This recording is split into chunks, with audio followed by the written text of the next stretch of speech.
love you some fried catfish. Nope, I lived in Georgia most of my life.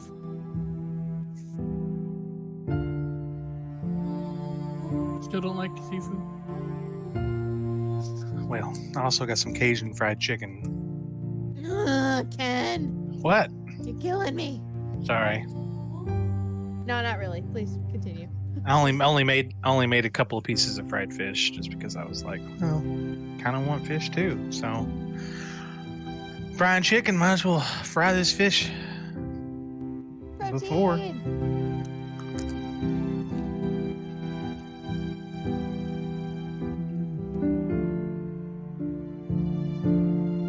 Of course, I got to eat my fried fish with some Louisiana hot sauce.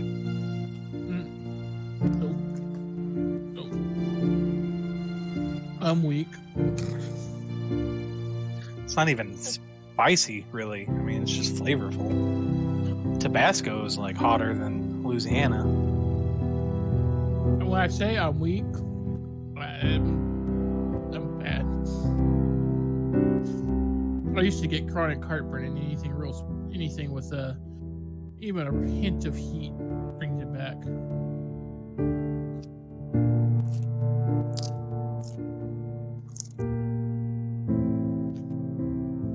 Feel that way about Latino women.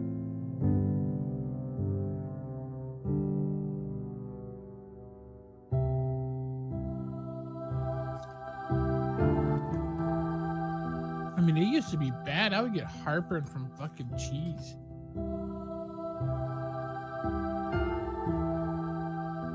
Be like, oh yeah, cheddar cheese snacks. Oh no. Oh no. Sound like heartburn. It sounds like GERD or something.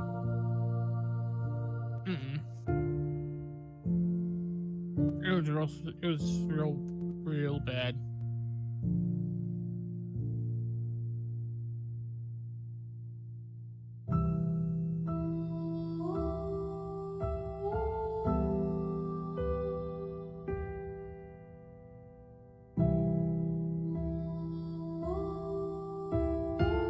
I rarely get it now, so there's that.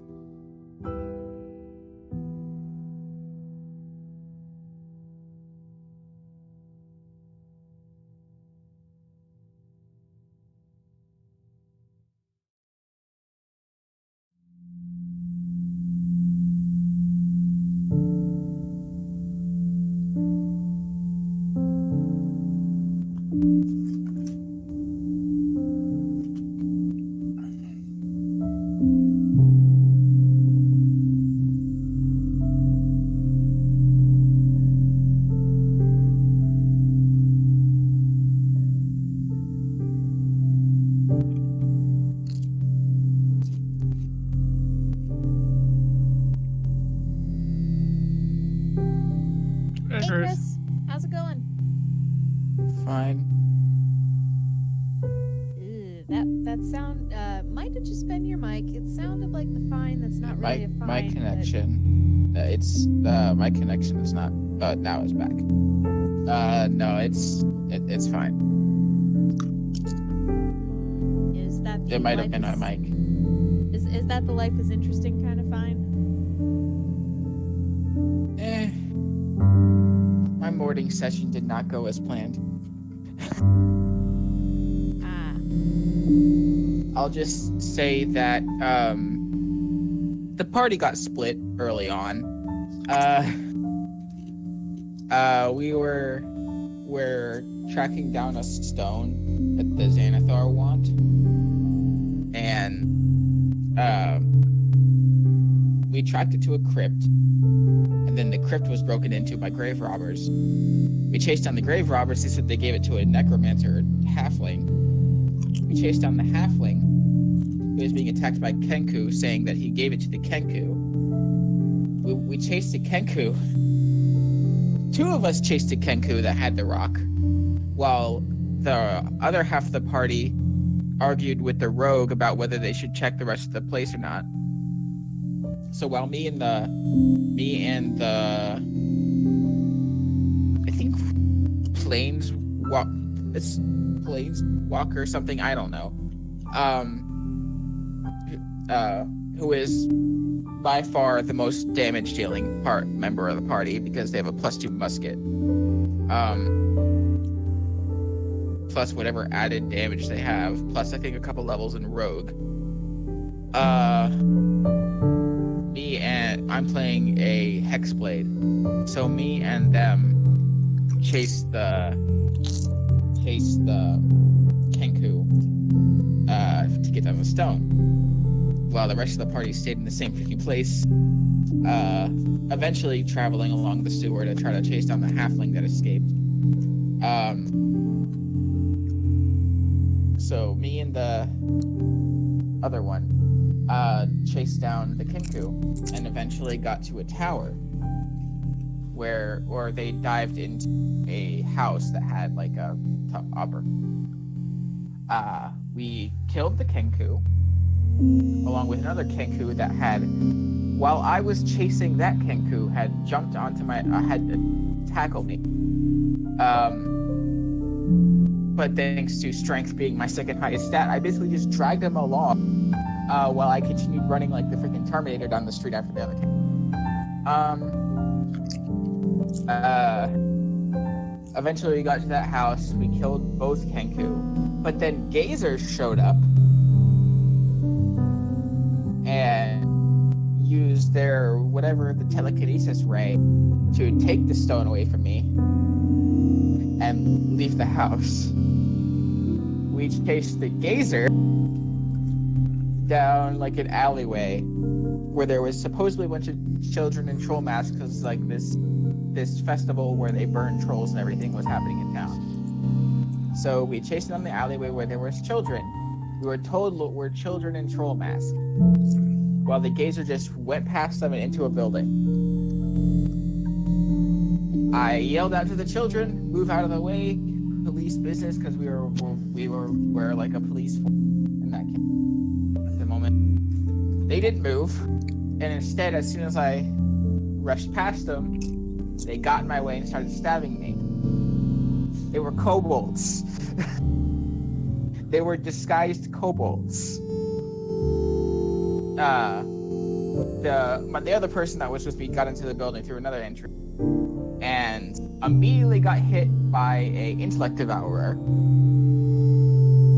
and rolled an 8 on their intelligence save and lost all of their intelligence because on the 3d6 they rolled a 15. Ouch. So that person is now controlled by an intellect devourer and is a spy within our party until we find out that they're an intellect devourer. That player has the potential to kill the entire party just because how much damage they do, and we're only level 4. Oh. Hey, I Chris, how you doing? Yeah. I have 2:30, so let's go ahead and let's jump into our game. Game time! And we will catch up on what's happening in other games a little later. Welcome, everybody. I am DM Gallibond. It is Sunday afternoon, 2:30, and that must mean it's time for the Walker of Waterdeep. Yeet! And today I am joined by Pete as Adamant, Chris as Galibar, Ken as Oyohusa, Gaunty as Zandri, and in a few minutes we'll be expecting Ash reprising the role of Thardram. When last we left our heroes, they had just done a thing. They were in, and I'm going to go ahead and move us over to that place right now. They were in Hrakamar. Hrakamar Schmakamar. Where they had discovered that a bunch of fire newts had been working for a bunch of devils. Apparently, once they got to the office and started looking through the records, apparently under contract with some Githyanki. And it turns out that the fire newts were slaves, and there's also records that there are slaves of dwarven and human uh, uh, ancestry, if you will. But as of yet, we have not seen those particular slaves. So they may be hanging around somewhere else in this complex. But when we finished off last time, you all were just beginning to go through some records, and I have some information on what you found in those records. A lot of them are contracts, and some of them are of interest to people who might have some proficiency with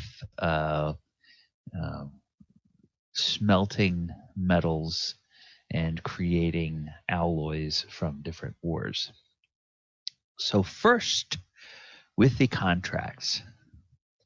As you read through these contracts, they're all written seemingly very much in the favor of the devils at the with production quotas that they are supposed to maintain for the Githyanki, and the punishment or the penalties generally seem to fall upon the slaves in the way these contracts are written. So what they find in the agreement that the devils had with the Githyanki is that every 6 months, the Githyanki are required to supply a quantity of human, dwarf, and fire newt slaves. Specifically, they are supposed to supply 120 human slaves every 6 months, or 127 human slaves every 6 months, 31 albino dwarf slaves every 6 months, and 29 fire newt slaves every 6 months. Now, the slaves are required on 9 days out of every 10 day. They are required to produce 5,513 pounds of molten metal each day, and that is broken down by the different metals, the alloys, the weight, and the number of production units. On the 10th day of every 10 day, the slaves are responsible for producing 2,756 pounds of molten metal, and any shortfalls from days 1 through 9 are to be made up on the 10th day. The fire newt slaves are permitted to devour up to 27 human and 6 dwarf slaves every 30 days. The devils are permitted to use torture to deprive individual slaves of up to 3 nights of sleep and or 5 days of food and 2 days of water every 30 days. And the devils may each select up to 1 human slave every 3 months and up to 1 dwarf slave every 6 months to be a contracted thrall to do the devil's personal bidding, which can include any assignments within or outside the mine and the forge. So everything is filed in triplicate, and there are signatures and cross signatures and records that just go on, and it seems to go back for they go back for about 6 months. So it seems like this was set up. About 7 months. So it looks like it was set up about 7 months ago. Looks like there's records of a fresh batch of slaves that was delivered here. All 3 races, human, dwarf, and fire newt. Were any of them from Waterdeep? Like the latest batch, were any of those Waterdavians? No, they were not. They were primarily from Port Nyanzaru, but also they were from other places in Chult. So it sounds like probably the majority of those cell swords were actually being purchased or taken to be slaves here in the mines. And then there is a handout that I have for some lucky person, whoever may want to have it. And this handout has to do with the particulars of Githyanki metallurgy. That sounds like an Adamant thing. Okay. Adamant, would you like me to share it with the group first and then add it to your folder, or what? Sure, that's fine. Okay. All right. So, I am going to, first of all, actually, Adamant, as you look at this, go ahead and roll me, what languages do you read, first of all? Common and Dwarven. Okay. So it's in an unfamiliar language. Do we have anybody here that has languages other than any other languages? I only know Abyssal, Common, and Elvish. Okay. Common, Elvish, and Uncommon. I have Orc, Common, and Sylvan. Okay. Those aren't going to help us. All right. Does anybody have... Maybe the Silverhand can read this, or the Blackstaff? Zandri kind of scratching her head and looking down at this paper. Yeah. Does anybody have like a read languages or something like that?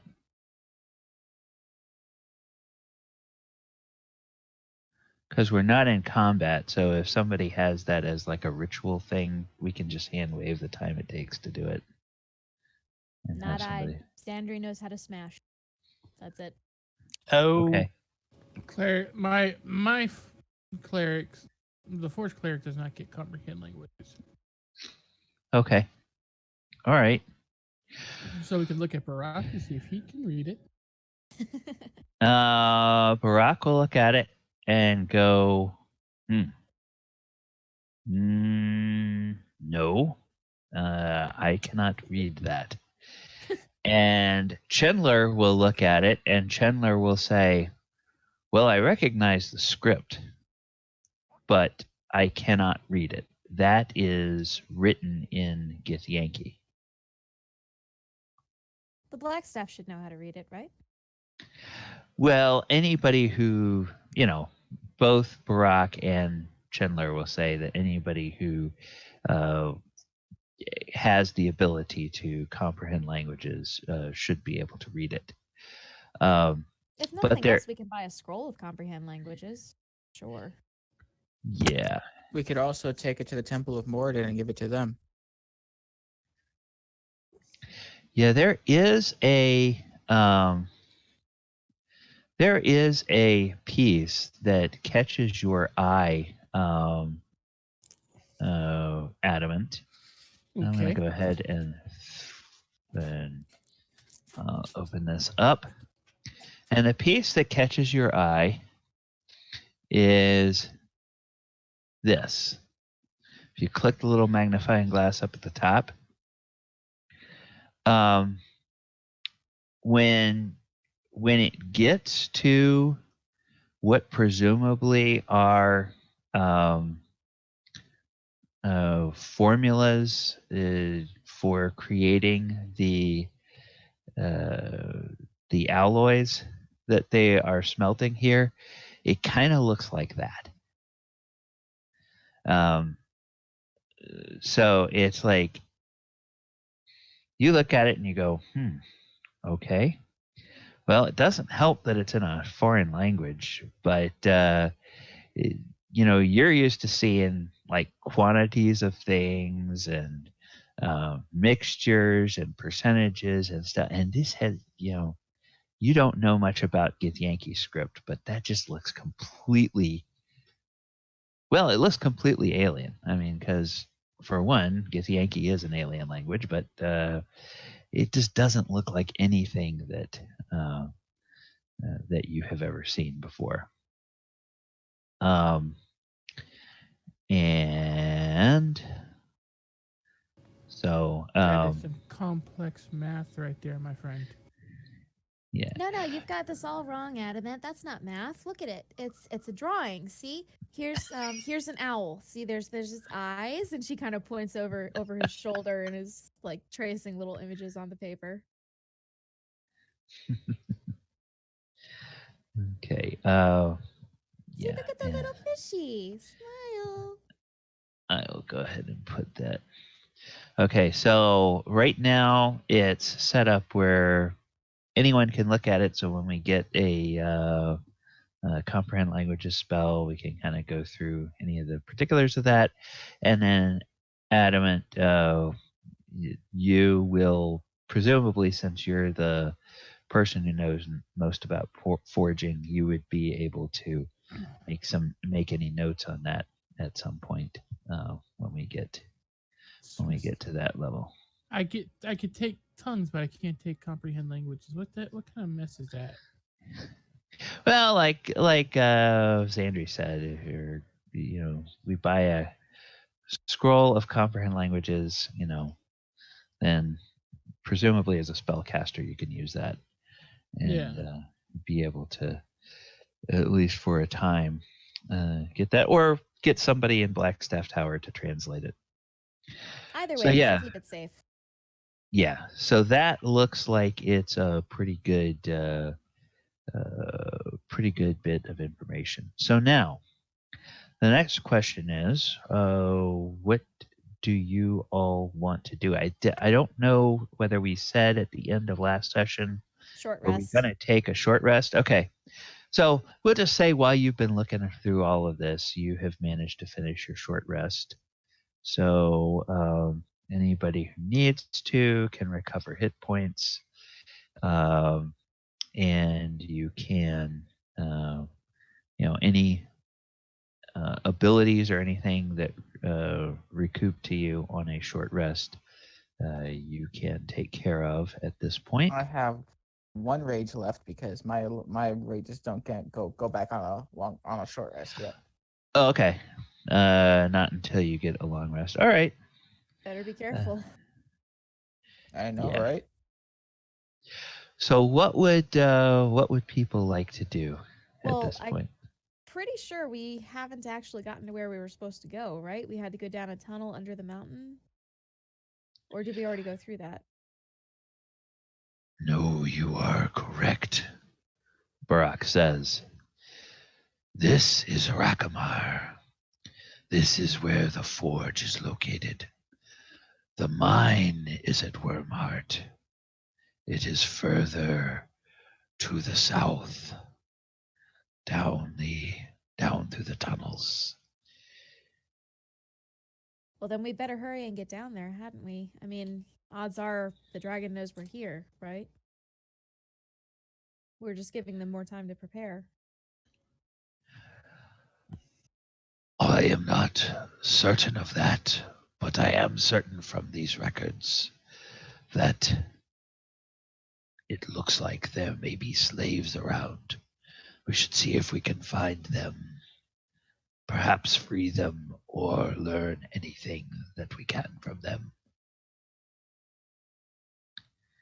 And so he will... Where would they keep a bunch of slaves? Do you know of anywhere in here that would work for that? I have a couple of ideas. And so he will start to walk out here. And he will go out. Oh, and Galibar, You have dark vision. My apologies. So you would be able to see this area over here. So it opens up. All right. And then indeed, kind of, it looks like that what has happened is that the Gith have actually opened up. So imagine, if you will, a dark prison of sorts that extends out this way. Okay, and in this area has been opened up and cleaned out. And within that area, you see a number of both male and female human slaves, as well as some albino dwarves, and there are not any fire newts there, but they all look like they are in extremely rough shape. Most of them look malnourished, suffering from probably at least one level of exhaustion, if not more. Some of them showing signs of wounds or broken bones that were never properly healed. All kinds of things like that. So they are a very sad lot, and when they first see you, they kind of reflexively flinch back until presumably they recognize that you are not either. Zandri just makes like a shh motion with her finger. Is there a door to this cage? Yep. Is It's just kind of you can get into it from either of these little tunnels that are here, so okay, you could just go forward into that area. Where's the key? It's not a cage. Then- I'm just gonna try to break. It's open the door. actually there's and this might tell you something about the kind of place they were running here. There's actually latches on the door, but there's no locks. Huh. Okay.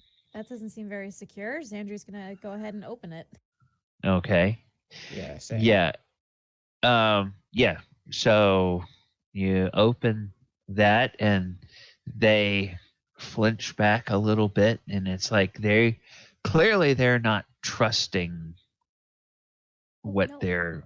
We killed the demons.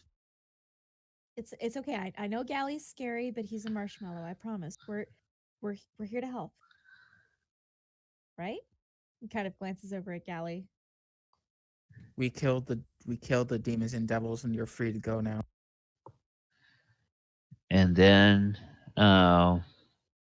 coming in behind, Barak Clanghammer will walk up, and you see a couple of the dwarves. They squint, and they look, and they say, "No, it can't be."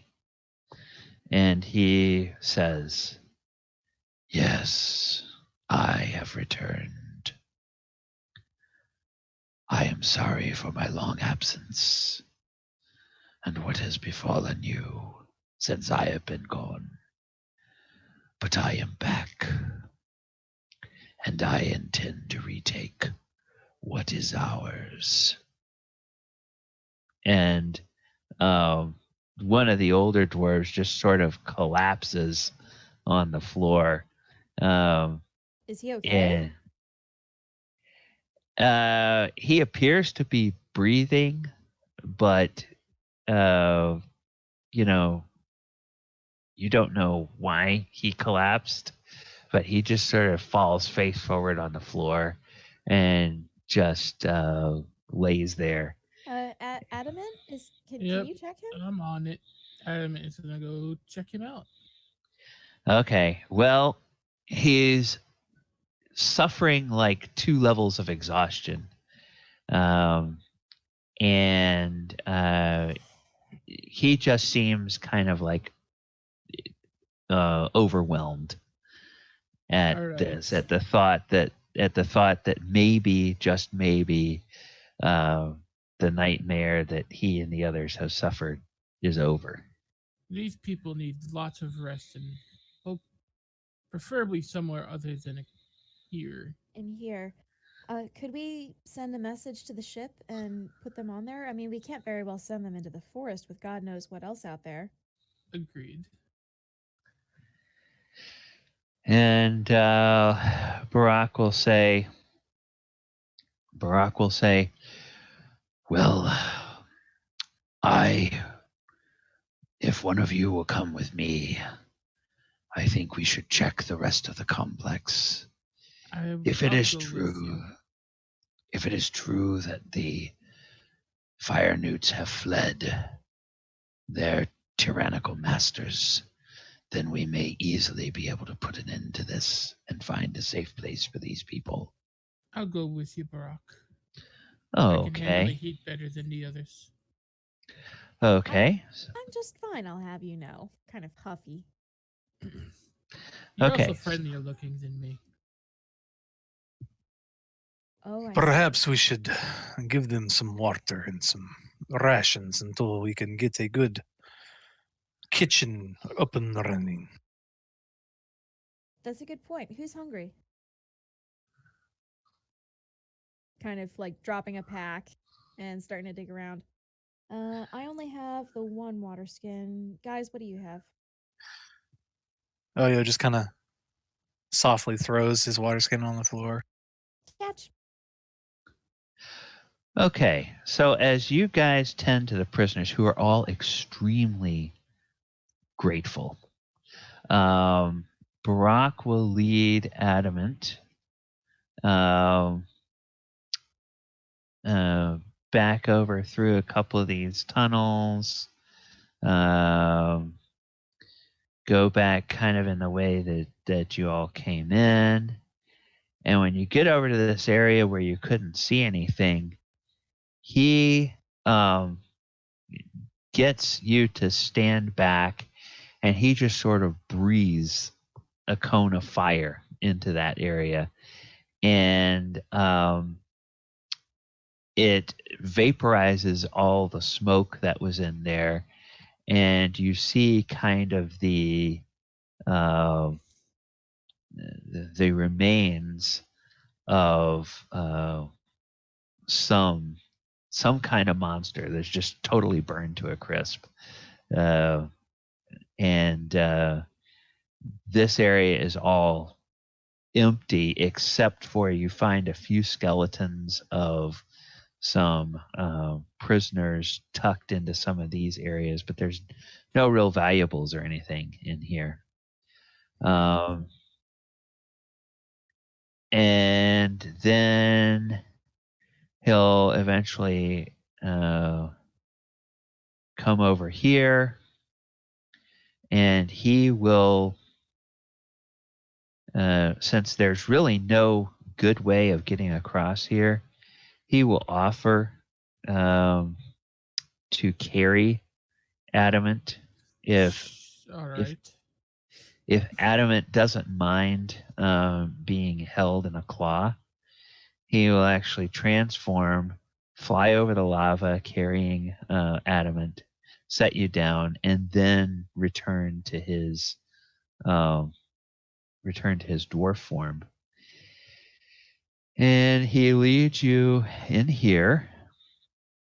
And over in this area, you find what looks like a shrine to an elemental fire deity that the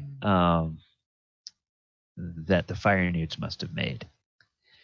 And it's a crude type of thing, but there's there's a few valuables in here. Let me just double check what the valuables are. 7. All right. There's a 5-foot tall statue made of iron, copper, gold, and silver, crudely hammered together to form into a form suggesting something vaguely humanoid but also fiery. Can I roll religion on that one? Sure.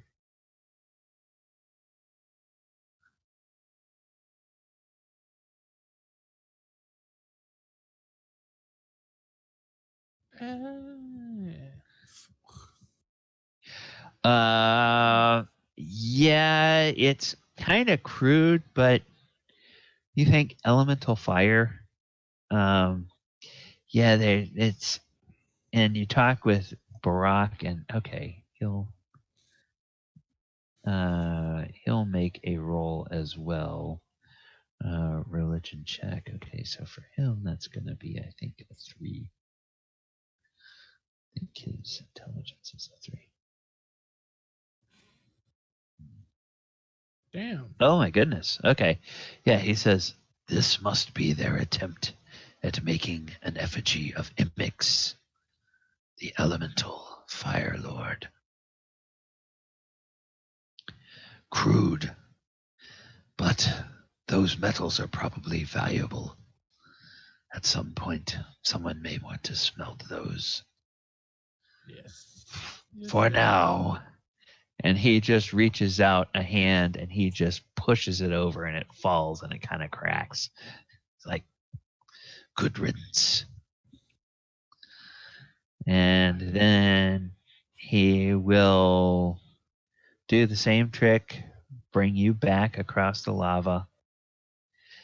And then he will, and as he does, he says, there's something I need to show Thardram. And so he wanders over and there's Thardram. And he'll come over to you and he'll say, hello, Thardram, how are you? And what's actually been happening? Oh, they found some prisoners. Part of the group was dealing with them. Barack was just really quickly taking Adamant around and making sure that all the enemies are gone, which they are. This smoky area over here, it looked like there had been some creatures here, but one blast of his fire breath took care of them. And so it's just kind of been a cleanup.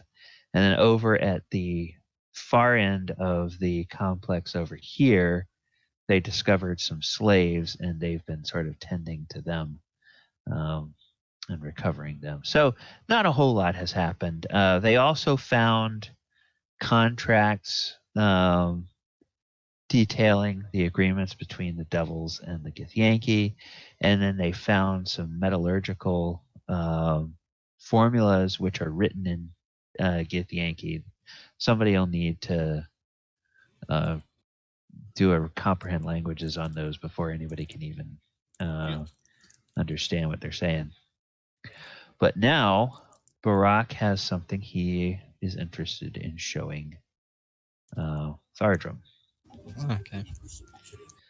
What did he say? He said, how are you? Right? Oh, I'm sorry. I thought you said what's happening. No, I did say what's happening. Baruch said, how are you? So I tried to remember what Baruch said to Thardram. How are you? Okay. It's like, not great. I assume Thardram would probably be like looking over the bodies in here. I think there was bodies on them. Yeah. There were... Go ahead. How long ago they died, and then also, just say like a quiet little prayer. Okay. The remains in there look like they probably had been being eaten on for a few days by the fire newts. So they've been dead probably half a 10 day, but it looks like during that time, at several different times, people have been making meals out of the remains. So it's kind of grisly. So Thardram will say, as best there can be, Rook. And he says, yes, this is a grisly situation, but there is something that has lain here in Rakamar for a long time that I think you might be able to use. What do you mean by lane? Come, and I will tell you. And so he starts to walk out over here, and he begins to head down this area and across this lava. And he's heading towards a door that is rather ornate, rather ornately made. And you can see that above the door, there is a dwarven rune.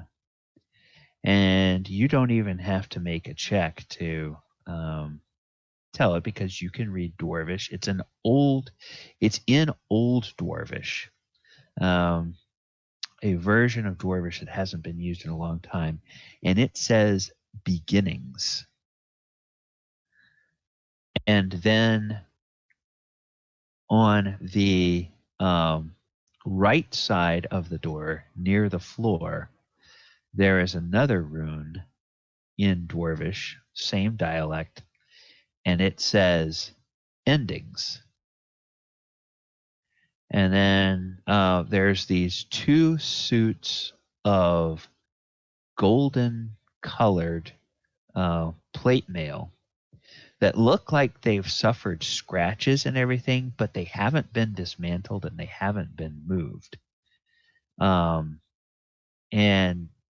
that in and of itself is perhaps a little bit unusual with the devils and the fire newts being here. And Barack goes over to one of these and he whispers the ancient dwarven word for open in friendship. And then he walks over here and he whispers the ancient dwarven word for rest from guarding. And when he says both of those, there is an audible click, and this door here opens. And then he steps through. And in this area, you see it looks like this area hasn't been disturbed in a long time. Decades, probably. There are some crates. There are some boxes and everything. And then there is something that catches your eye. And it is a gauntlet that is sitting on top of a crate. And Barack Clanghammer turns to you and says, Thardram, what stories have you heard about the dwarven creation myth? Just kind of the usual, that it was Moradin who created us. But not much more. in heavy detail. And he nods and he says, "The stories indeed are ancient, and many of them are lost, not only to your people, but to many of the peoples of the world. It is said in the accounts that I have heard from scholars that when Moradin made the world, he used a pair of gauntlets in the creation. And when he finished, he took off one of those gauntlets and laid it down to wipe his brow. And when he looked, it was gone. It had been stolen, you see. Thousands of years ago, a gauntlet was discovered deep in the ruins of an ancient dwarven kingdom. The discoverers were dwarves driven out of their home, and they wanted to take it someplace where it would be safe. Those dwarves were the ancestors of the albino dwarves we find in Chult today. And when they came here, they made this chamber to hold the items that were most precious to them, including this one, which, if the stories are true, this is Moradin's missing gauntlet.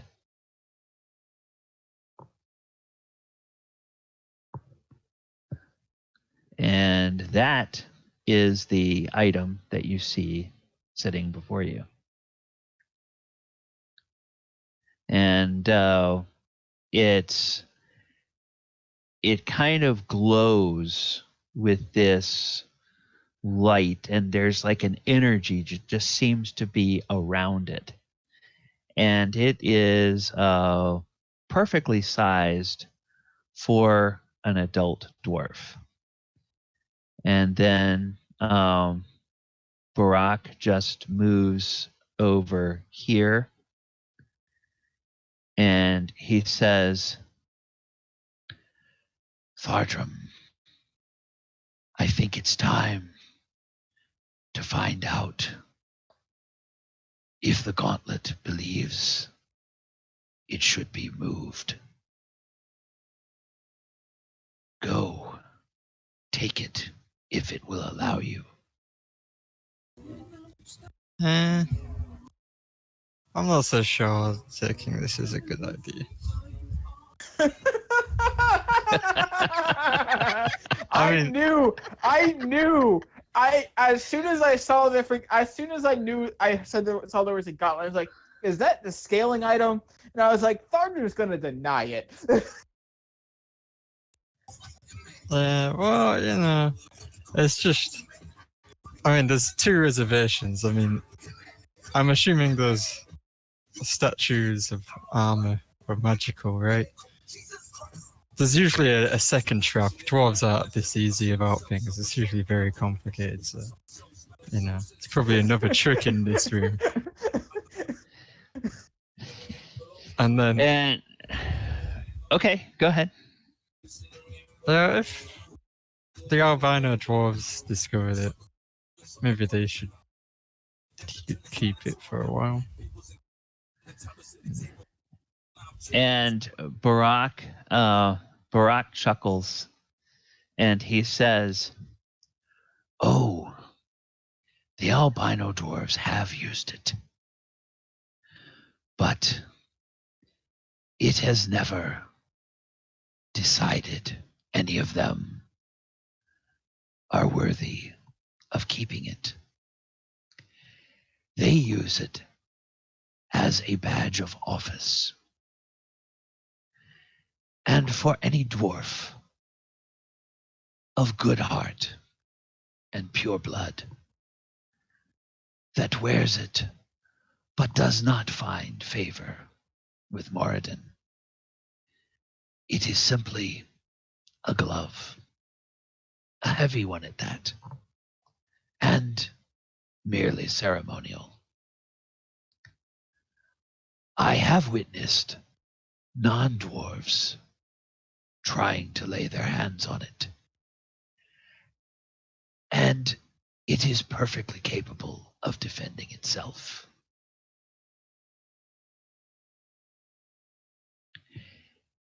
My point is, Thardram,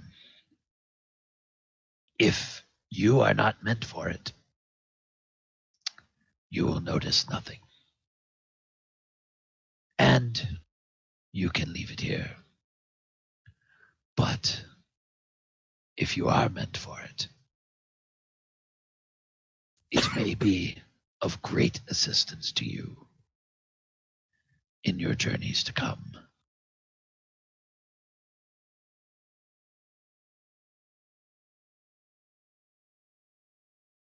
I guess Thardram will poke it first. Okay.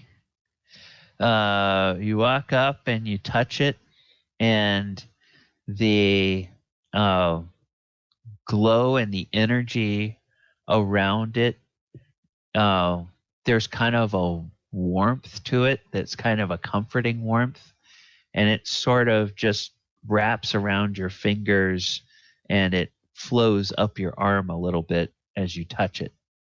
And then if you withdraw your hand, the energy just sort of goes back and continues swirling around the gauntlet itself. I'll put it in my backpack for now. But I'm not putting it on. Okay. All right. Well, you pick it up, and it, like I said, as you handle it, it's very, has a comforting warmth to it. It feels like it's just sort of the perfect glove, or the perfect gauntlet. But you set it aside, look at it later, put it in your backpack, and it will just nestle in there. And Barak says,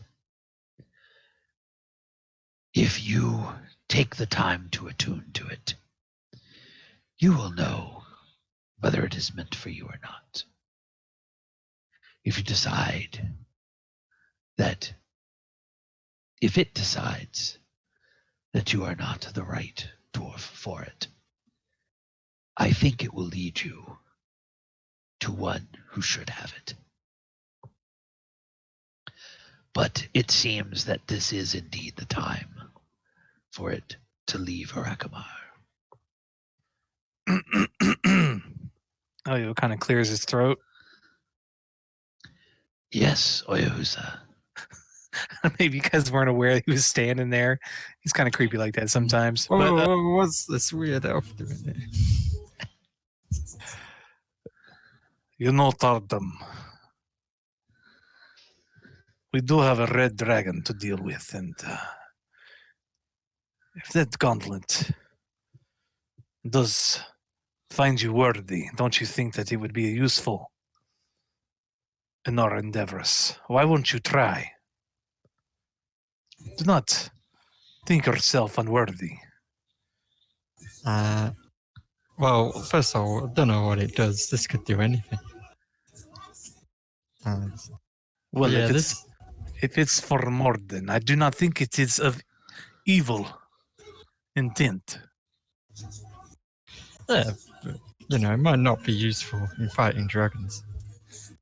It might be way more powerful than that, so should maybe exercise some restraint. You know, if he was creating the world with this, or Well- he's creating the dwarven world.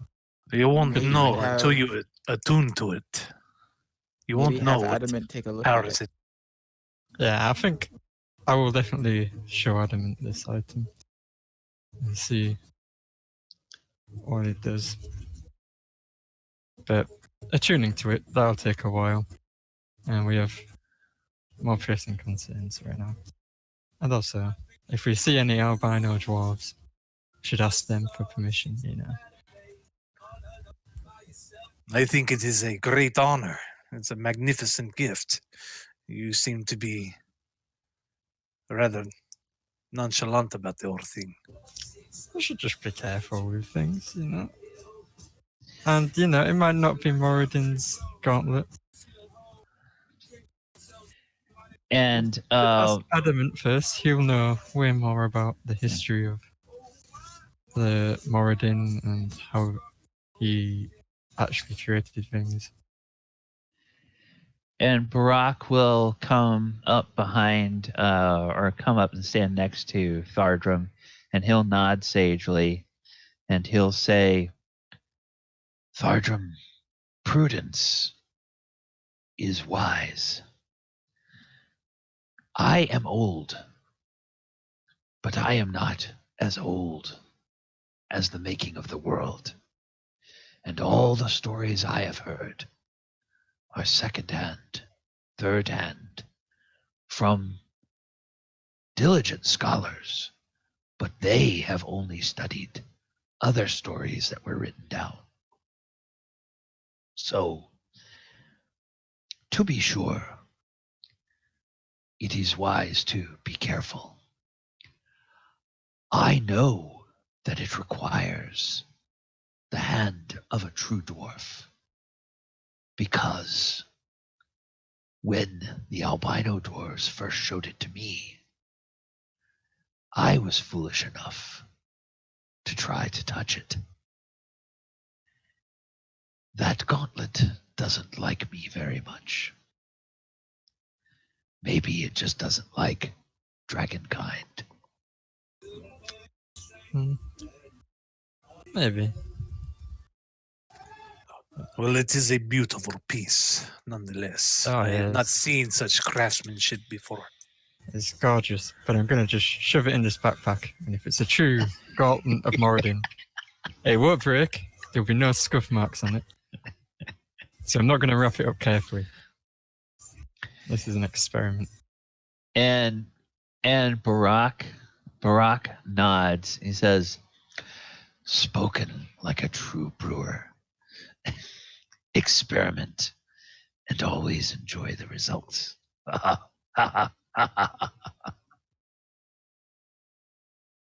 And then he says, come, friends. Let us see to the slaves and what we may do for them. Yeah, this whole time Zandri's been being a lunch lady, so she has no clue any of that happened. Yeah. So, yeah, and because that's in a backpack. Yep, and Adamant's in here messing with the liquid metals while they were dealing with all that. Okay.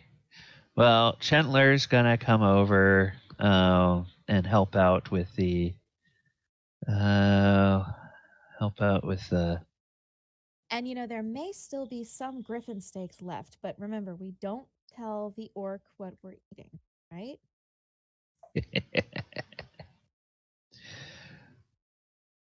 She's Yes, just kind that's of true. trying to calm them down, talk to them, cheer them up a little bit. Barack will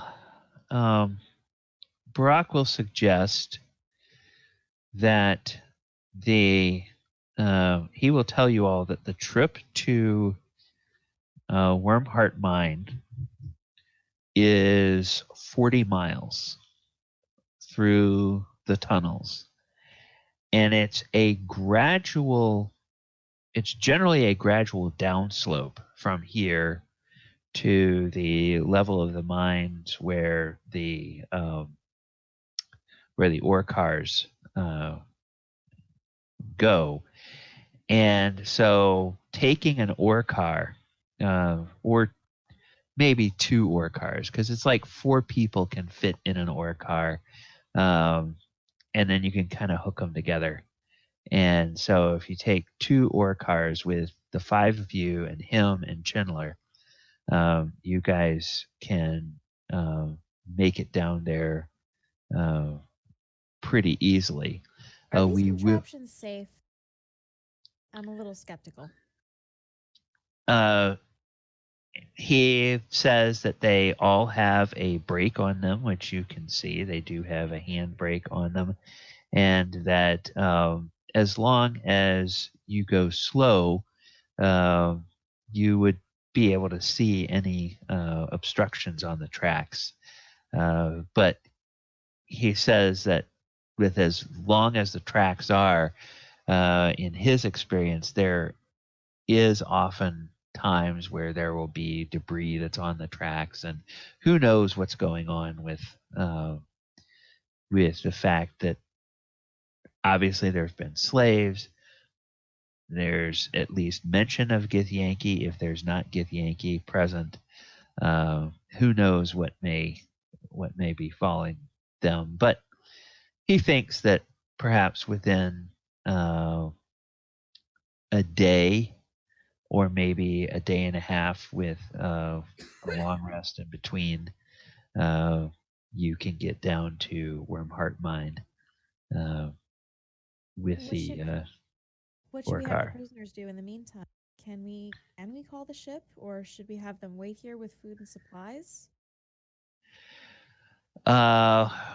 Well, there's the way out to the surface is clear now, and the prisoners say that there's sources of fresh water where the fire newts would take groups of prisoners to fill up the water supplies for everyone about every 10 day. And so the area around the entry is fairly safe, and they feel like if they would rather take their chances out in the jungle if more devils or fire newts show up. So they would be happy to gradually help move their injured comrades over to these tunnels near the exit, and then basically wait there until everybody is healthy, or until reinforcements arrive, or whatever happens. And then if they have to run, they'll just try to make a break for it in the jungle. But Well, all right then. basically, what they need is time, and even after having some water and a good decent meal, a lot of them have kind of perked up and seem like they are less bad off than they initially seemed. A lot of it was just how dejected and frightened and hopeless and everything they felt, being slaves of obviously extraplanar creatures. Yeah. Psychic creature. Yeah. All right. I guess we can give them some lessons on how to set watches and how to swing a pickaxe at something other than stone, and them then. Yeah. So they and all in all, maybe all of this takes about 3 or 4 hours. You have your short rest, clearing out this stuff, showing Thardram the gauntlet, and then getting the plan from what the prisoners want to do. But Barat Clanghammer is clearly anxious, and the dwarves, the albino dwarves, clearly want him to go to Wyrmheart Mine and deal with the dragon there.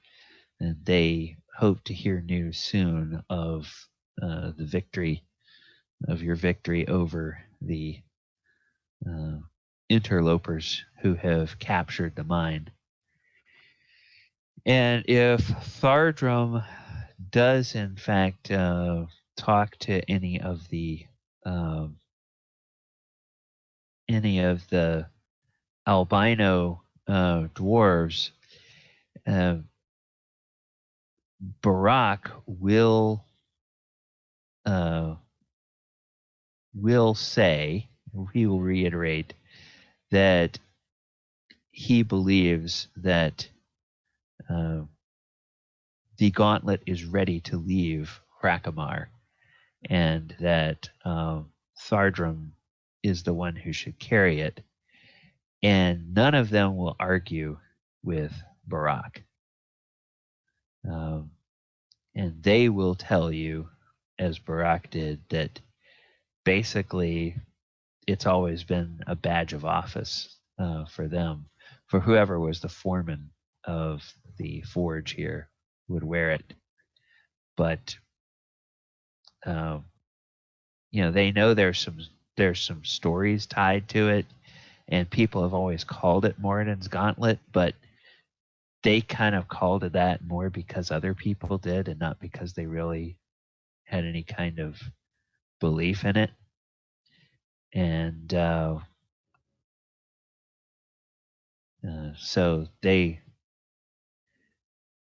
seem a little sad to see it go, in the way that somebody might be sad to see a painting be moved, but they don't act like this is something that's going to destroy them.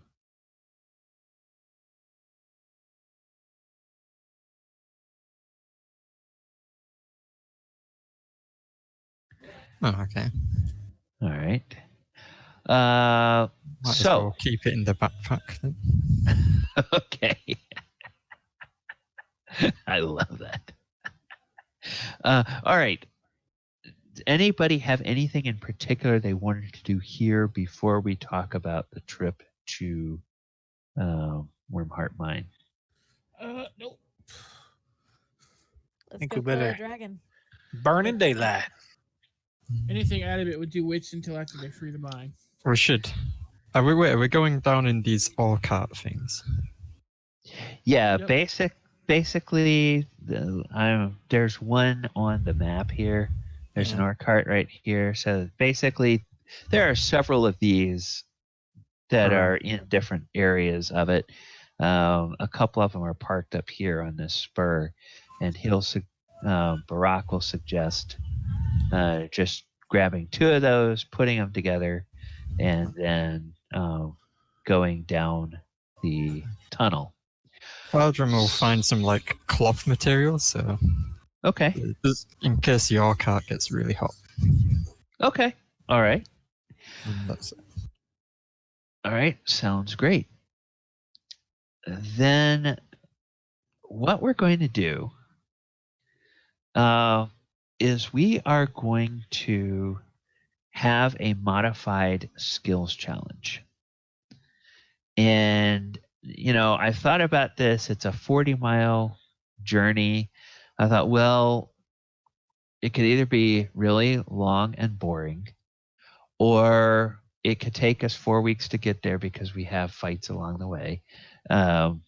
Or it could be something where it's a little bit more interesting in making it into a series of skills challenges. And each skills challenge is slightly modified. There's only 5 roles in each skills challenge. So you 5 as players will be the only ones participating. And the reason for that is that you have 2 NPCs along. They're not going to take part, but their presence is going to be of a benefit. So Did the you say skills. Chandler. Sorry, I always forget. Yeah, which one. Chandler and Barak. Yeah, he's kind of the silent assassin. They are not going to take part, but you get 2 benefits from them being with you. So because Chandler is along, you will get 1 extra reroll. Chandler's template is the NPC Knight, and the Knight has the ability to give advantage to an ally during combat a limited number of times per day. So the extra reroll is based on that ability from the Knight's template. And you all get to decide when you use that reroll. I won't tell you when he uses it. You all decide when to use it. And then because you have Barak Clanghammer along, you all will get 2 automatic successes. So when you fail a skill check, you can choose to succeed at the skill check instead. And that's because the dragon has a legendary resistance feature. Fails a saving throw. No, I didn't fail it. I made it. And again, just like with Chandler's reroll, you all get to choose when you apply that automatic success. And as you can see here on this page, there's going to be 5 miniature skills challenges. And each one is only 5 rolls. And so if you get 3 successes, you win that skills challenge. If you get 3 failures, you lose that skills challenge. And then we'll go in, we'll make 1 initiative. We'll go in the initiative order and just keep that order all 5 rounds. But each individual mini challenge will incur its own benefit for succeeding or penalty for failure. And some of those benefits will accrue to following skills challenges, and others will be accrued to the fight that we have at the end of the skills challenge when you get down to the mine. So there's a little bit at stake, but it's also a way that we can kind of narratively go through this this trip down the tunnel and not have it take weeks and weeks and weeks of just, oh, look at those stalactites.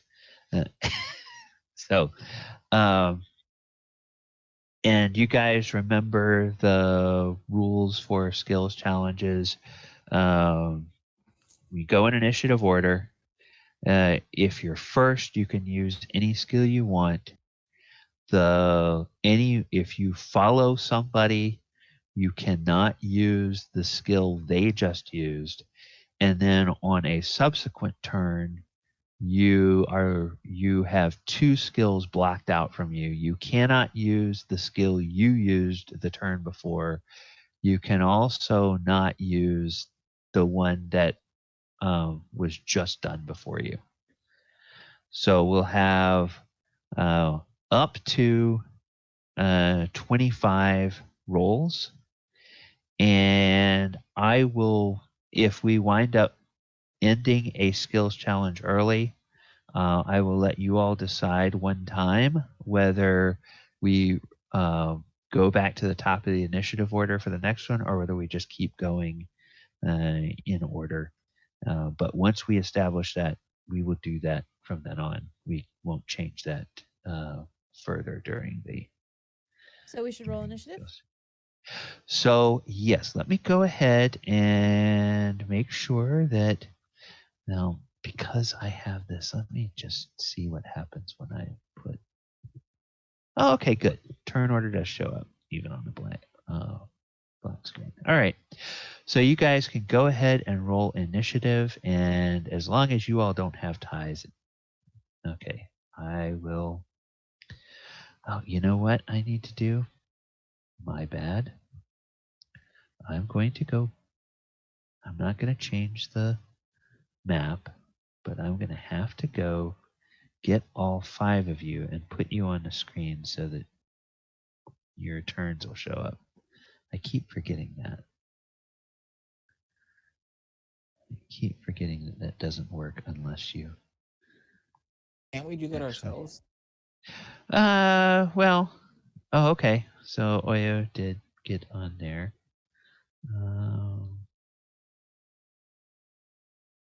Okay. Ooh.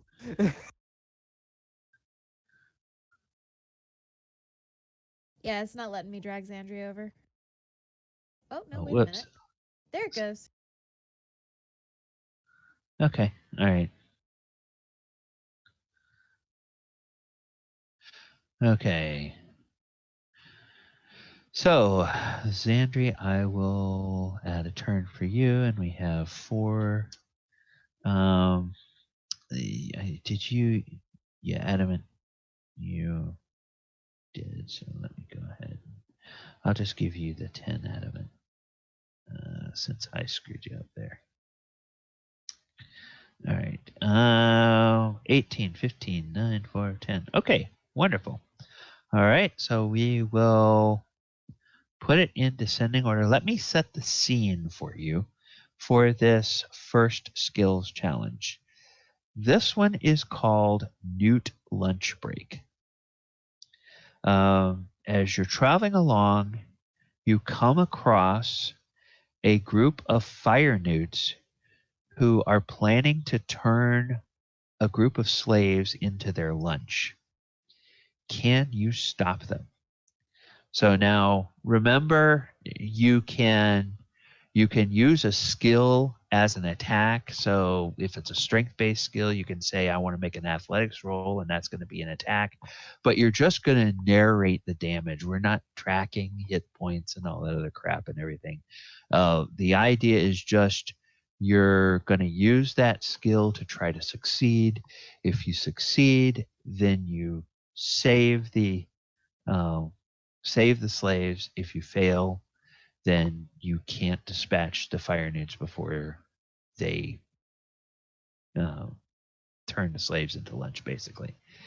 So, first I have Galibar. So, Galibar, what would you like to do? What skill do you want to use first? So I'm assuming we're no longer in arts, or are we? You can jump out of the carts. You can stop the carts and jump out. You're just you're in a tunnel that has these tracks rolling down the middle of the tunnel. So you can either be in the cart if that helps you, or you can be out of the cart if you prefer to, or you can use the cart as part of your skill check if it makes it more dramatic and you want to do it that way. So we see fire newts about to attack a group of exhausted slaves. Clearly, these slaves have no way of defending themselves. Galibar will go for the attack and try to he'll I guess we'll break the cart when we get close enough to get out, and we'll attack fire newts with my greatsword with athletics check. Yep. That sounds like an athletics check to me. It's a strength weapon, so that would be great. Yep. You gotta be kidding me. Is that a pass at least? A 10. That's not a pass. Now, do you have an inspiration that you can use? Well, if I was raging, I would have advantage, but well. Oh, well, sure, you can be raging. You rage before going into any combat, so yeah, take the advantage for your rage. Nat 20. Yes, that will. That is one success. Okay, so you guys now have a success. I just imagine I jump out of the cart and just decapitate a fire newt. Oyohusa. Okay, can you describe the scene in a little bit more in detail, or? Okay, yeah, the group of exhausted slaves. These fire newts look like they have been maybe stalking them, and they are about to attack them. And you know, I think he meant the surrounding. oh, you're in a tunnel. It's a fairly wide tunnel, maybe 30-40 feet wide. There's the twin sets of ore cart tracks, maybe 10 feet apart down the middle of it. This is happening over near one wall. This confrontation is happening over, let's say, in the direction you're traveling, it's over to your left. And it looks like the fire newts have sort of gotten the slaves cornered. Does that help? Sure. Okay. Well,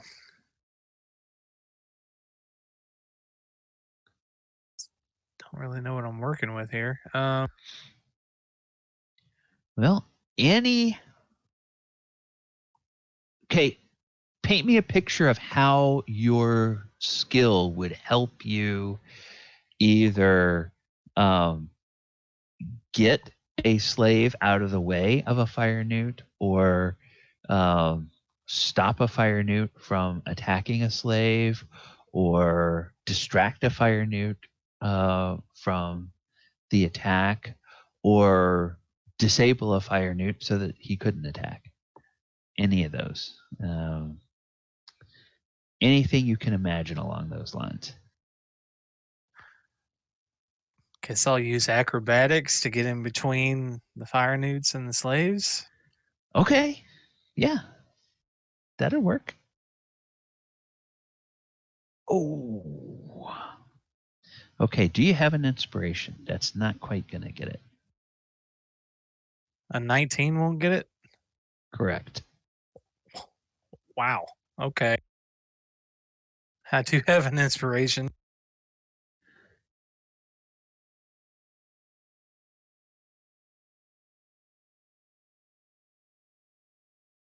Not seeing any rolls pop up. You're not. It's a GM. I set it to GM for this one Oh, particular. okay. Okay. Yeah, that will do it.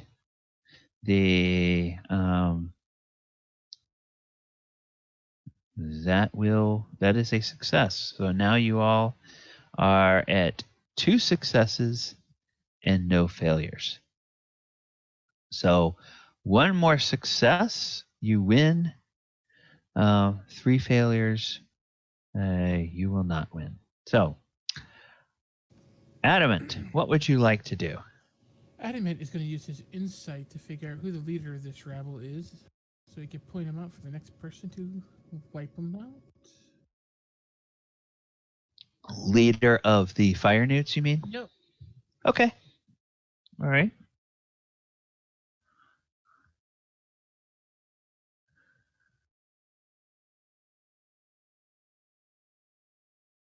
Good lord. Ooh, that's no good. Nope. At least it And I wasn't in that have- one. I don't have any inspiration. Okay. Well, now you guys have 3 total,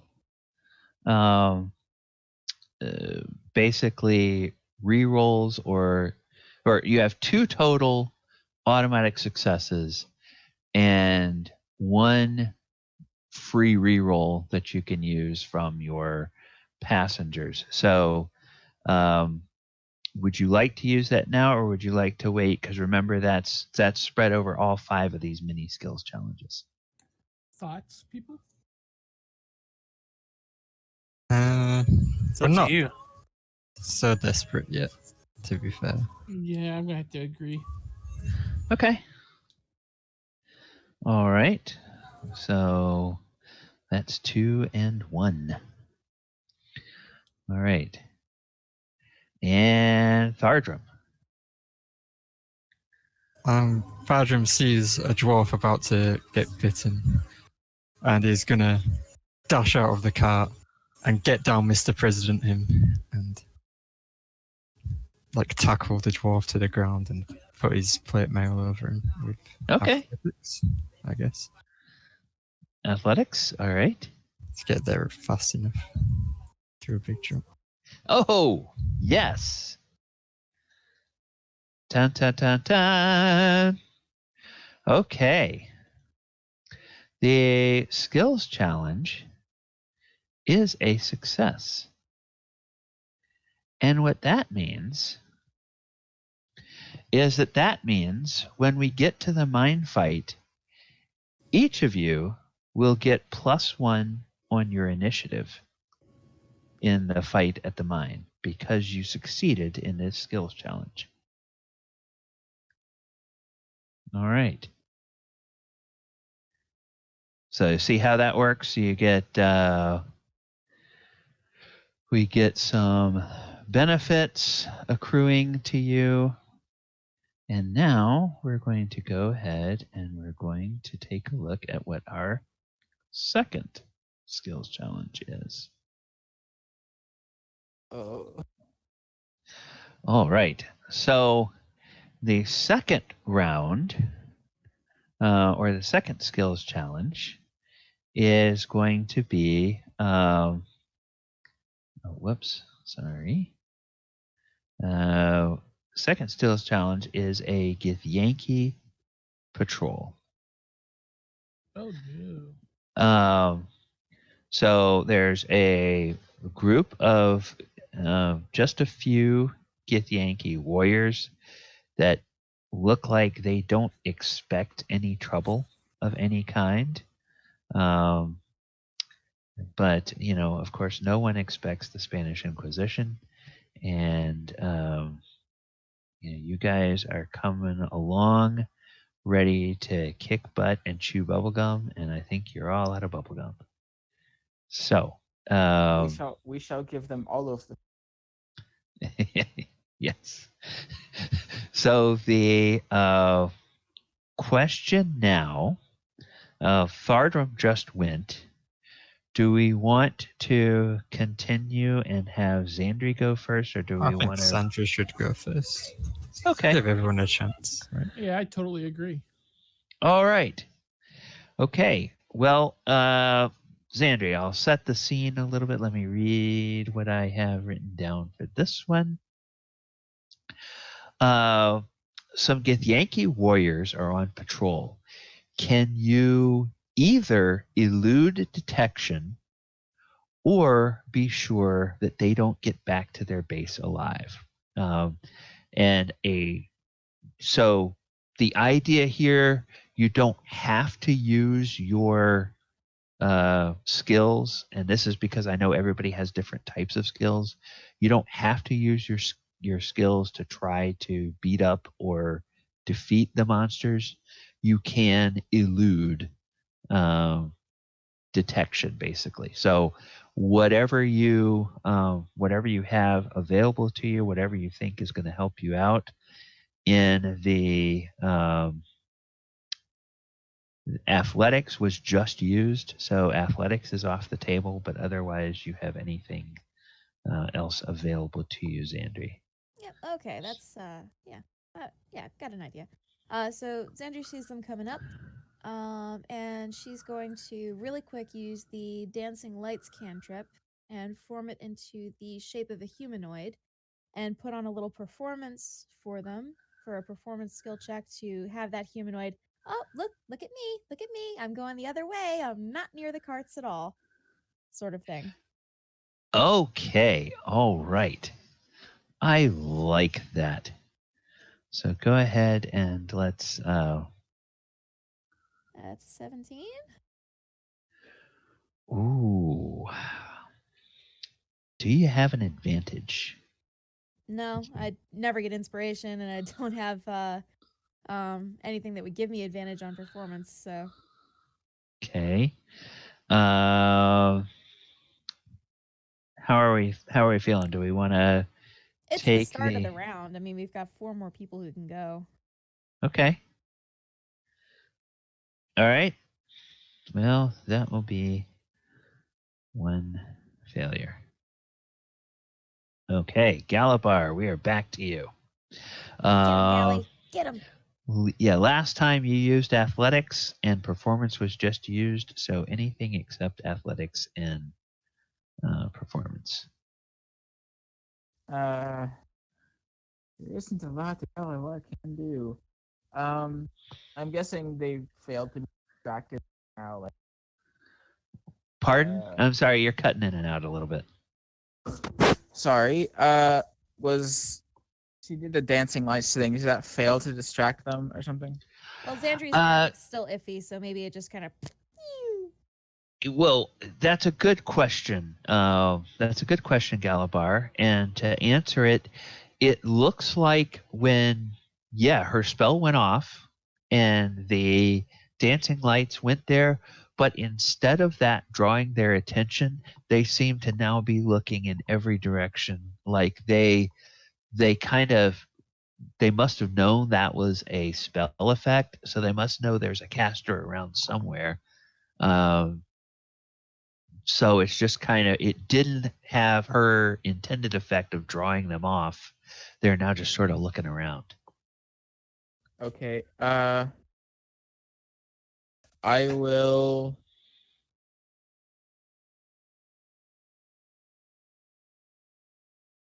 Well, all thrown things are strength. So, I will. I guess I'll try to attack using acrobatics. Maybe try to kick them. I don't know. There's Okay, not really... you're kind of an acrobatic attack. Yeah, you're a gladiatorial fighter. So there's a lot in the gladiator arena that's similar to professional wrestling, and those guys and those gals that are in, they're very agile. They may be big and strong, but they're really very agile too. So I'll take that. Oh yes, excellent. Almost a second nat 20. Oh, and I'm sorry, actually. You know what? I'm gonna do this. I'm glad you reminded me because I forgot my own rule and nobody called me on it. A nat 20, which you got in the first round, counts for 2 successes. So I was wondering, but I wasn't going to interrupt. No, that's fine. That's fine. I'm glad that you mentioned it now. So that counts as 2 successes just because he didn't get 2 successes for round 1. So just to be fair, we'll pull that over here. Oyohusa, what would you like to do, sir?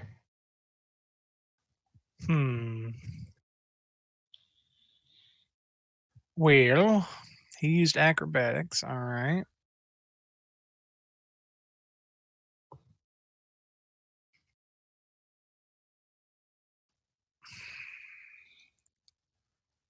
I guess I will use minor illusion to try to deceive them of a very scary monster, like somewhere near them around a corner or something, like really loud scream, maybe like some kind of a roaring beast of some sort. Okay, so what are you going to call that? Are you going to call that an arcana or a stealth, or what are you trying to do with it? Or deception, or which skill are you trying to use? That's what I'm getting at. Oh, well, I guess I can't really use deception on it. I'll have to use... Well, misdirection is deception of a sort. I just want to try to have you explain what you want to do, figure out which skill that belongs to, and just make sure that it makes sense in the context of using that skill. Well, I am trying to deceive them that there's a scary then yes, down the tunnel, but deception is And the other thing is like Arcana would work for that as well. So that was another reason I was getting at it is Okay, I see. yeah. Deception. Excellent. That is a success. All right. Oh, hey, guess what? That's 3 successes. So, that means On another note, you could have made me look like a Tenorok. and let's see. This is going to the map layer. Doesn't work like that. So, with that success, it now means that the DC in round 4 has been reduced by 2.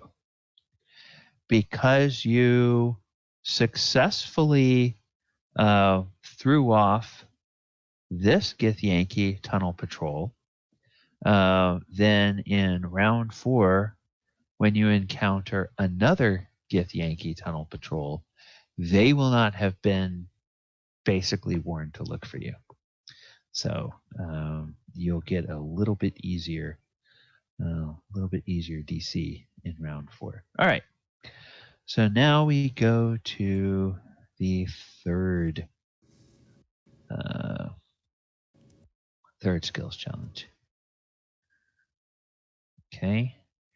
And the third skills challenge is a Kuthric hive that is hatching.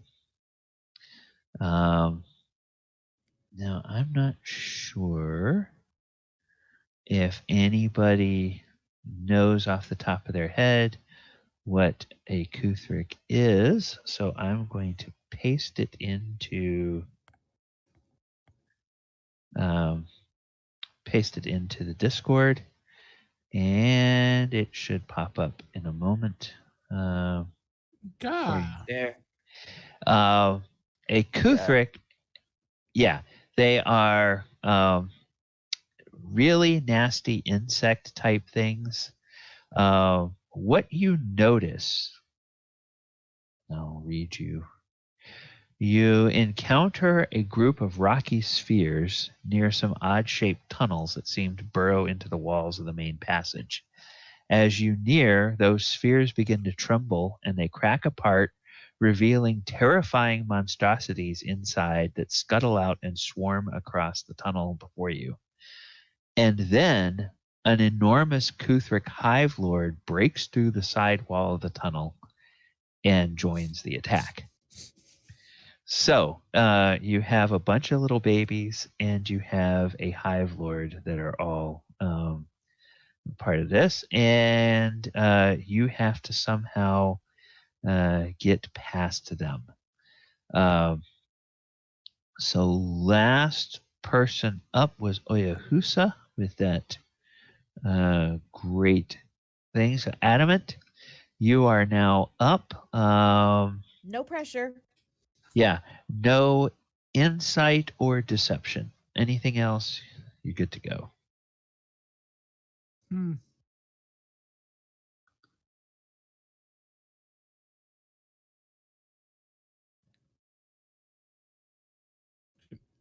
Ay.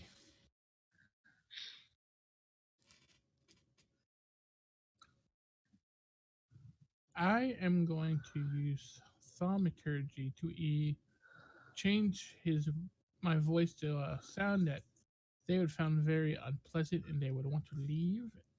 I'm going to do that with animal handling. Okay, now animal handling will work. I would also say, because it's a divine spell, I would also say that your religion would count for that. Just like I was going to allow Oyohusa to pick between either deception or arcana for his spell because that's an arcane spell. It is the same modifier. Okay, all right. Just want to let you guys know you have options.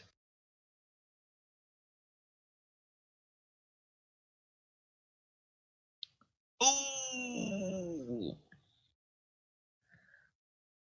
Oh. Ooh, that's close. but unfortunately, it's not quite good enough.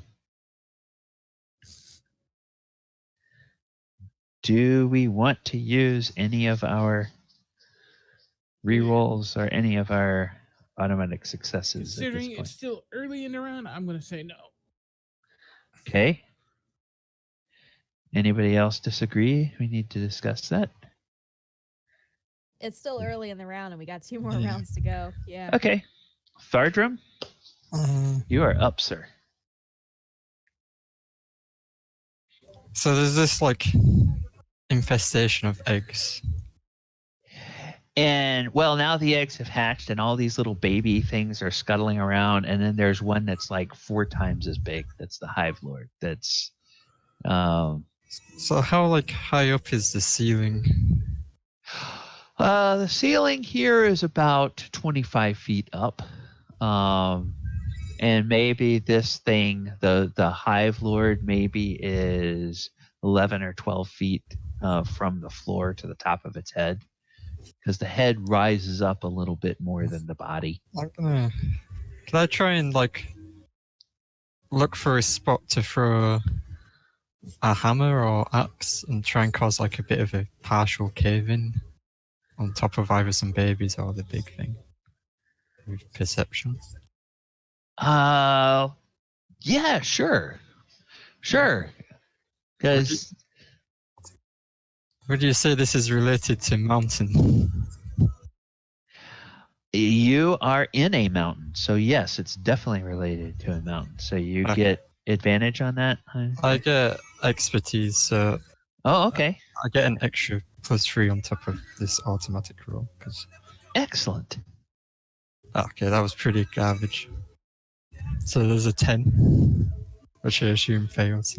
Yeah, unfortunately, a 10 will not do it. I'm sorry, that's for Adamant. How about we make that one the automatic success? I don't know. If you've got 3 rerolls, this is a +9. So if you wanted to use anything, it'd probably be safer to use advantage. But Let's go ahead and use the automatic success. Yeah, because even with advantage, you got a 19 on your second one. I so it got a would fail. 22. I got a 22 Yeah, 22 on the second one. because I have I'll put it in there. Yeah. So There's if no we way use to- the reroll, then that turns that into a success. Is everybody okay with that? I'm fine Okay with with it, that. yeah. How's Okay. he getting a plus? I'm sorry. Because he gets expertise. Yeah, there's no way of like making Oh. it so roll 20. Yeah, and No it's other amount. it's a situational thing because of his Mhm. build, and so yeah, it doesn't let you, as Ash is saying, it doesn't let you put that on the sheet. So it's Okay. just going to give you the base, and then you have to manually add the extra. So All yeah. right, no worries. I mean, I could tell you how to put the expertise on there. Well, we'll do that some other time. So, Zandri, or Adamant, if you can put that in Discord as a message, then that's fine. But Zandri, what would you like to do? Um.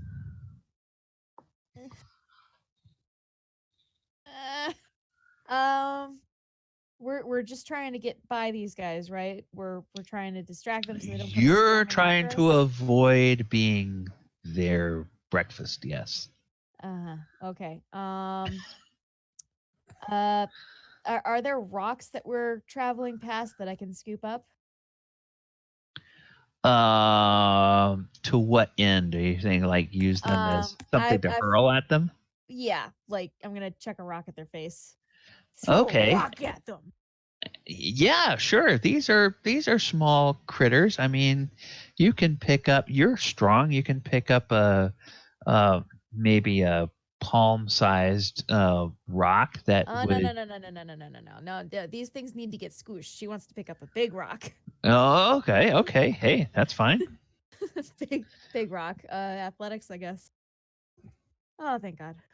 Okay. Oh, right. That's Great. excellent. What the heck are you? Get out of here! Wah! Okay. And you see, I thought maybe I had tuned these a little bit too high. It looks like I tuned these a little too low. Well, the All problem right. is we all have like so few skills and they're all so similar. Okay. Galibar, looks like we're back to you. Yes. Sorry to take I- athletics, man.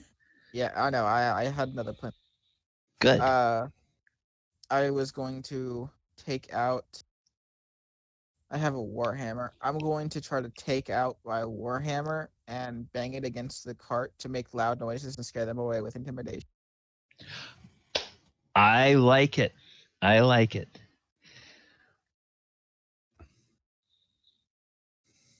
Oh, Crap. okay. Little known to Galibar, and there's no way he could know this because he's never faced creatures like this before. But the exact rhythm that he's using to bang on the cart is like a rhythm that sends these things into a frenzy and makes them even more hungry. It's because it's the rhythm with which some of their natural prey flops around when it's injured. So yeah, unfortunately, that unless there's something we want to do, that's going to be a failure. We have 3 automatic successes, right? Or is it? You have 2 automatic successes, and you just used your reroll. Or Ash used your reroll. So you have 2 automatic successes left. And there's right now you'd be sitting at 2 and 2.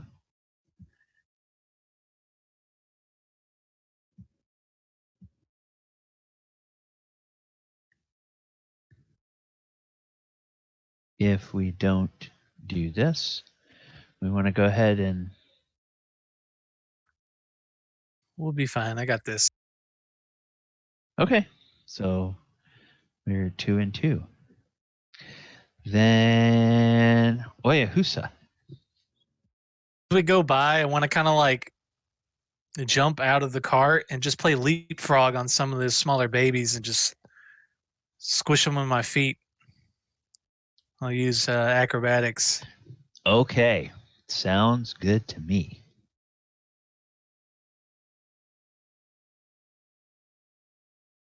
That one I think we want to succeed on. Want to use Yep. the automatic success? Probably, yeah. Yeah. Yeah. Okay. All right. All right. Just take away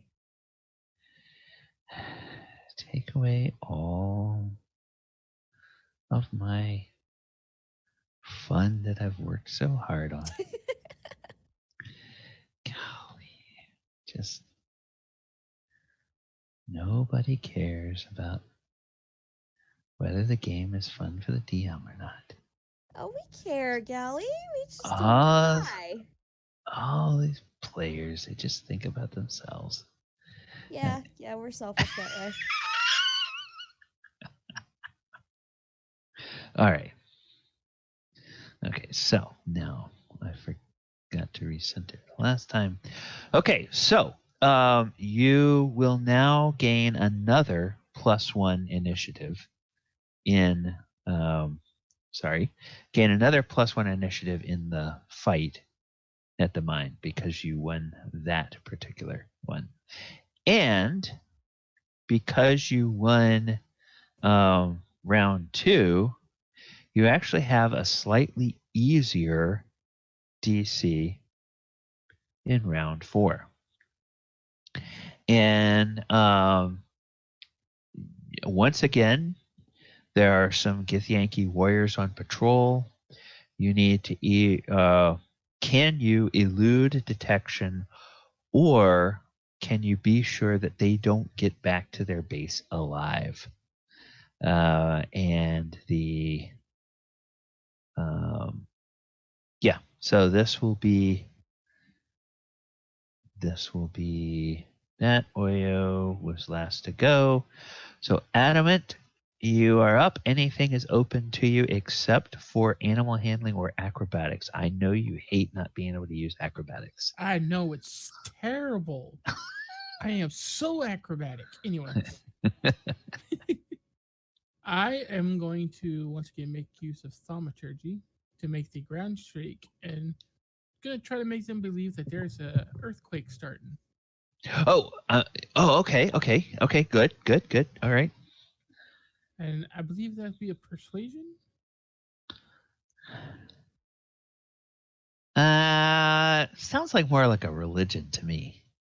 Okay, I can roll with that. Now, if you have a better persuasion and you'd rather do something else to get your persuasion bonus. Most of my stuff is all the same.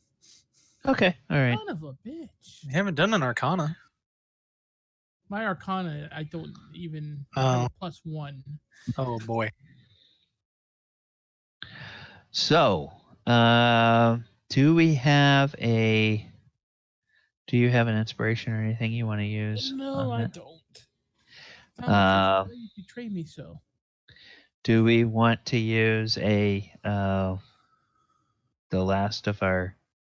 We only got one left, and it's the top of the round. Yeah, I have to Okay. save it. All right. So that's one sad face. All right. Thardram, what would you like to do, sir? Thardram, from his background as a soldier in the mines, actually has proficiency with land vehicles. Does an all cart count as a land vehicle? It rolls, so yes, it does. I imagine this is how he got around sometimes. So, I just need to know what attribute, like Dex to drive. I don't know which one it would be. You know what? Since this is theater of the mind, whatever attribute is better for you. So you could either strength it, to like force it, or you could dex it to be deft with the controls. Okay. I'll let you pick whatever's okay. So, it would be a +8 on this D20. If it's strength. Oh well, now can we do a skill? Can you tie it into an actual skill? So that would be athletics, right? So what's your athletics? Well, it's a proficient. Actually, I can. It asked me which one to input. Sorry, my bad. So it should come up with land vehicles. There you go. Okay, yeah. 25. Yeah. Skills driving land vehicles. Okay. 25 is perfect. And I'm just gonna try and mow some Githyanki on the tracks down. Like they're crossing at a bad time. Yeah, okay. They sadly, those Githyanki are not going to be home for lunch. So, you eluded one group. Maybe you can wipe out this group. Zandri, you are up. Now at 1-1.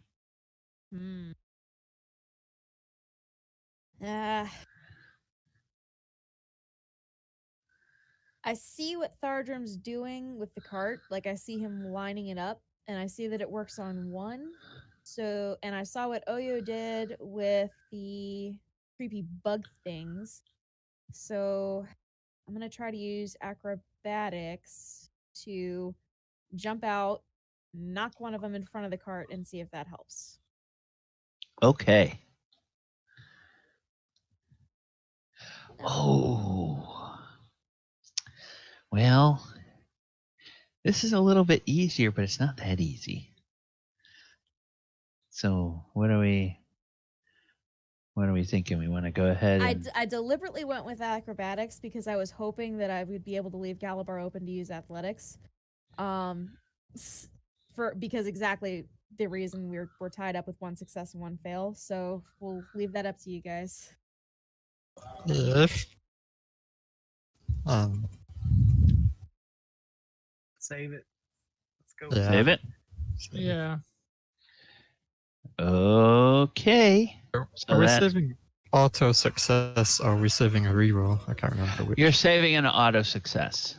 It's probably best to use an auto success on a skill with a low modifier, right? Mhm. Yeah.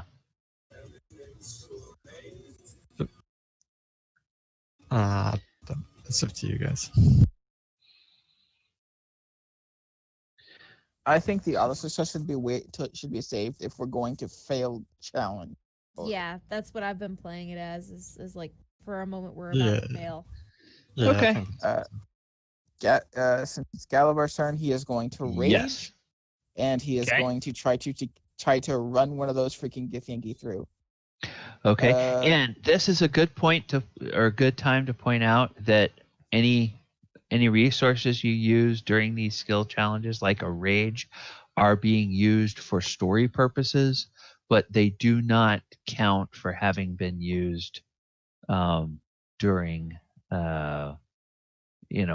for your fight. So what we're also going to say is that you all did have the benefits of a long rest during this. So before we get to the next section, reset everything that would reset for a long rest, except anything that may carry over from the last skills challenge. 19. Hey, 19. That works. That is a success. And it was a success. I will tell you it's a success because of the success you had in round 2. It lowered your DC enough to make that a success for you guys. All right. And Oyohusa.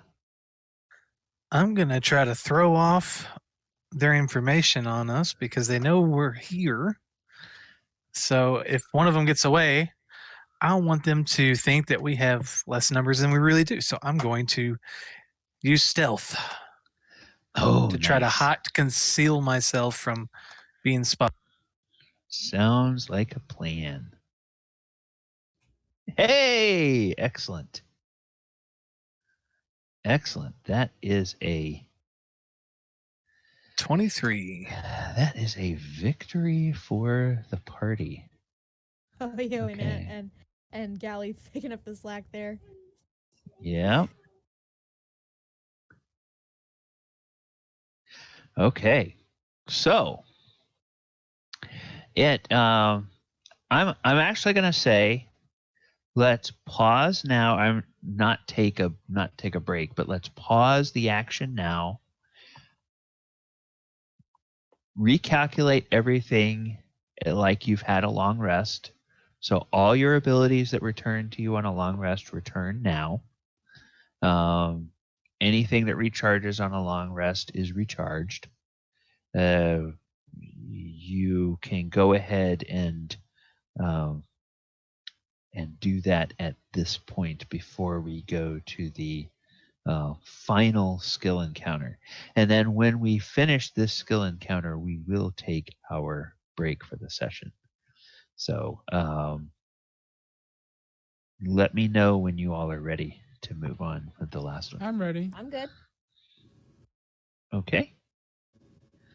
All right, then I'm going to reveal these areas. I am going to grab. Oops. That was not correct. This is correct. All right. So now, round 5. In round 5, you have now come across the Githyanki sentries on the outer perimeter of the mine.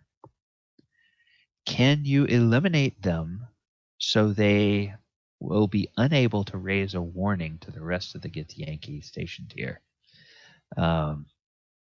And the And so that will be a yes.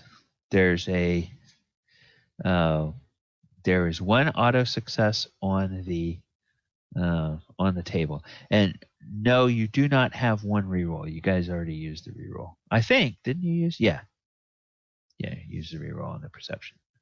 All right. That was Oyohusa was last. Adamant, you are up first.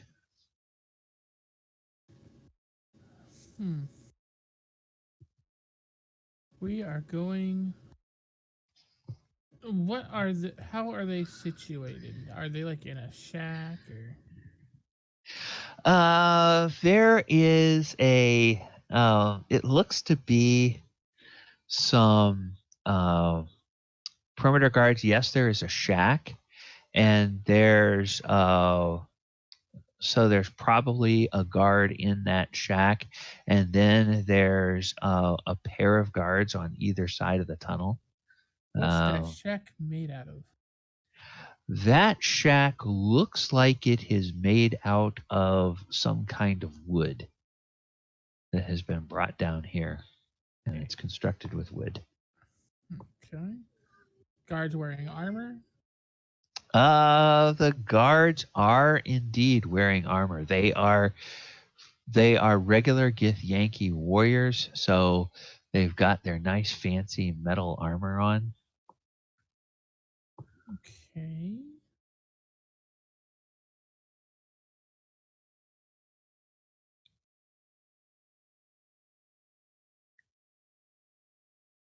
I am gonna. Well, okay. I'm gonna use my insight to find the leader of the group, point him out to the others. Okay, so we're gonna try the insight again. Okay. Yep. I give up. 13. Give. Yeah, now you guys did gain a little bit easier DC, but it's still not enough. Oh, I'm the first one in the round, so I'm not going to use the automatic success. So, all right, Thardram, you are up, sir. Yes, distracted by those fancy metals.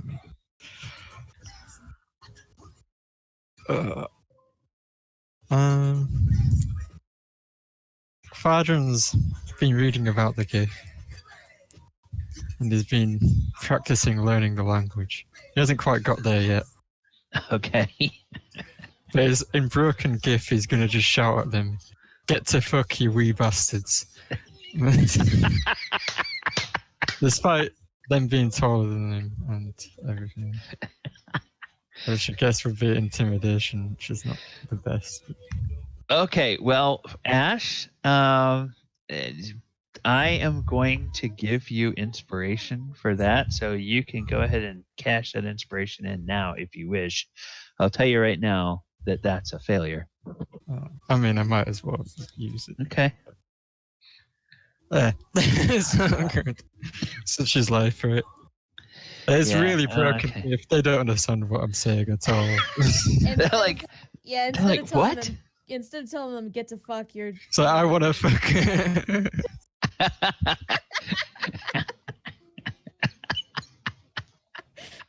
Poor Thardram. Thardram just hit on these gifts, and now instead of intimidated, they're very confused. Yeah. Like, what? Are any of them interested, though? Okay. Well, maybe they will be, but if you all succeed, they'll have to deal with that in their afterlife. Zandri, you are up. Okay. What I would like to do, because we're in kind of rough shape, and again, I want to save athletics for somebody with a better score than mine. What I'd like to do, if possible, is use levitate on one of the Githyanki and kind of move him about for a performance check. Kind of like use him as a little puppet. Oh. Hey guys, bonk. Hey guys, oh. bonk. Oh, I like it. I like it. Stop hitting yourself. No. Okay. I If we guess don't we No. use auto success. right? Yeah. Yep. the auto success, okay. All right. So we have no more bonuses from your passengers. That was a good use of those three. I like the way you restrained yourselves on using. At least we those. still get the funny moment. Stop hitting yourself. Yeah. Bonk. Yeah. Stop hitting yourself. Yeah. Bonk. Actually, you know what? We're gonna say this is sort of in a moment where Zandri's she's been getting better and better and better with her drow magic, and this is a moment where it kind of fails her, not because she can't do it, but because that Githyanki is heavier than she expected, and so the attempts at levitation don't quite go right away. You need And to lose about 5 stone, man. I have a program for that.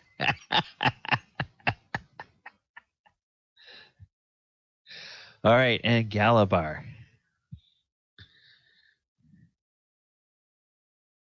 Well, I used athletics last time, didn't I? So I can't use it now. Looks like Galibar, yes, athletics, and then performance was just used, so something other than those two. Two things I'm good at.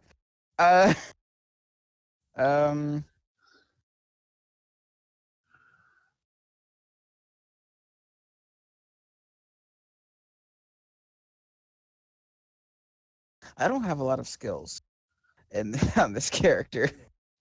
I feel your pain, man. Okay, Is it- let's Pick take the Because third- animal handling. Xandri went with distraction, so I guess I will. Okay, you have an acrobatics, which is as good as anything except your athletics. It's actually better than your performance.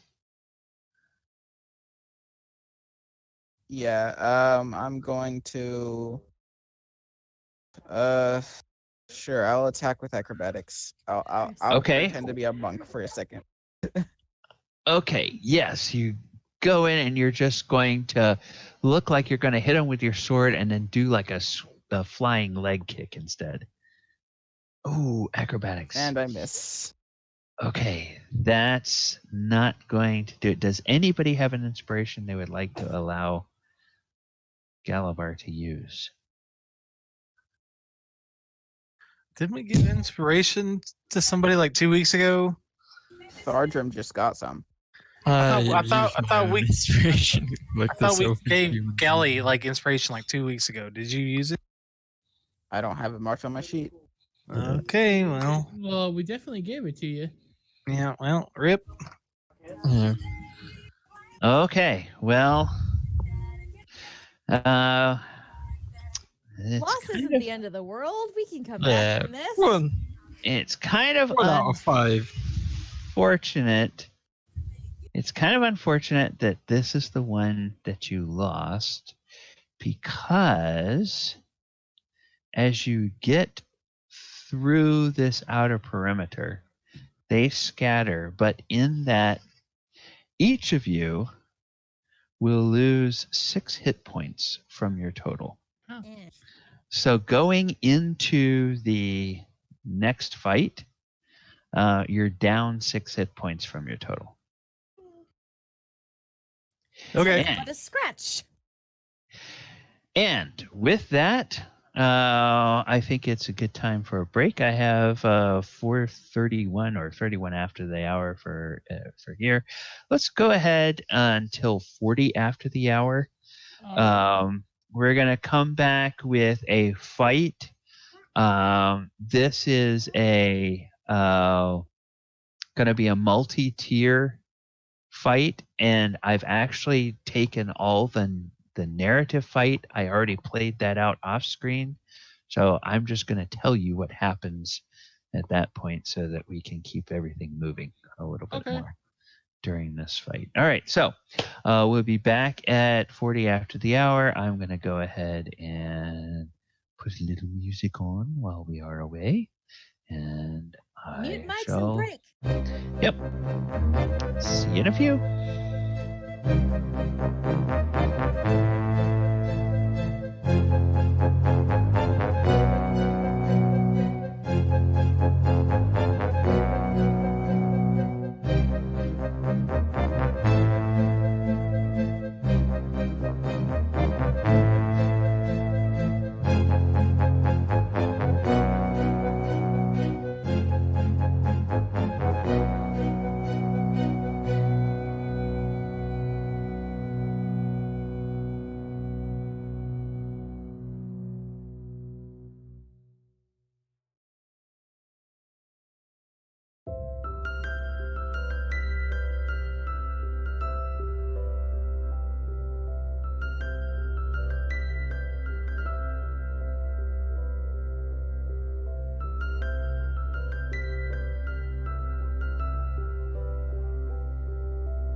All right, everyone. How are we doing?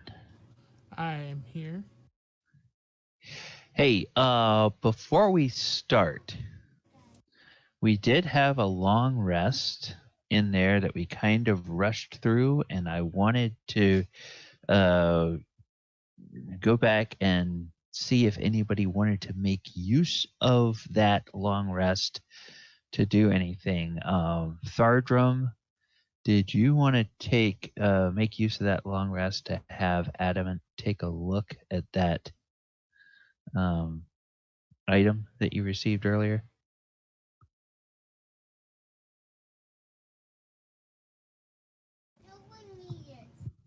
He's not here yet. He's definitely Okay. muted. Okay. All right.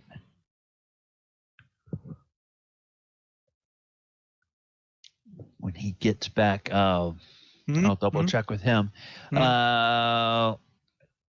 the meantime, for anybody else, There he is. Oh, okay. Hey, Ash. We kind of sped through that long rest, and I wanted to stop and go back and double check. Did you want Adamant to examine that item during that long rest? I think probably there'd be a whole. Maybe after we come up the mountain. Could it be like a Okay. whole conversation? Quite Okay, long. well, we can take some time to have that conversation if you want to do it during the long rest. And I wasn't even thinking about it at the moment, but I thought that would be a good time. If you wanted to do that, if you think Thardram would wait until later, then that's fine too. Yeah, I think he'd probably wait until a little bit. Okay. All right. Okay, that sounds good. Now, was there anything that anybody else wanted to do during that long rest?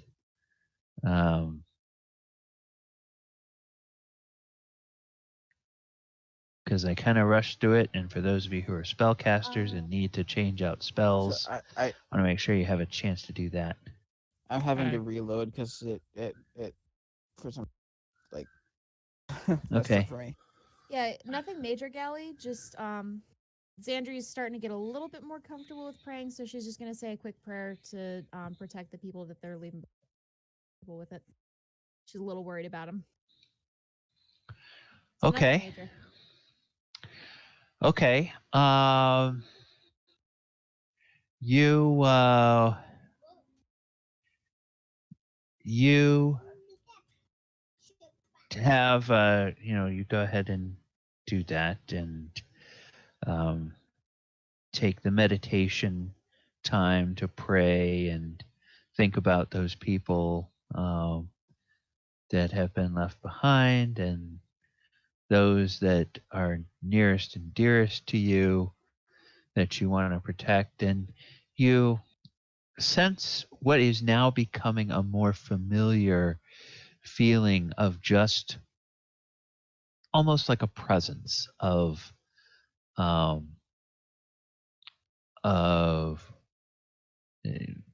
comfort uh, as you offer your prayers and as you ask for Sune's protection over those people and ask for her guidance for them, for yourself, however. And then, of course, there's the long rest. And during that long rest, Zandri, you do have a dream. Another one. Yes. And in this dream, No nightmares. you are walking through a field, and there's sunlight up above, and there's flowers blooming, and you feel strange. Um, everything is it's pleasant, but it's pleasant in a way that is maybe a little uncomfortable. And old Zandri would feel really maybe ill at ease in a place like this. You now realize that despite yourself, there's a smile on your face as you see this. And you notice from the tall grass ahead, you notice a figure stand up. And it's a woman. And as she turns, you recognize through the clothing that she wears and sort of the way she stands, you recognize that that is your dear friend, Silkala. And she has a hood kind of up over her head. And as she sees you, she raises a hand to wave, and she pulls her hood back. And instead of seeing the familiar blonde hair that you see on her, you see that she is sporting fiery red locks. And she reaches a hand out towards you, and you wake up. Huh?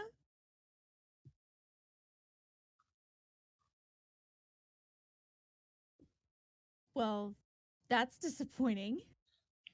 She'll actually say that. Kind of just mumble that. Um, hmm. Fiery red, you said? Yep. Oh boy. Pretty much as soon as she says that's disappointing, Zandri's gonna realize what that could potentially mean. Mm-hmm. And go very, very quiet.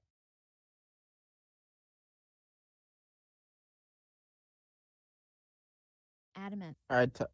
I Adamant, are you awake? Yes. Yes. What is it, Zandri?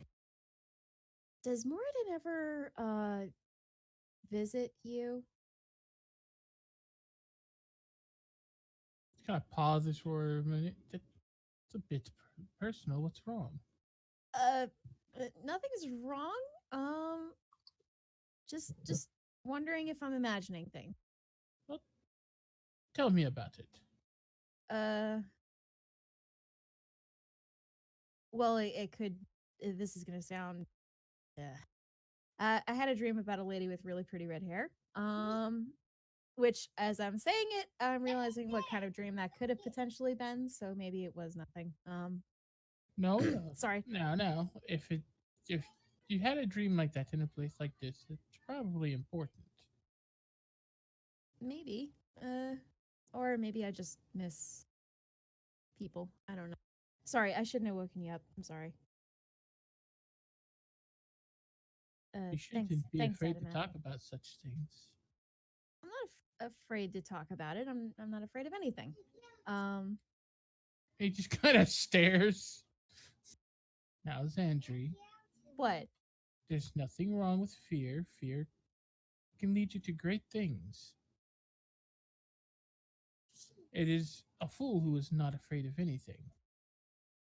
And then he shuts down.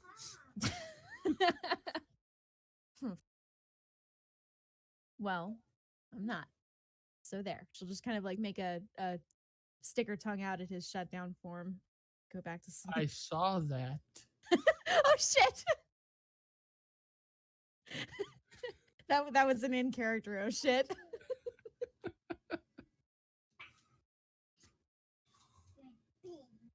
Yep. Go to sleep. Yep. Go back to sleep. after Galibar wakes up, he does the last 2 hours the long rest and meditation. Okay. All right. Does anybody else want to do anything in particular during the long rest?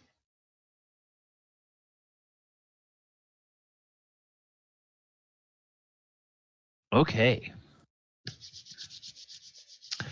Well, ladies and gentlemen, ladles and jelly spoons, we are going to go over to the mine. And I am going to bring us to, oh, whoops. Come on. Oh, this is annoying. When I shift ping, does it move your... Oh, there we go. Okay. For some reason, it wasn't moving the screen on the other computer. All right. So, what I have not drawn on this map for you is I have not drawn the actual ore cart, but I have placed on here the figures of our adventures. I have also shown a little bit of what you are seeing. As you approach, you can, for maybe 100 yards or so before you get here, you can begin to see what looks like the flickering light of torches up ahead, illuminating what clearly is a large chamber before you. You can also begin to hear the roar of a waterfall somewhere that is echoing through through this tunnel and through this cavern. And we'll just say that this happens maybe 100 yards before you reach here. Barack Klanghammer will tell you that as the ore car tracks enter the main chamber of the bottom of the mine, that off to the left side of the track there is a switch, and the switch controls which direction the car goes at the bottom of this particular hill. In one, when the switch is configured one way, it will cause the ore cart to begin trying to go back up towards the top of the mine. And if it's thrown the other way, it will turn it and let it go down towards the bottom of the mine. It's clear that he is interested in going to the bottom of the mine because that is where the red dragon has her lair. So you all are kind of in control, so I don't want to make any presumptions. What is the group's thinking? Do you want to stop the ore carts and get out and go the last remaining distance on foot, or do you want to ride the ore carts all the way down to the end of the track? Do we want to go in guns blazing, or do we want to try to scout ahead?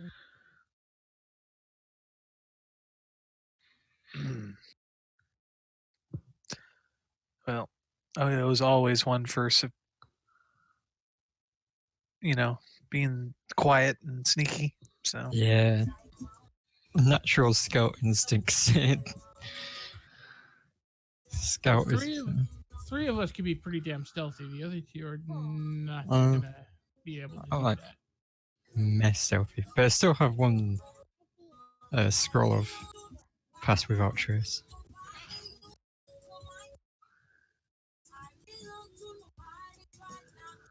I mean, we could try. What's the worst that can happen, right?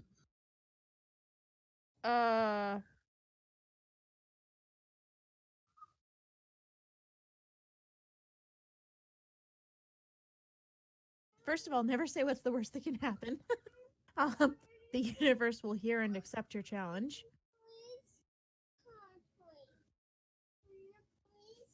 Do we want to try to use the last pass without a trace scroll and sneak in? I mean, this seems like the best time to use it.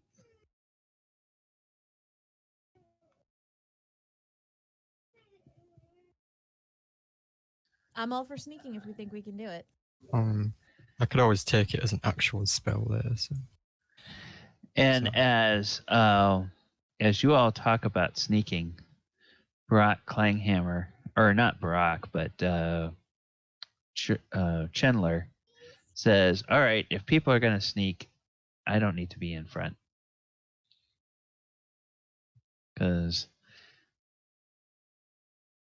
it's better to have the sneaky people go first if that's what we need to do." Yeah, I feel your pain. Well, I mean, unless Yeah, let's go with the pass without trace. Gleghammer or whatever wants to just go in there and be like, "I'm here, bitch," you know, like I don't know. Your Like he time wants has to just- come, vile worm. You will pay for your subjugation of these dwarves. A distraction. I'll be a distraction. I'm not afraid to go in there. If anybody is going to ask Barak Klanghammer, he will tell you that he cannot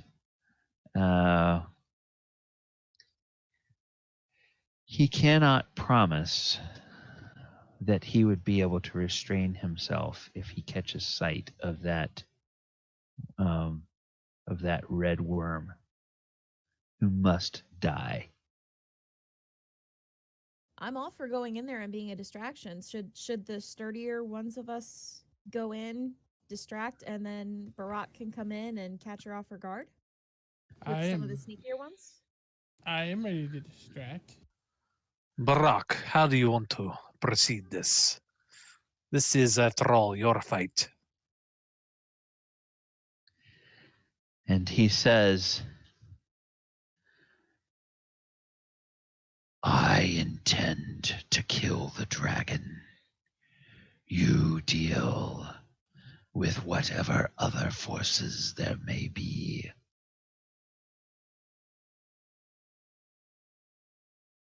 I advise you not to get in my way." Well, perhaps you should go first. If you wish. So now, Thardram, that begs the question, if you want to do, or if the party wants to do a pass without trace, do you want to try to include Barak in it, or do you want to try to pass without trace yourselves without Barak in it? Last time we passed without trace, I made everyone promise not to get caught. Then Barak went and turned into a dragon in the middle of a bridge and shouted some stuff. So he's not very good with the whole stealth operation. So in Thardram's mind, he's like, Barak goes in, he's a distraction. The only thing I'd be worried about is if he takes a load of hits before he even gets to the other dragon.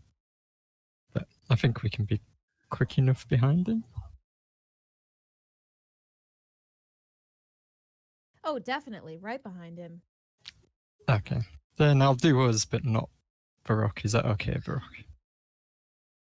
They're going all guns blazing. Okay. I can. That's- And Adamant as well. Anyone that wants to go in as team distraction can go in as... I'll be on team distraction. Yes, Barak. Let me make things a little easier for you here, so you can get to your destination. Okay. I'm gonna hit him with a Shield. shield of faith. Okay. Shimmering field appears and surrounds a creature of your choice within range, granting it a +2 bonus to AC for the duration. Okay. All right. I'll hold it until you get to where you're going.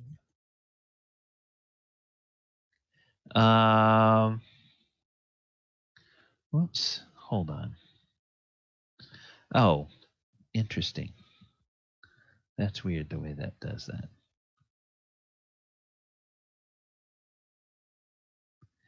Oh, come on. Dang it.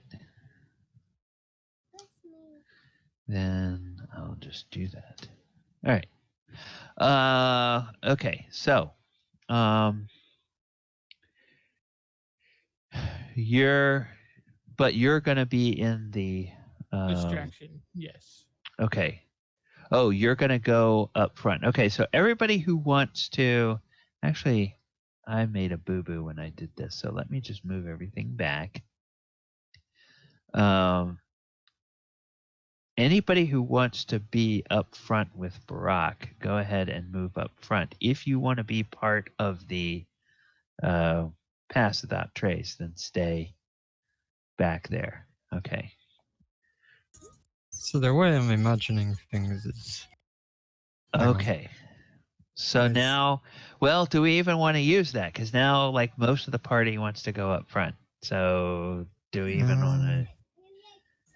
Galibar is one of the stealthier ones. You should probably stay with the stealthy It group. depends what he wants to do. I can imagine you guys fly in with the cart, right? And then me and Oyo can sneak behind them. Clacka, clacka, clacka, clacka. Yeah, Mm. I like the idea of having 2 people hidden at least in reserve in case all of us get toasted. You know. Okay. Actually, Chandler will look at Oyo and say, I think you're probably pretty good on your own. And they may need my help more than you do. And then he'll look at Thardram and say, what do you think? And this is a guy covered head to toe in plate mail. So, I mean, yeah, the pass without trace will help him, but he's still going to not be terribly. Yeah, he's in the same boat as Adamant. You do you, buddy. You do you. Okay, so he'll go on up with the rest of the group. All right, so if you guys, if you all want to use the pass without trace on 2, then let me just put something on here so I remember what's going on. Really quick before the party splits, Zandri Sure. is going to hesitate a moment, and then she'll seem to sort of make up her mind, and she'll rush over and she'll give Thardram and Oyo each a big, a hug and tell them, be careful. If it goes bad, get out of there. Okay. Nope. So like, This is a- great big hug right around the neck. Not too terribly long, but Well, you two, there's probably another entrance. It might lead to the Underdark, but you never know. You might find your father. why would I want to do that? I don't know. Maybe he's a nice guy. Might find some drawdown that way. I'd rather get back home. But Yeah, we'll try and keep this entrance available. Oyo looks at Zandri and he'll say, remember to keep your footing. right. Balance. Right. Good luck. You too, Adamant. Okay. Well, there's this kind of anxious energy that you see with Barack Clanghammer. And as soon as he senses that the goodbyes are done, he clenches his jaw, fixes his eyes forward, and he begins walking forward.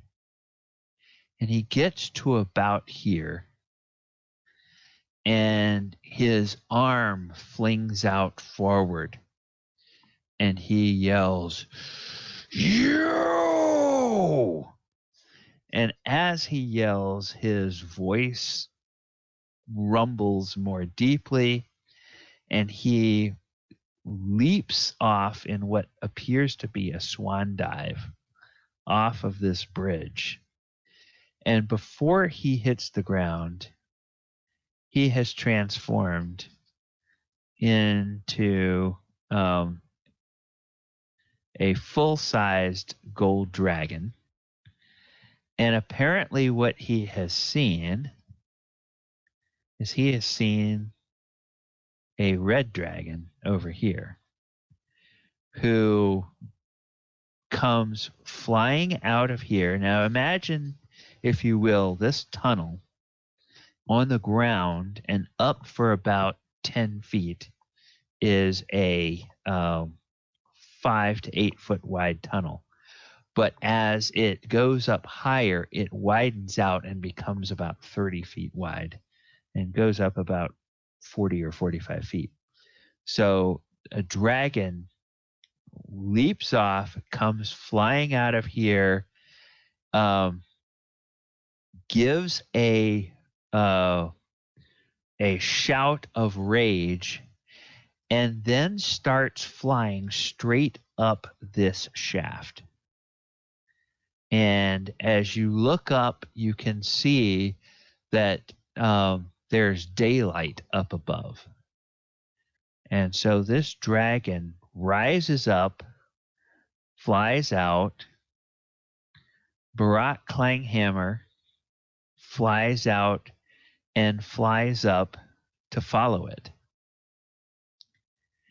And yelling and bellowing something in Draconic, probably not something very nice. But and in fact, anybody who does understand Draconic kind of blushes a little bit from the invectives coming out of his mouth. The red dragon flies up. He flies up. And then in the wake of that, another red dragon, the same size as the first one, this one with a screaming and yelling Githyanki warrior on its back, comes flying out. And everybody give me an insight check.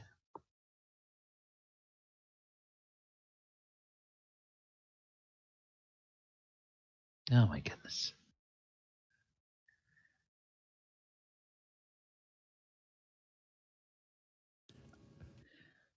I got this, Okay. guys. Okay. Yeah. Zandri and Ash, you don't know what's going on, but Adamant and Oyohusa, you both realize that this Githyanki is trying its best to try to rein in and pull back this dragon, but this dragon has decided it's going to chase those two, and to hell with whatever this puny person sitting on its back wants to do. And in fact, as it flies up, it turns and brushes against this pillar here. And as it does, that dislodges the rider. And the rider tumbles down some probably 150 feet. And I think in this edition, we are Dead. using Dead. D6s for falling damage. Yep. For 20. So he falls, and there's a great crash, and you can kind of hear the splintering of bones. But that armor isn't moving after that crash. Oh no. Oh, And what a tragedy. and all 3 dragons are gone. And for those of you that are in the front ranks, what you see down below, you see one dead Githyanki in armor, and you see a bunch of slaves. They all appear to be human slaves, and they all look up, and they kind of all shrink back when they see the dragons go, and then the dragons are gone, and they look at the fallen Githyanki, and there's like one of these slaves will go over and they'll look at it, and then he kicks it and nothing happens. And then several of them, they start to look up and they seem to notice you, and they say, who are you? Who are you? They'll start to call up. We are here to get y'all out. If We you're are here able, to save the day.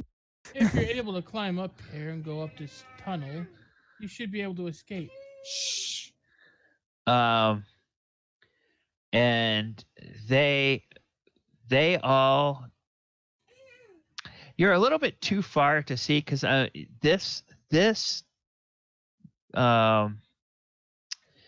this track here where it goes across the water, it's about it's maybe about 40 feet above the surface of the water, and then it goes down, and when it gets over to this point here, it's about 20 feet up, and then it finally goes down to the ground floor over here. How deep is that water? You can't tell really. Right about here, Adam is just gonna hop off into the water. Okay. All right. Now, can Adamant swim? No, he is gonna sink, and then he's gonna activate this nice ring he has. Oh, to whoop, whoop, whoop, and bob up on the surface of the water. Yep. Okay. Well, you don't really take any damage from falling, but you go down there. And what are the rest of you doing? The slaves most of them just seem to start collapsing, and it's kind of similar to what you experienced before, where they're kind of crying and whatnot. Galibar. I know you've all been through a lot, but unfortunately, we're not out of the woods yet, or the mines in this case. So if we can get everybody moving in an orderly fashion up this way, please. Galibar is going straight to the Githyanki. Okay, Galibar is going to go to the Githyanki. I'm gonna try to start herding the slaves up to the tunnel we came out of, where it's hopefully a little more safe, just in case any of those dragons come back or any Gith come out. Don't want them in the crossfire. Okay. Does this Githyanki still have his sword? The Githyanki sword is laying on the ground next to it. I'm going to pick up the sword. Okay. As you reach to pick up the sword, something happens. Oh shit. Oh shit. There is a okay. Yeah. There is a movement. You all see a little flourish of movement of the hands of one of the slaves. And Zandri, Yes. Galibar, Schindler, and Oyohusa. Show. Can you ping me where you are, Oyohusa? I just see darkness. They're still back Well, here. I see yeah. me. Yeah, I'm back with Thardram. Yeah. Thardram's like whispering, "Can you hear any fighting yet? Can you hear any fighting yet?" Okay. Yeah. So, Zandri and Schindler and Galibar. All of you, please need to make Constitution saves. Oh, no. there was a traitor in here. 16. Oh no, Gally! Ooh. Oh no. Okay, and then let's go and let's take a look at what does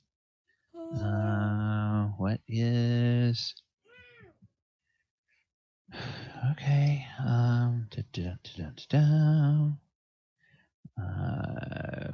He has to make a Constitution save. Oh, so Oh, that's shit. one success and 2 failures. Andrew, you got exactly what you needed. A 16 Oh, is the roll on this. As in an area defined by this square, a 60-foot cube, 60 feet on every side, a wave of psionic energy comes out, and everybody who failed their save takes 27 points of damage. So Galibar, you take 27 points of psionic damage. Schindler and Zandri each take half of that, which is 13. ow. So, whoops. All right. So,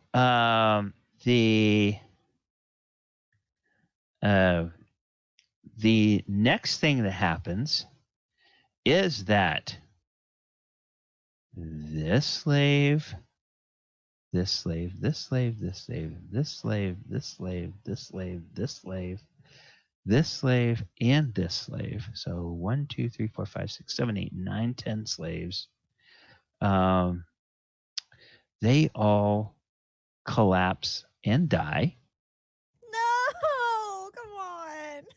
And then right here with this slave here, you see sort of a glow emanate around his head, and it seems like just little wisps of energy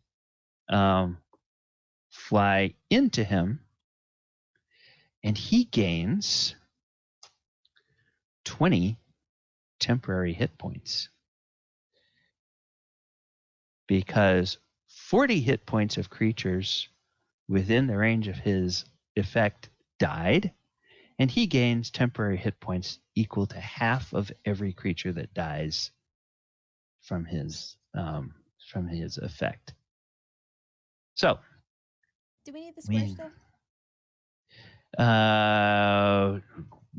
let me just get these people, and then I will get rid of it because no, we won't. It's an instant effect, and then it goes away. It's not something that lingers. Okay. Yeah, Thardram and Oyo, if you were listening for something, there is a scream of rage from Zandri. So it's this one that attacked us. It appears to be that one that did something that caused that. Yes. I was gonna and then ask let if me. it's freaking yeah. Okay, come on. Does this longsword that I just picked up, or whatever weapon I picked up, does it feel magical?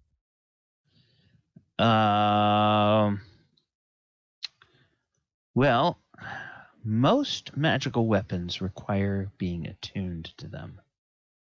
So, let's see. I'm gonna move. I mean, I'm just gonna get rid of. I think it's anything beyond like the numbered ones, like +1. Let me just double check something. What is he? He's that. He's that. It does not seem to be in and of itself magical. No. However, it is worked with silver. You can tell that the blade is silver. Okay, I'm just gonna put that to my side, and I'm gonna pull out my great sword and get ready to freaking kill this guy. Okay. So are we rolling initiative? Yes. Oh, come on. All right. Yes, we can go ahead and we can roll some initiative. And let me go ahead and do that. Chandler will roll initiative. And actually, when that effect happens, Chandler will say, "Hungerer, be vigilant." Did he say hunger? Hungerer. And we have a +2 to our initiative rolls in here, right?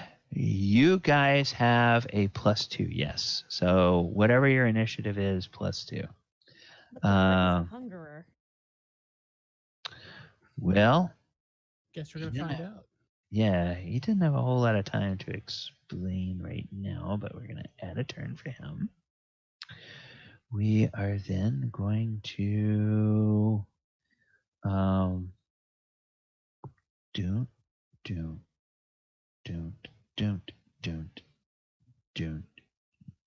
and don't. We are going to add turns for them. And let's see. Okay, so Chandler. Come on, buddy. Roll me a good initiative. Oh, 19's not bad. 19 and that's on 11. 19.11. Okay. So,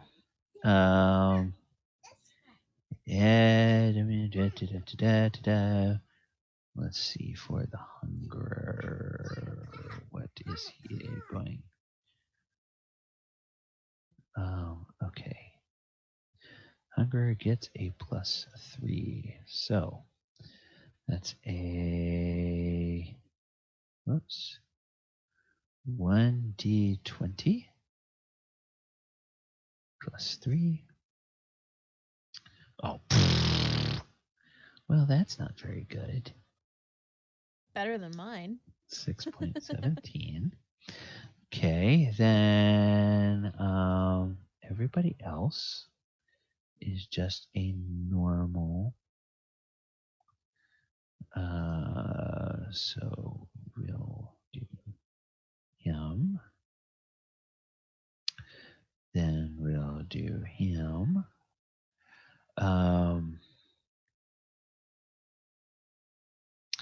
Yeah, I was thinking about whoops. I really like this monster that I found. He's very, very nice. So gets to do that. Oh, ooh, 22. That's nice. Then let's see. Oh, this warrior will get to do this. 11. Then this warrior will get to do this. 20. This warrior will get to do this.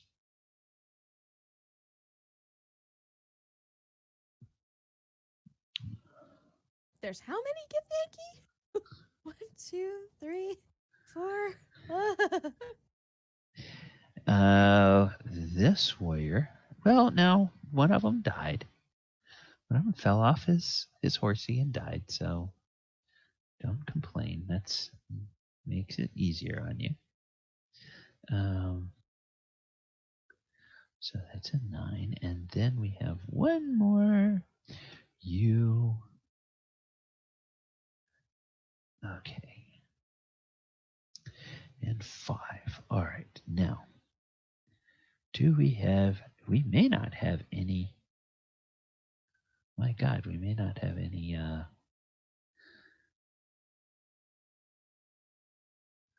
We may not have any duplicates. That's great.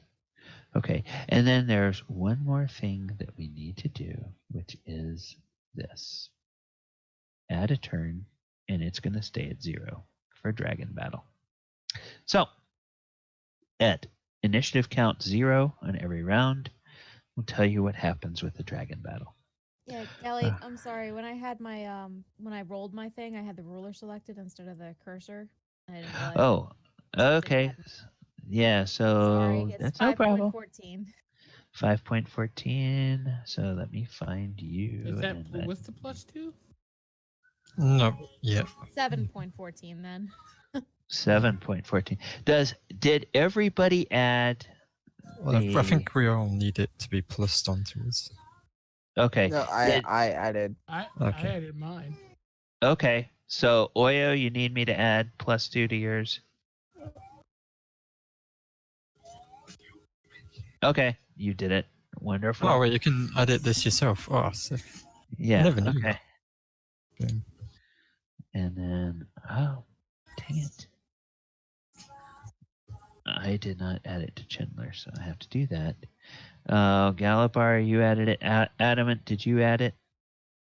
Yep, I sure And Zandri, I've added it for you. And Thardram, did it? Oh, yeah. I've just there added it. Okay, all right.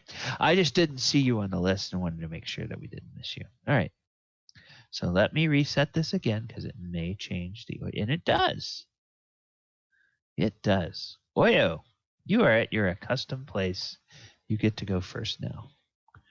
So you have heard a scream from Zandri, and you heard a number of voices that cried out in pain and then were cut off. So what would you like to do? Oyo would smile. No, I'm just kidding.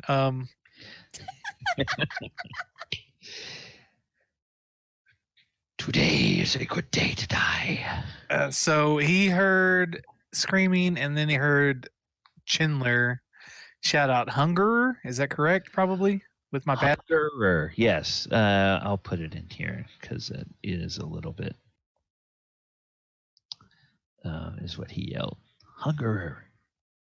Man, what do I know about maybe I don't think I know anything about a hunger. You want to do some kind of check?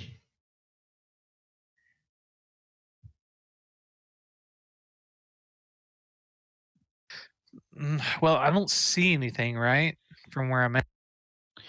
Well, from where you are, you just see probably the torchlight up above. Now, you two guys, I've put the symbol on you, so each of you has that. Now, Thardram, does he have to stay within a certain range of you to keep the benefit? 30 feet. Okay. So I think he just might have to start within 30 feet. I'll just double check. Okay, all right. Yeah, I couldn't remember whether that's something that is like in a zone from him or whether that's something that is in a, oh, I need to do this. I need to do aura. Yeah, it's like each creature you choose within 30 feet gets a 10 plus 10. It doesn't state they have to stay in there, so it's up to you. Okay, well, I would like to stealth and move up a little bit, I guess. Okay. All right. Well, what you can see is there's a bunch of dead slaves over here. There's a bunch of living slaves over here. Galibar Galibar appears to be standing next to this knight. There is a slave here. Where I'm pinging, there's a slave here, and you can tell. I'm just going to let everybody know that there is an aura that extends out from him. Galibar, you are not in that aura, so you are outside that aura, but it appears to extend about 5 feet out from him. What that aura is or what it does, you can't really tell by looking, but there's something out from him that is now apparent.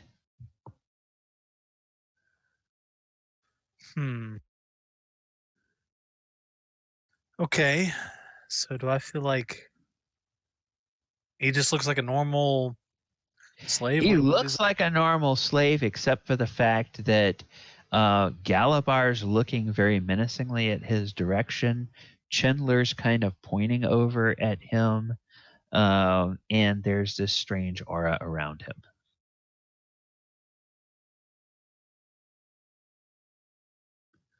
But All otherwise, right. he looks like a slave.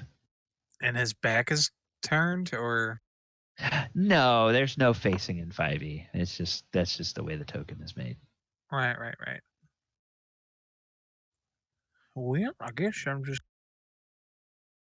move over here. Okay. At your particular monk level, that's probably about a 20-foot drop for you. So you can drop 20 feet and not take any falling damage, correct? At your Yeah. monk level. Okay. Excellent. Thought so. I just wanted to double check.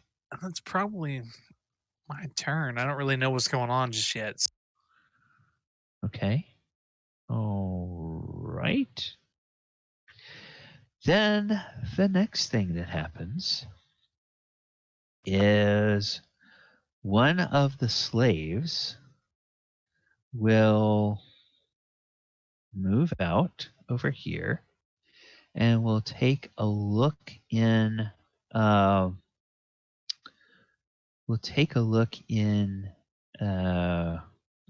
direction of Adamant, and we'll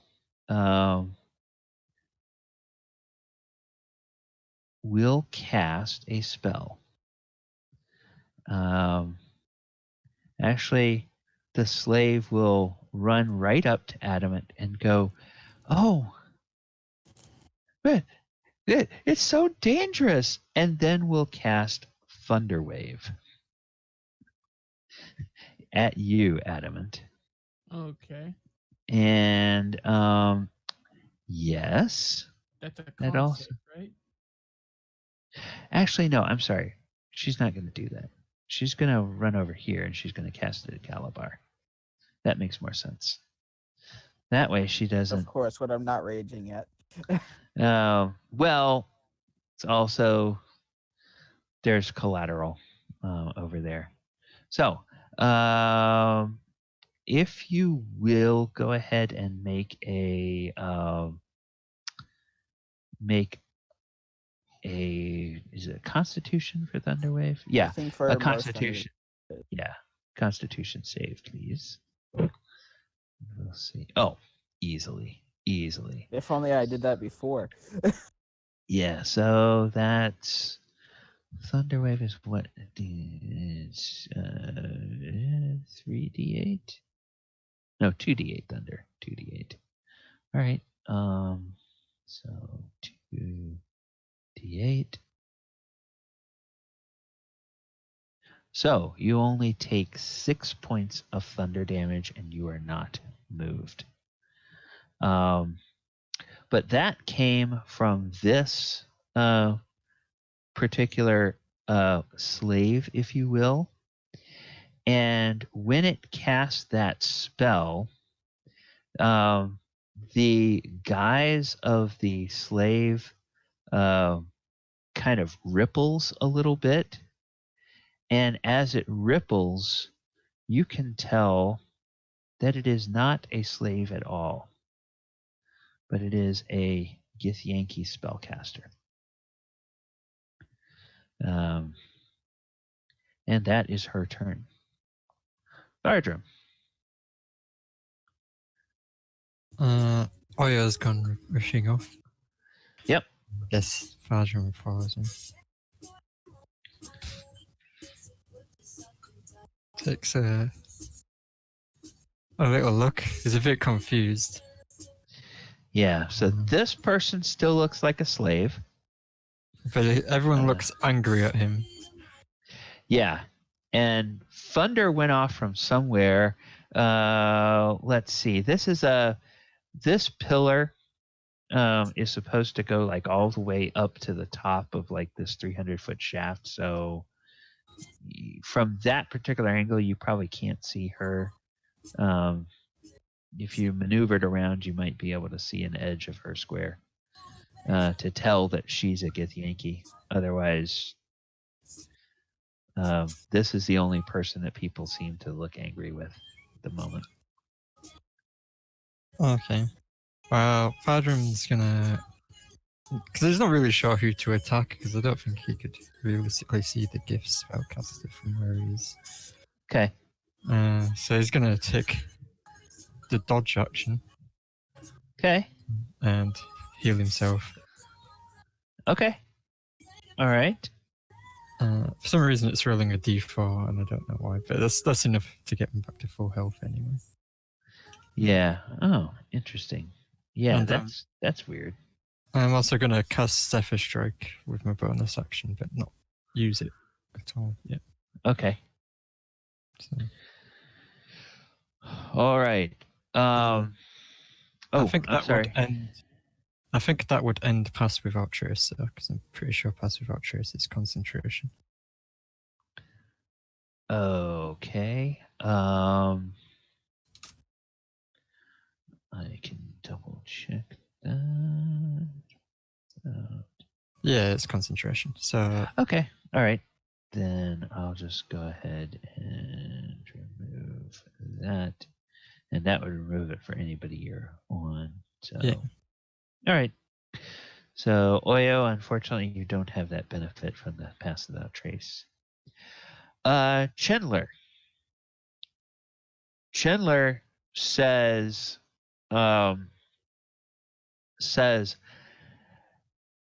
hungerers, they're very dangerous. They get stronger as their enemies die. Be careful not to get too close. You'll suffer fatigue. And so then he will take out his crossbow and he will shoot at this particular enemy, apparently identifying it as the most dangerous enemy on the field. 19. That'll hit for 5 points of damage. Let me just double check. Nope. No resistance. All right. So takes that And then he is going to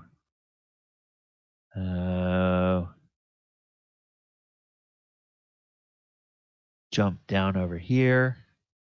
5, or that's 5, 10, 15, 20, 25. And he'll sort of take up a defensive position with Zandri.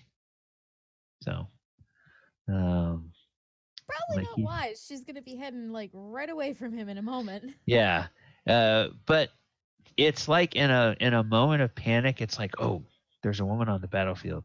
Must protect her. What? It's like, yeah. What? Yeah, those Ravnikins, they're still kind of chauvinistic. All right. So, which warrior are we dealing with? We're dealing with this guy. Okay.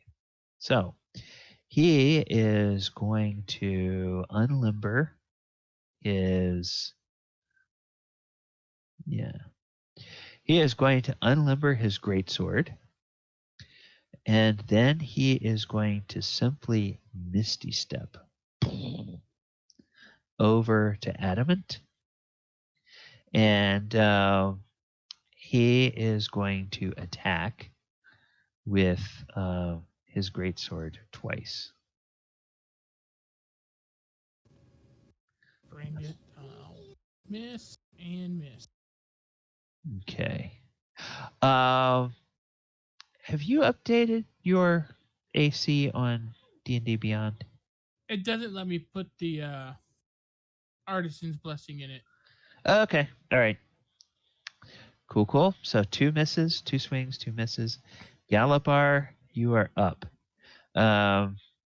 You have been warned about this person, but oh, hey, there's a spellcaster right there, and she tried to do something nasty to you. So what would you like to do? Yep. Well, I will rage, and I'm going to move back. And I'm going to swing twice with my greats. Well, I'll swing. I doubt I'm gonna. 16 does it hit? 16. No, it bounces off of her armor. She's wearing half plate. Oh, Ooh. that'll hit. That'll hit. And let's see. I don't think If she. only I had a brutal critical. Yeah, I don't think she has any resistances, so she takes all of that. And it's a magic weapon, by the way, so that's fine. Anything else that you would like to do? No, I'll save it till next round because I already section to raid. Okay. Adamant. It's really weird. This slave came up and attacked you and still looks like a slave. But clearly the slave would not attack that way. Adamant's eyes just kind of light up with the fury of the forge, and he's going to Okay. reach out and touch someone. Okay.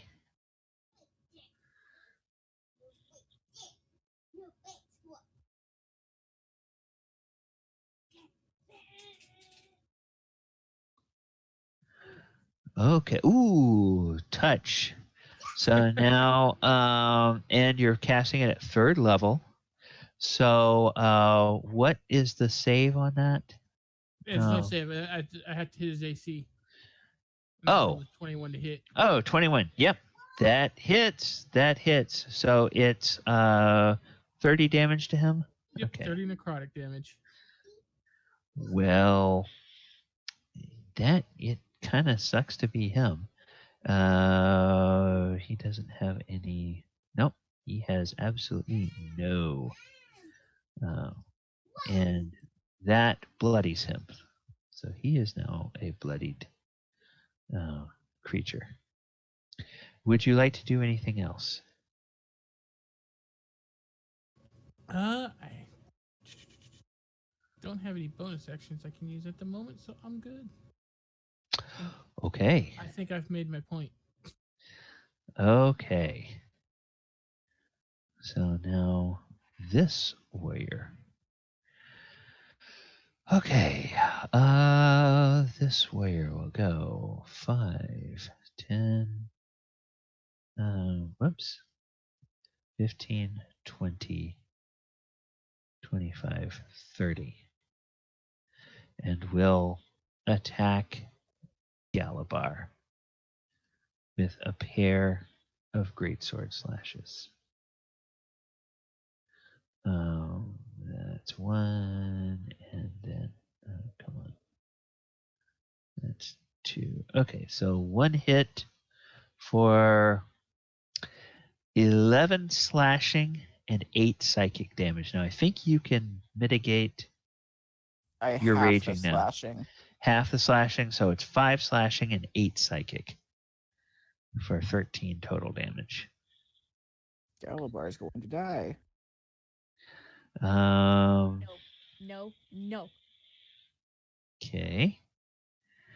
Then there's this slave who also unlimbers a weapon. Moves over and is going to use that trick that you can do in 5e of moving into an ally's space to attack and then moving back. Which means that Adamant, you're going to get an opportunity attack when he moves back. So let's let him attack first. And that's No. that's a crit, and that's a miss. Okay, so 2d6 is 12. 22. Hang on a second. 12 plus 2 is 14, and then 2 is 16. Yeah, 16 and 6, 22. Yep. So that's 22 damage. And then he steps back, and you get to have an opportunity attack against him. Oh, yeah, I'm definitely taking that after that mess. Yeah.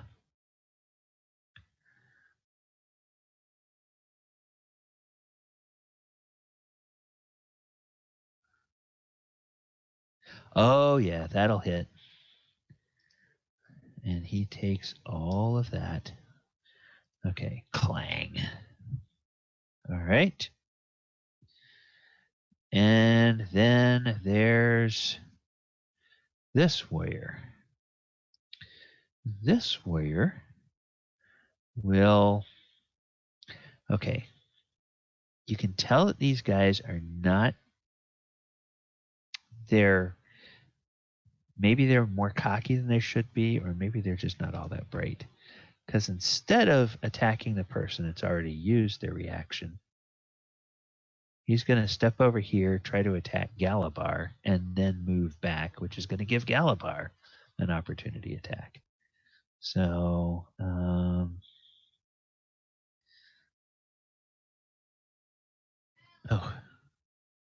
whoops, hang on a second. Oh, okay, all right. So 1 hit for 3 slashing and 9 psychic. And now is Galibar still up to take or after that hit, is he still up to take a Wait, you attacked me opportunity? for he 9 gets psychic he and 3 gets slashing. 9 psychic and 3 slashing. Yes. Galibar's down. No. Oh. No. Wait, I'm a half orc. Which means you have half orc resilience, right? Yep. So he takes that opportunity attack. Okay, which is a connection for 18 points of damage. Oh. Damn, he wishes you weren't a half orc. Okay, but I'm going to go ahead and I'm going to mark Galibar as bloodied. So I've been bloodied since that freaking psychic attack. Okay. Adamant, you're still not bloodied? Yes, I am. very much am. Okay, because your hit points aren't updated on your token. So what is your total at now? 15 out of 43. Okay. All right. Try to remember to update the things on your token so that we can all keep track of where everybody is. Because putting the bloodied on there will let your teammates know who Yeah. maybe is in need of help. I have Hang in there, guys. Hang in a there. I have visible a plan. bar. I have a plan. I have a plan, guys. Hang in there. I have yeah, I have a visible bar you're that shows my health percent. yeah. I can see your bar. I don't know if everybody else can, but I can see your bar. They should Okay. be able to. Okay. This guy. Oh, this guy's just been standing there. This slave, he turns towards Adamant, and he's going to swing twice with his. And I'm going to say that basically. Oh, okay. So 2 misses. Who are the people that have attacked Adamant? These 3 right here in front of me. Yeah. So those 3 all have attacked you.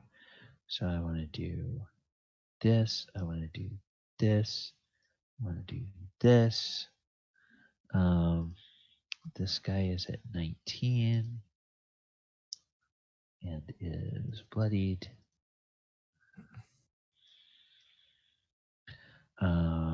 This guy is at 41 and is not bloodied. And then this guy missed you twice, but has not yet been hit. So you now see 3 Gith warriors standing there.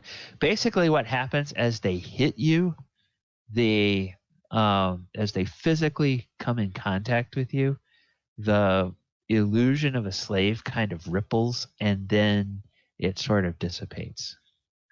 Barack still has his AC bonus. Oh, okay. All right. Yeah. So For now the moment. Now this knight. What is this knight gonna do? Yeah, these guys. There's a problem with these guys. They all have to be in melee to do anything. 5, 10, 15, 20, 25. Well, he can't get to you to do anything, so he's just going to move up. Zandri, you're up. Okay. DM, does Yes. Zandri know from her studies of magic whether this guy here, with the aura of protection of whatever he has, does she know if he needs line of sight to do his magic, or if she needs line of sight to do her magic? Is it reasonable to say she knows that? Most spells, yes, do require line of sight unless they're just area spells. Okay. So if you're trying to target somebody, then yes, you generally need line of sight to target All them. right. Zandri's not going to be doing much damage this round. I'm sorry, guys, but I got to try to turn this around for us. First thing she's going to do is she's going to cast darkness on this guy. And if I've Ooh. measured it right, that should reach out to here and out to here and give them disadvantage on attacks. Okay. And she's going to cast darkness on that guy, and she's just going to scream, "Run, Gally!" just like almost choked off, so worried with all the hits that she's seen him take. Just like Okay. calling to try to guide him over to her out of the dark sphere. So that's gonna be what she's doing with her action for that turn. And then she's gonna use her bonus action to do second wind. Okay, so now let me just double check something and see. What does he have? Oh, he can't do crap about that. Ah, but she can. Okay. All right. The counterspell goes Ooh. off from Third this. level or lower, it automatically fails. Fuck! Yeah. Wouldn't she need to be able to see Zandri? Oh, hey. You have to be able to see someone casting the spell. Haha, and that's right. You that's- tell her after a creature in. Oh yeah, you have to be able to. Okay. Well, yeah, because All right. you know what? You would have Doesn't you'd this- have to be you would have to be aware of them casting the spell. You're in this case, Thardram, you're correct because there's so much noise going on. There's no way she could hear Zandri casting the spell. The language doesn't specifically say a creature you can see. It just Yeah. says you interrupt somebody. So yeah, yes, you'd have to be aware that they're doing that. So now let me do this, and I'm gonna do this a little bit differently than I did last week because last week was a real pain for me as well as everybody else. I'm just going draw a to. sphere, maybe? Well, what I'm trying to do is I'm trying to draw just so we see the outline. Right. Now, I know this is not centered yet. I want to try to get the correct 1, 2, 3, 4, 5, 6. I think that's about the right width. Then I will move it so that it is centered where you want it to be, which you want it to be centered on Right on this guy here, yeah. this guy here. Yeah. Is that about right? I basically want to get darkness on these guys next to Gally and try to interrupt his line of sight so that Galibar can retreat and So Zandri can't. Yeah, so you want it basically in front of him. He's backed up again, or he's near a wall, so Yeah. you can afford to put it out a little bit in front of him, center it a little bit in front of him. Right. And yeah, because if we're basing this on a point you can see, Yeah. you can easily see there. So yeah, she'll yeah. she'll just like scream out to Galibar to try to guide him out of that, give him a point of reference. She uses her second wind. She gets 9 HP from that, and then she's going to action surge. She's going to burn Okay. her action surge, and she's going to cast Fairy Fire over on this group of people over here, which is a 20-foot cube. So she's going to get these guys here. So they all need to Okay. make Dex saves. They all need to make dex saves. Okay. And if they fail, then we have advantage on attacks against them. Okay. So let's start with the actual slaves who get nothing on their dex saves. So 15, 5, That guy actually and succeeds. 2. It's a DC 14. Okay, so this person is limbed in. Lit up like a purple and green Yeah. Christmas tree. This person is limbed in. Yeah. So then we'll take a look at the 3. Actually, there's what is this guy? Isn't darkness concentration? Is it? Hold on, let me check it. Oh yes, it is. Okay, never mind. I can't do Fairy Fire. Okay, so All right. all right. Yep. All Okay. right. In that case, no burning the action surge. That's just going to be what she does, and then she'll take her movement to go 1, 2, 3, 4 to try to kind of give Gal. No, not into there. So I'm guessing she's under the bridge. She'll try to give Gally some cover. Yeah. You can see the edge of your own darkness, obviously, but you can't. All right. Well, now, what does he? Okay, he cannot see through magical darkness, so he has that. Oh, he should probably see if his. You should probably see if his ability recharges. Let's see if his fun ability recharges. Ooh, it does. But he's going to save it until he can see what he's attacking. Don't, soldiers take a long time to train. They're very valuable. No sense wasting them. All right. Then he doesn't have any damn. Doesn't have any.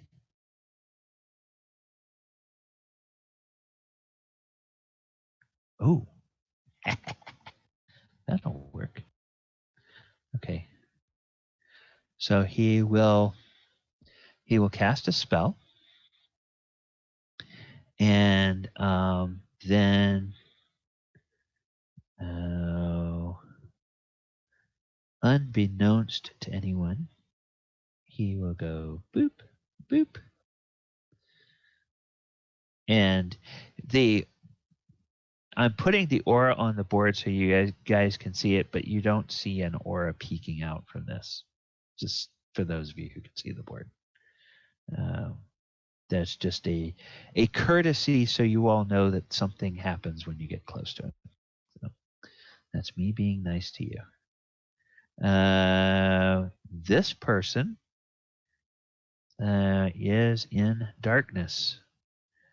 And because they're in darkness, they can't tell which direction it is. So I'm going to roll a d8 with 1 being north. And he's going to try to move in some direction. And maybe he'll move further into the darkness, and maybe he'll move away from it. Okay, so that would be 1, 2, 3. Oh, he got lucky. So he moves out. Damnation. Oh, okay. Now I can see something. And yeah, he's going to look around and move up here, but he's not going to do anything else because he can't get to anybody to attack him. And then, many miles away, or at least several hundred feet above the surface of the world, there is a dragon battle happening. And in this first round, Aranax has chased after Zendalor, which is the red dragon that has been here. Zendalor is a female red dragon. And the Githyanki, being the devious sorts of people that they are, when they realized there was a female red dragon here, they brought a male young adult red dragon because they figured that dragon her age, you're not going to trick it or train it or anything, but if you could distract it with a boy toy, then maybe you can have more of a measure of control, or at least rapport with it. So when the boy toy saw that his girlfriend was being chased by a gold dragon, he's like, screw you guys, I'm running after her. And the knight, the knight found out to his peril that wasn't a smart thing to do. In this first round, Aranax hit Zendalor all 3 times with his claws and his bite. And after the boy toy attacked, he hit her again with his first legendary action, and she hit him twice, hit Aranax twice, and then after her attack, Aranax used a legendary action again to hit her. Now, if you were out there to watch, you would realize that dragons by age category, once they're adults, they get legendary actions. As a young dragon, they don't get legendary actions. So even though it's 2-on-1, he gets 5 attacks per round to their combined 6. And as an adult, he has a slightly better bonus to his hit. So that's what's happening there. Oyohusa, we're at the top of the round. So I kind of stealthed over here. Am I assuming that as I've been watching, like, you can't trust any of these fuckers right here? Well, you know what? I didn't put them on the board, so I didn't do anything with them. But what you did see is you did see this one dive in the water, this one dive in the water, this one dive in the water, and this one dive in the water. And when weapons started coming out and people started, they were like, "Oh crap, get me out of here!" And they clearly looked terrified and jumped in the water, rather than getting in the way of anybody swinging weapons. So they have not taken any threatening actions towards you, towards other slaves, towards Adamant, towards anybody. They just look like they're scared.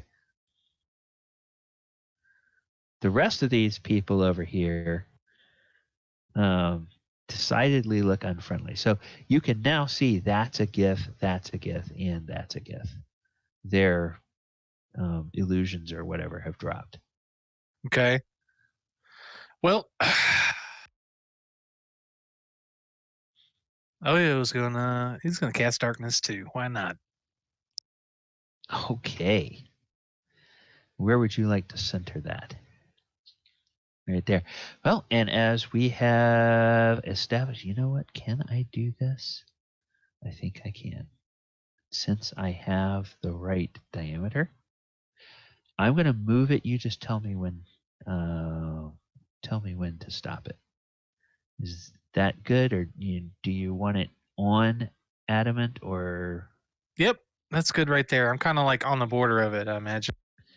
Okay, yeah, you're on the border of it. You kind of know right where the edge it is, so you know which way to step to get out of it since it's your spell.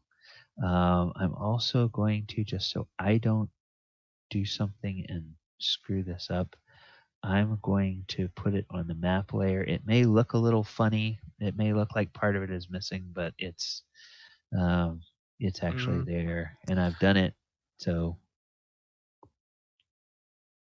And then Oyo's gonna move it. He was gonna move before he cast. Pretty good perception. Well, I can't quite move, but where I want to be right there in between these two guys. And I'm kind of like kneel down. I'm hoping one of them will trip over me. If those two go either that direction to the north, maybe they might trip over me. Okay, all right. So you basically want to stop like right there. Yeah, and I'm gonna kneel down. Okay, all right. Because of your perception, this is going to be super, super low. But just make it. You don't have the ability to see through magical darkness, correct? No, but I can perceive to smell or use sound. Yeah. So just make a perception check and don't roll a natural one. And that would just mean so that you don't accidentally like step in the water and splash and give away your. Okay, you want me to roll a what? Roll a perception check and just don't get a natural one. Anything above a 1 will be good for you. Yep, you're fine. Okay. That's my turn. All right. Ooh.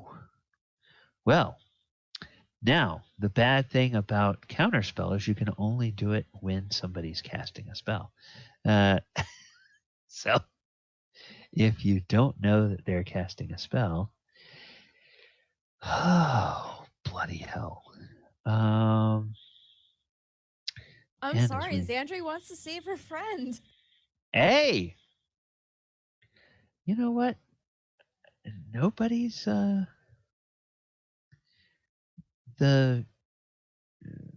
enemies of the universe may dislike it, but shit, what can she do? Well, here's what she can do. She can cast this on her. She can cast this on herself. Okay. So she will go. Whoops.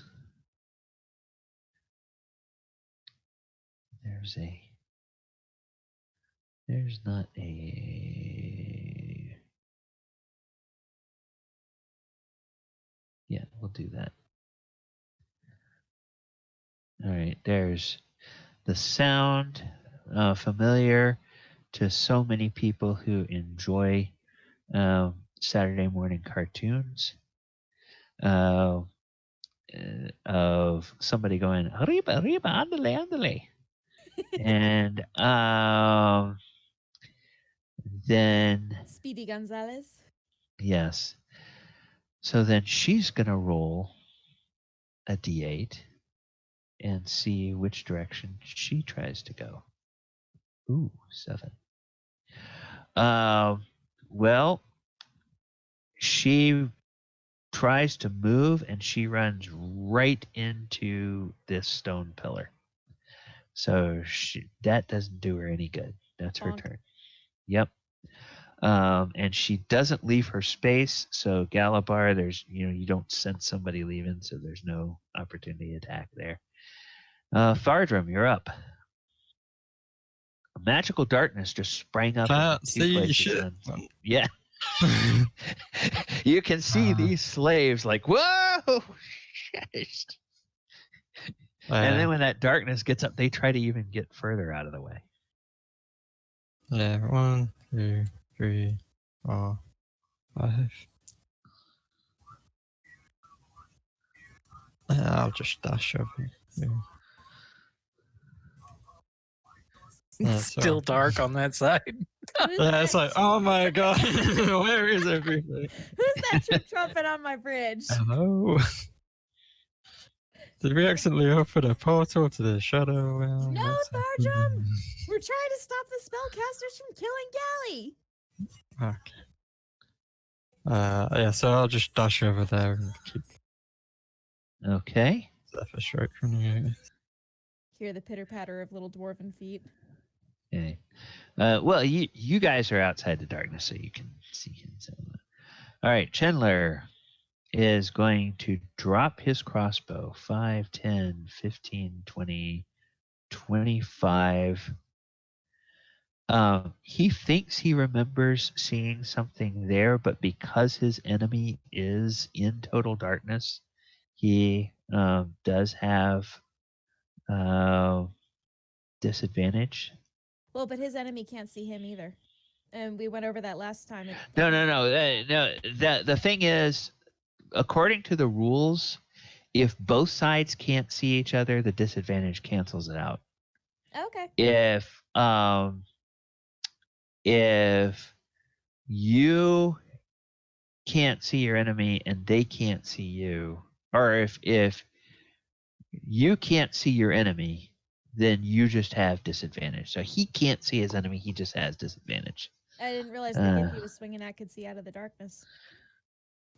So, all right. So that's a miss on his first. Oh, well, he actually hit even with disadvantage. So, but for 13 points of damage. All right. And he stays out of the darkness because he does not want to be in there. Okay, so this warrior. All right. This warrior is this one here. And this warrior is going to try to attack at Adamant, and because he can't see Adamant.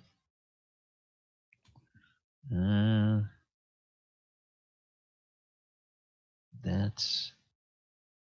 Well, Adamant, can you see him? No. Okay, so he'll just make 2 attacks. Both miss. Yeah. Yeah. Okay. All right. Both miss.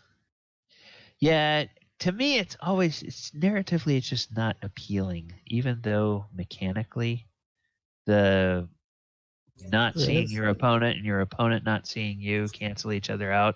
Narratively, it's a lot more fun just to think of everybody having disadvantage and swinging blindly at each I other. think this is because of the clunky rules around advantage, disadvantage always cancels. Whereas in like Yeah. another game, it'd be like plus 10 to hitting someone that can't see you, but minus 20 if you can't see. Yeah, I agree.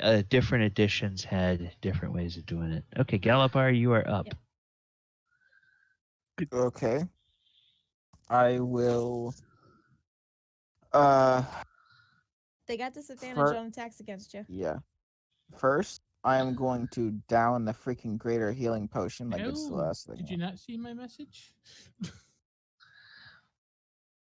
That's what he wants to do.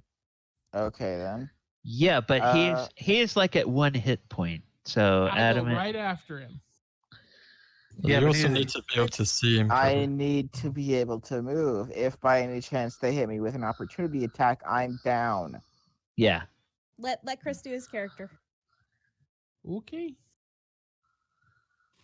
I actually have 2 greater healing potions, so 44. 4. So that's 14. All right. Okay. And then that was my bonus action, correct? I will move Drinking here, a which- potion. Yeah. That's only 1 opportunity attack. Drinking a potion is an action. I thought it was a Yeah. bonus action. It's a really No. common house rule to make it a bonus action for yourself.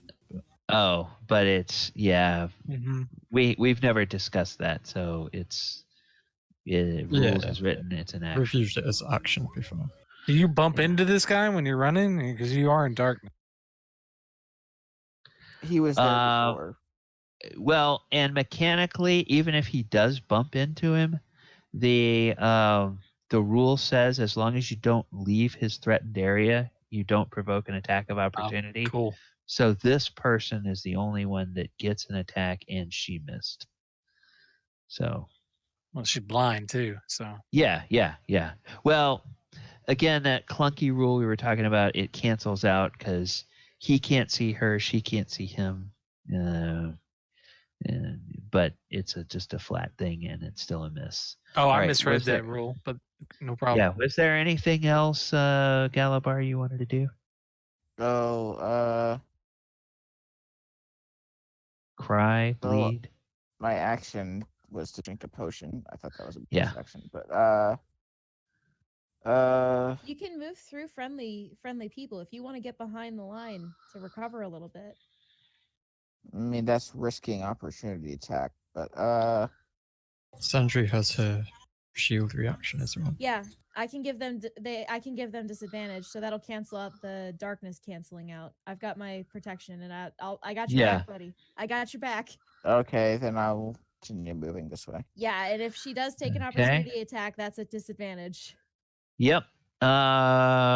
She will. So she'll do that. That's a miss. That's a miss. Eat it! So they're both misses anyway. So Not my buddy. all right. So Galibar, you can now see. Okay. Adamant, you are up. Well, unfortunately, I am going to have to take away our friend's armor class bonus because I'm going to cast that. Beacon of Hope. Choose any number of creatures within range. So it's 30 feet range of you. Yep. I can give everybody. Okay. Like literally. Any For any slaves? Barely. Yeah. Barely. Yeah, each target has advantage on wisdom and death save. Okay, and regains maximum hit points possible from healing. All right. So, I'm going to use our favorite thing so nobody else use any holy spells the rest of the fight. No. And that includes that includes yourself too, right, Adamant? Yes, it does.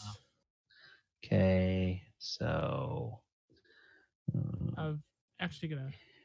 and swap I am following this rule exactly as written. It doesn't say anything in this description about people you can see. It just says I within like range. double and triple check that. I'm like, wait, let me make sure. Yeah. Okay, so yes, and Thardram, you are in bonus as well. All right. Oh, I'm sorry. Was there anything else you were going to do? I'm gonna. I can't. Bonus disengaging is a action, right? Right, unless you're a rogue or something. Now, you can make an attack if you want to. Oh no, I can't. No, that's right, because that was an action. Never mind. So he is. But you just can going to move take a if you want. step back. Okay. Okay, actually, there will be 2 opportunity attacks, but they're both warriors, so they both kind of are. So that is a miss from that opportunity attack and a miss from that opportunity attack. All right. So you take a 5-foot step. Oh, hey, you can see now. Do you want to keep moving or do you just want to stop there? He's not gonna leave Oyo alone with these guys. Okay. All He right. just needs a minute. All right. Next thing, this warrior here. Okay. This warrior is going to try to attack the. Actually, I'm gonna give him disadvantage on this perception because technically he doesn't know. Oyo was not there at the time that he did that, so 2 perception checks take the lower one. Yeah. Has no idea that Oyo is there. So he's probably heard something moving, so he's going to try to push. No. D8. 4. Whoops. That's not the second roll. It's not anything. So he, instead of going there, he actually walks this way. Oyo, somebody just moved away from you if you want to try an opportunity attack on them. At disadvantage because I can't see him, right?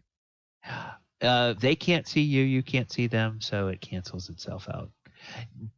Mechanically, the logic of it doesn't feel like it should, but the logic of everything works that way. So just a flat roll. No disadvantage. Oh, I just figured we both had disadvantage because we couldn't see. That's It's weird. It feels like it should be, but technically the advantage and disadvantage cancel each other out. So what happens when I push up a light source? Do I get advantage?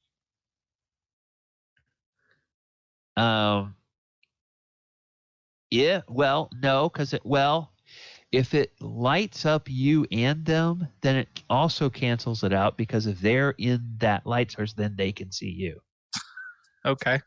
Unless it's a light source that the only thing that would give you advantage over them is if you could give yourself like devil sight so you could see through magical darkness and they could not, then you would gain advantage. Or if your enemy can see through magical darkness and you cannot, then they get Okay. advantage.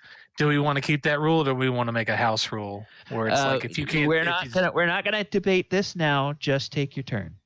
Sure. If somebody wants to debate that, do it in Discord during the week.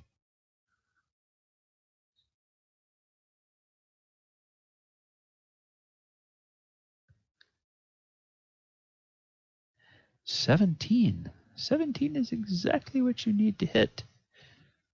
And he does not have any thing. So he backs up and he actually runs into his own person. He's like, shit. He wouldn't And know it's his own person. That's what makes it funny. yeah. I mean, he backs up here, so he has no idea whether he got hit by a friendly. When he backs up, he can feel the plate armor, so he knows that's a friendly, or he presumes that's a friendly. Oh, I mean, he was just attacking somebody that is plate armor. Yeah. Where this guy? Okay. This guy has no idea where the hell he is. D8. Okay, so that means he's going to try to go. He tries to go straight into the pillar and can't. So he doesn't move anywhere. This person has not been hurt yet. And this person doesn't know that Oyo is there, but does know that Adamant tried to move away.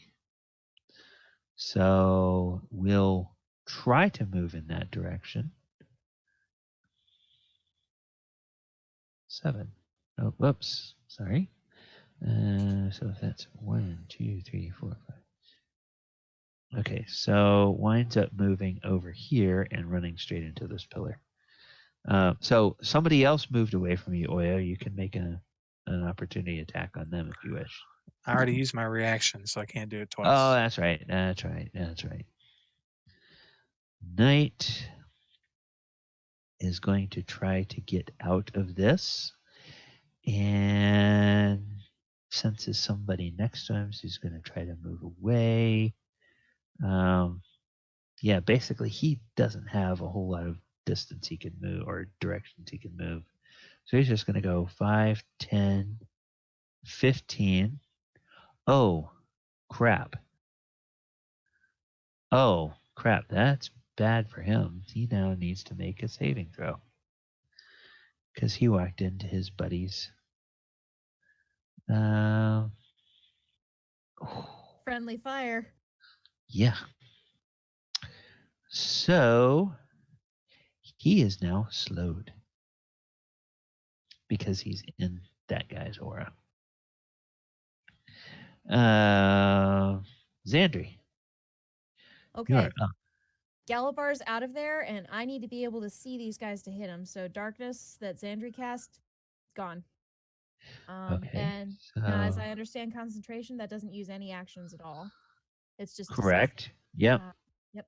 So now this guy is right in front of me, and he was one of the ones ganging up on my buddy.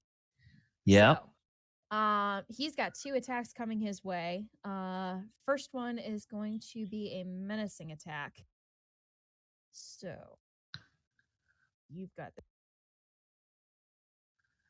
shit. That's gonna be a miss. So I can't do a menacing attack on it. All right. So extra attack then. That's a 25 to hit. That'll be the menacing attack. Yep. So that's 7 to hit. And no, that's second win. What? No, come on.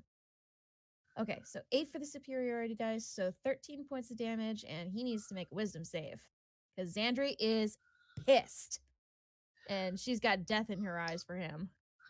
Okay, so get Yankee Warrior. Wisdom save is DC 15. this. Oh, he Are makes you kidding me? Well, whatever. She's still going to stand right here. Just and right up his feet. he sneers at you and he says, I've been waiting a long time to kill a drow. You're going to be waiting a lot longer. Action surge. Oh, action surge. Okay, Yep. go ahead. 26 to hit. Oh, that'll hit. 12 points of damage. Okay. 15 to hit. And I'm going to No, get... the 15 will miss. That's a miss. All right, so she gets at least one more attack on him. So that's 12 more points of damage. Yep. Okay, and he is bloodied. All right. Well, now our buddy, our dear friend, this gets Yankee Hunger. He can now see.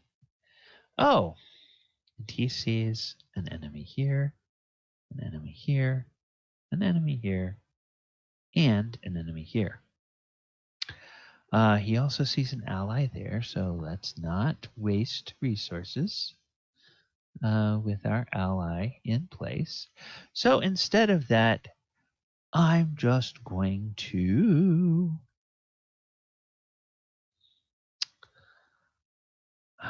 Oh. He actually looks... No, he's going to do this because he can get more people. Never mind. Yes. Okay, so this goes to... Yeah. Okay, great. A bolt of lightning arcs toward Zandri. Then from Zandri, 3 bolts leap from her. One strikes 3? at... Chain lightning. One strikes at Chandler, one strikes at Thardram, and one strikes at Galibar. No. Wait, how does it strike me? Does it It's not have to chain be in a straight lightning. line? Does it not have to be in a straight line? It jumps Oh, Yeah, shit. it just jumps. Yeah. I'm gonna up to absorb. up to 9 targets. In this edition, it's only up to total of 4 targets, including the first one hit.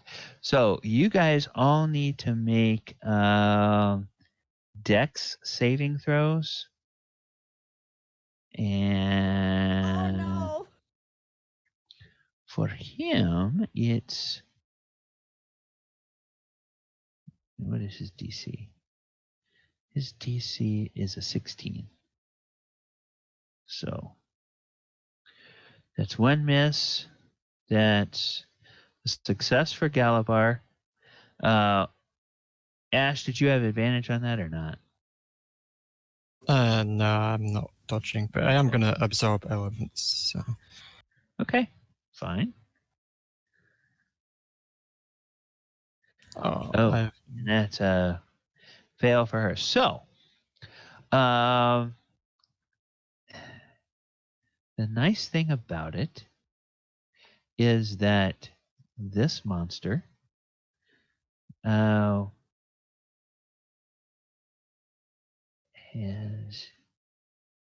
has D8s, has that many D8s. So, for anyone who failed their saving throw, it's 29 points of lightning damage. For those who succeeded, it is 14 points of lightning damage.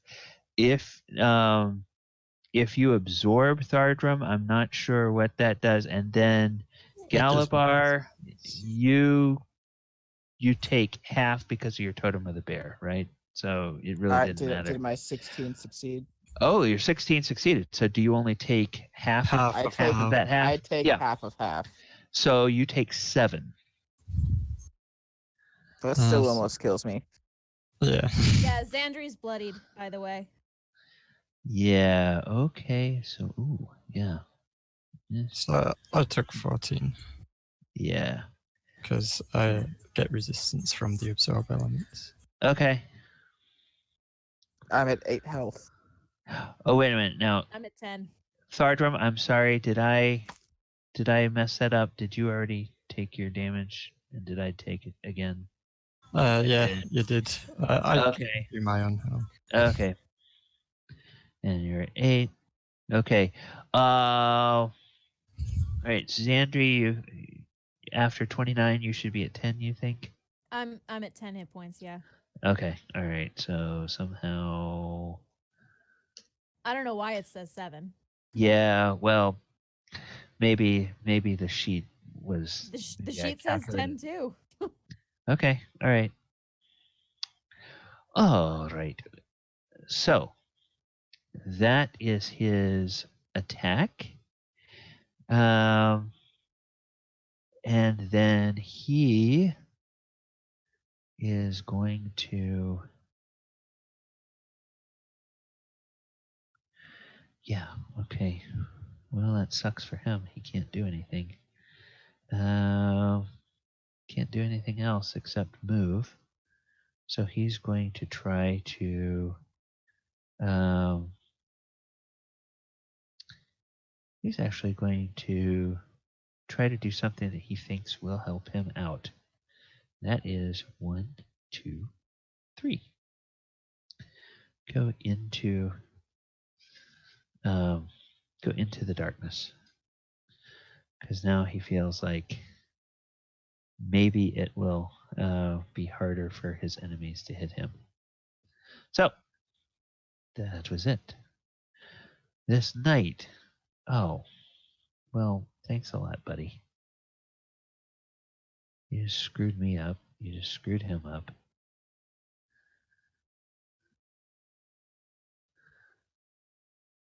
But you know, when it comes down to it, these Gith are not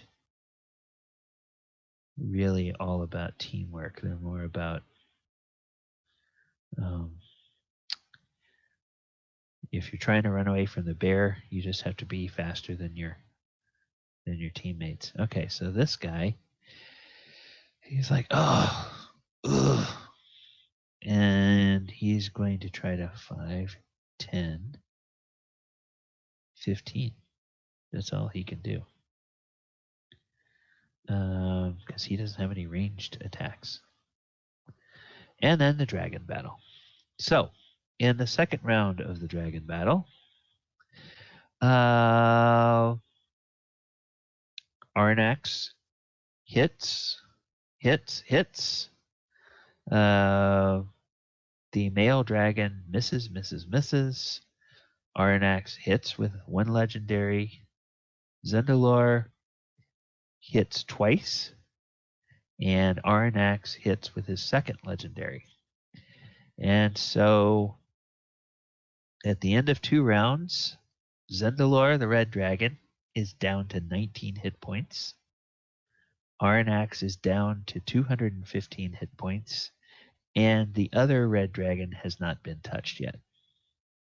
And we will then go back to this round. Okay, so we'll see if we can get through one more round of combat. And then we'll probably have to come back to this next week because it's 6:30 now. All right, Oyo, you are up. Okay. Oyo's gonna slightly unsheath his moon touch sword and he's gonna dash forward. Oh, and I learned something this week. Let me do this on your tell me what the light is on your how is it 15 feet? Yes. So let's do this. And then let's do Aura 2. Okay.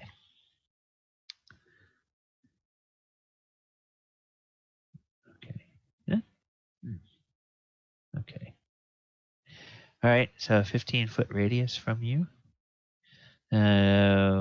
So you anywhere that's in the aura you're casting, you can see your enemies and they can see you. Mm-hmm. All right, So I'm going to attack this guy. Now, Chandler did say that that we didn't want to kill these people because this hunger gets stronger, right? He said the hunger gets stronger from the things it kills. Yes, that's true. For the things it kills. Oh, okay. Well, then I'm gonna kill this kid if I can with just attacks. Sure.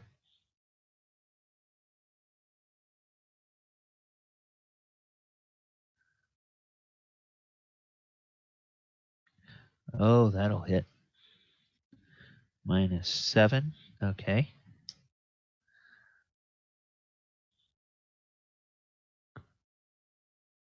Ooh. Okay. We go with the crits. Okay. Before you take your next attack, I think that's gonna do it. That's 10 and 6. That's 16. 16 is enough to kill him. So, you're not using flurry of blows? Okay. So. No. I'm just gonna bonus attack that guy right there on the. Yeah. Okay. How would you like to kill this one guy? I just do like a series of like kicks into both his thighs, and then I just like arch my up and kick up into his neck and just break his neck as he kind of like falls down within Okay. height range of my kick. That third kick. I'm Okay. sorry, my second kick. And I'm Okay. gonna hit this. All right. 18. That'll hit for 9 points of damage. And I will slightly, I guess, kind of just push my sword back in and close off the light. Okay. And then, so let me go back here, and I'll go here, and I'll just do that. And then I will use my movement and I will roll backwards. Okay. All right. And so one guy will get an opportunity attack, and let's see. Will he? Yeah, because that's his reaction. Oh, he can see me? Isn't he slowed? He's slow. Oh, wait a minute. His movement is reduced. Here's the actual thing. It says, any beast or humanoid that starts its turn within 5 feet has its speed reduced by 20 feet. So it's not actually, he's not mechanically, he's not suffering the slowed, but he's can't move 20 feet. All right, so he's just going to get 1, and that will be a miss. All right, so he's the only one that gets it. And actually, I'm glad I mentioned that because he is to be there for being slowed by 20 feet, not by half. All right, and anything else, Oyo? That's it. All right, this spellcaster. God.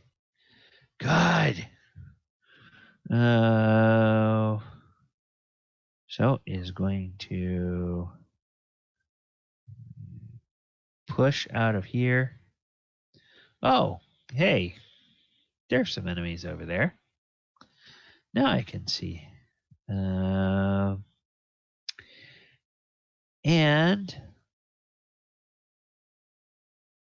oh, what the hell? Oh, what the hell? Why not? I've got ranged spells. I can use those. So she casts a spell, and a little fiery pebble flies up in the air and comes over, and it lands approximately here. And yes. Yeah, Wait, 5, 10, 15, 20, 25, 30. Yeah, perfect. That's good enough. Okay. Zandri, Thardram, Galibar, and Chandler can all make dexterity saves as fire blossoms around you. Does being on top of the rail track help? It's kind of a 30-foot sphere. That's So- a no then. Yeah, so I'm gonna say probably not. So yeah, what is his dex save? Probably not very good. Ooh, poor bastard. And what's her DC? You guys are trying to get is 15. So, So that's now enough. Ring of Fire Resistance should have whatever that is, right? Sure. It would have it if you saved, or it would quarter it if you saved, and if you didn't save, I'm pretty sure Eh. 12 doesn't save. yeah. So she just gets that at normal level, which is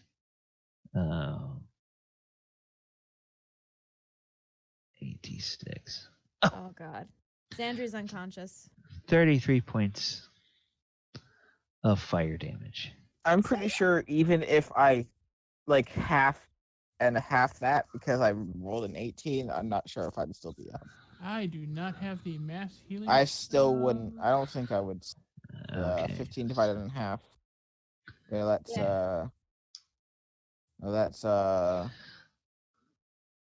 16 divided in half Okay. is exactly 8. I'm down. Okay. At 0. Mhm. Okay, so that's 10. And then who's trying to make? Yep. So you're trying to make death saves. Zandri Um, just finished screaming from that lightning electric shock, and then bam, before she can even drink a potion. Okay. Thardram, you're good? I have 2 health. I'm fine. Now, Oh, just you're fine. remember- 100%. No worries at all. Just remember, as long as I have concentration, y'all have advantage on Yeah. on death saves. Okay. And then Thardram, you are up. Okay. That lady doesn't play fair. Oh, by the way, he failed to save too, so he's down. Uh-huh. Good. So sad. Small mercies. I'm gonna. Ooh. Where's the spellcaster at? This one here? Yeah, she's behind the rock from you. Yeah, this So one you here. can't see her at the moment.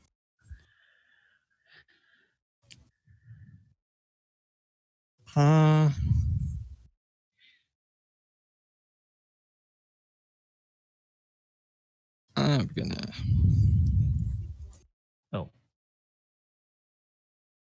I guess you would see Zandri go down. How high up is this, by the way? You're maybe 20 feet off the ground here. Oh. There's a nice slave body there you could jump on and probably mitigate falling damage. How? Wait, so I could jump down. Well, I need to take 0 falling damage, otherwise I die. So this is. What I'll do, I will let you, if you don't mind jumping on a corpse of a slave, I will let you jump on this corpse and you won't take any falling damage. Desperate times call for desperate measures, don't it? Sorry, dude. Yeah. Oh. Hey, they won't know.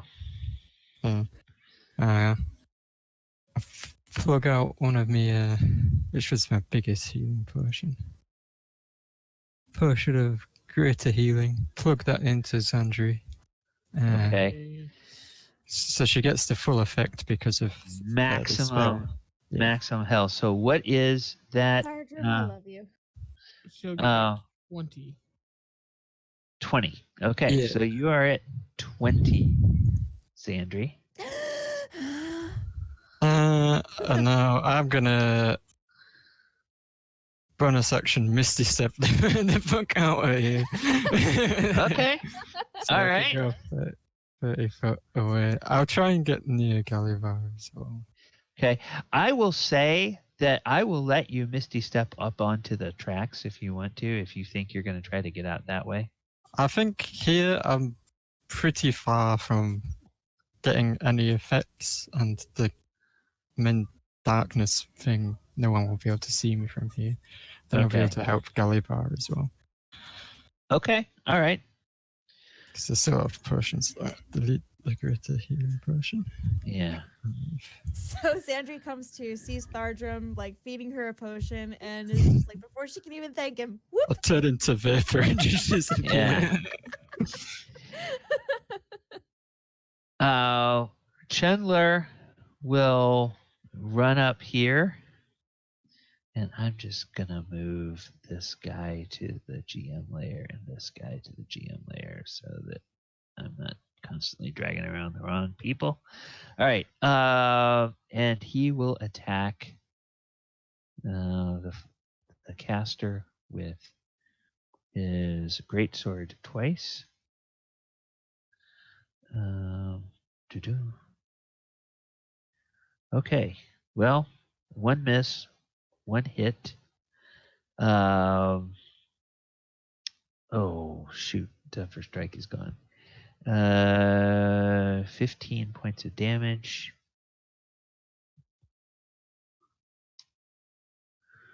Okay. All right, I'm gonna expedite this round. Galibar, take your turn. Make your death save with advantage. Death save. It's just a straight D20. Okay. No pluses, no minuses. Oh, thank goodness for advantage. Yep.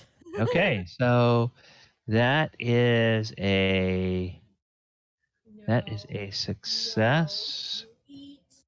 So you have one success. All right. Adamant, take your turn.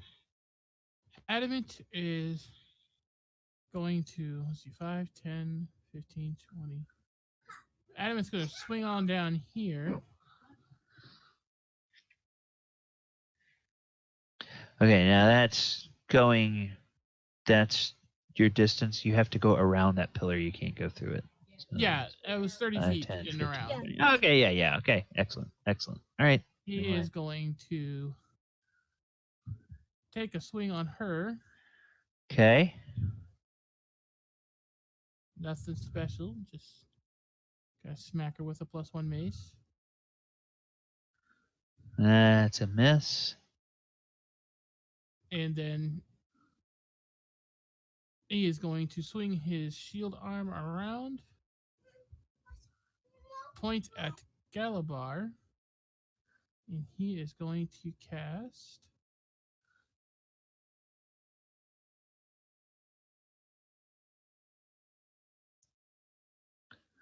Healing Word, and he's going to get back 12 health. Okay, because it's maximized. Yep. So, whoops. So you are at 12. Then I am going to go ahead and remove that. All right. So he is still bloodied. That one's gone. Let's just keep going. Oh, anything else, Adamant, before I get to another teammate? Nope. Okay. Zandri, you're up. Okay. Galibar's up. Yes. Yep. He has some HP. All right, this fucker needs to die. So she's gonna step through Chandler, and she's gonna just unleash hell on this person. So longsword attack, and she's gonna use a fainting attack to get advantage on this strike. Okay. So it's a 21 to hit. So it doesn't add anything. She just got the advantage. Yep. That's 13 points of damage. Okay. And then she's gonna hit again with fainting attack. That's 20 to hit. That'll hit. Okay, so 12 points of damage. So 25 points of damage. Okay. All right. All And right. that's all she can do since she burned her action surge. Okie dokie. All right. This guy's in the darkness. Well, which means he's safe for now, but he can't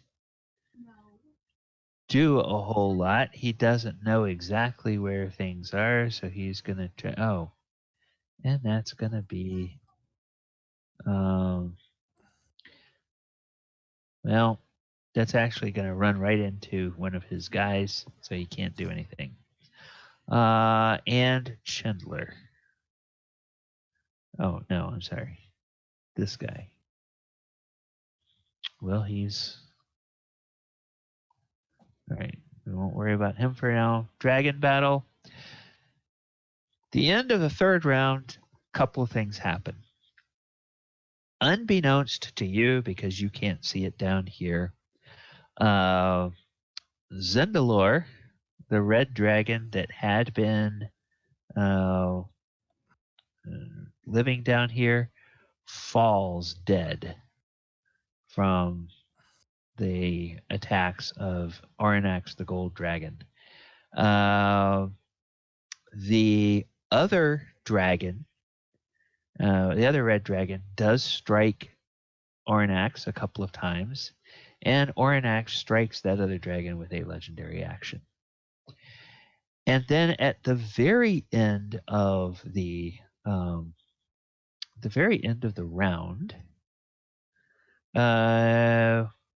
you all see a bunch of ropes, and they're like ropes made from vines.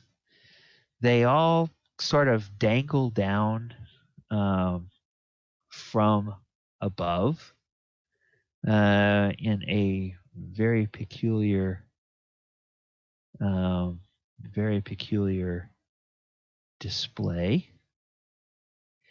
And those of you who are conscious, which I think is everybody at the moment.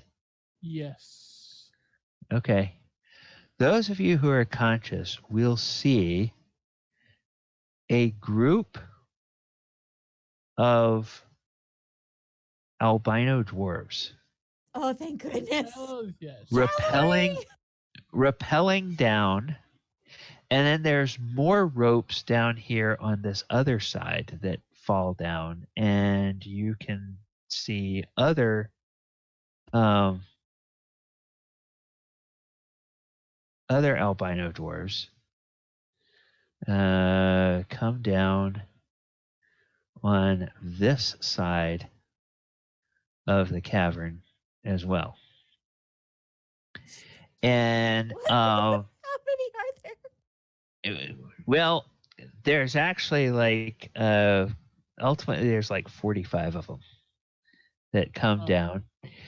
And in that confusion, they just start laying waste, and the Githyanki warriors drop like flies. The Githyanki Gish uses an ability, does a plane shift, and she goes boop, and she leaves the fight. That one is dead. This Githyanki Knight takes several injuries, uses an ability, plane shift, boop.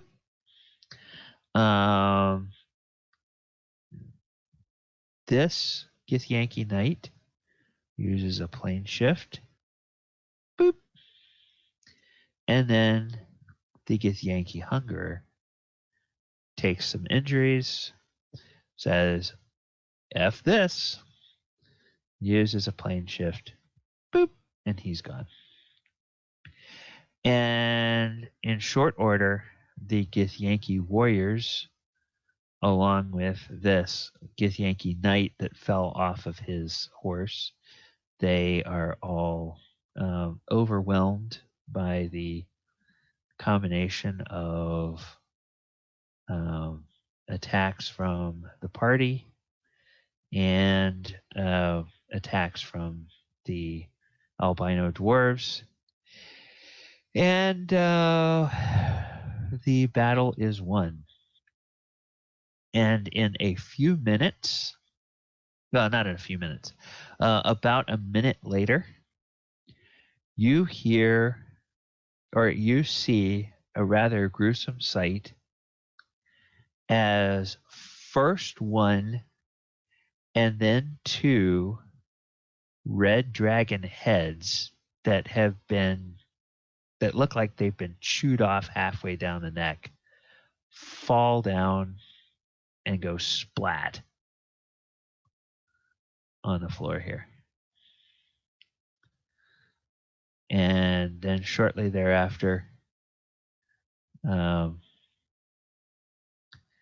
Aranax flies down and is triumphant, but immediately doesn't even seem to acknowledge much of anything, immediately retreats in here. I'm going to go ahead and open up this area here so that everybody can see. I guess Oyo would have canceled darkness, I guess, when all this started happening. He was like, what? Yeah, at some point. Yeah, that all sort of happened quickly. I'll get rid of it in a moment. Adamant's not going to go in, but he's going to peek around the corner. Okay. Galibar's also going to take one of the swords from the Gith warriors. Well, hold on. I don't think he was finished. Are you okay? And you see Aranax is sniffing around, sniffing around like he's sniffing and he's like his claws are just patting on this enormous pile of coins and gems and he's counting his treasure. What's probably magical items. Now, Adamant, where do you go? He kind of stops right here and just kind of peeks around the corner. He's not gonna try to go in there. He's just like, and you okay? And Aranax turns and races here and sticks his neck out, and there's dragon blood dripping off of his fangs, and he has a sneer that is a combination of anger, greed, triumph, and kind of full of draconic fury like you have never seen.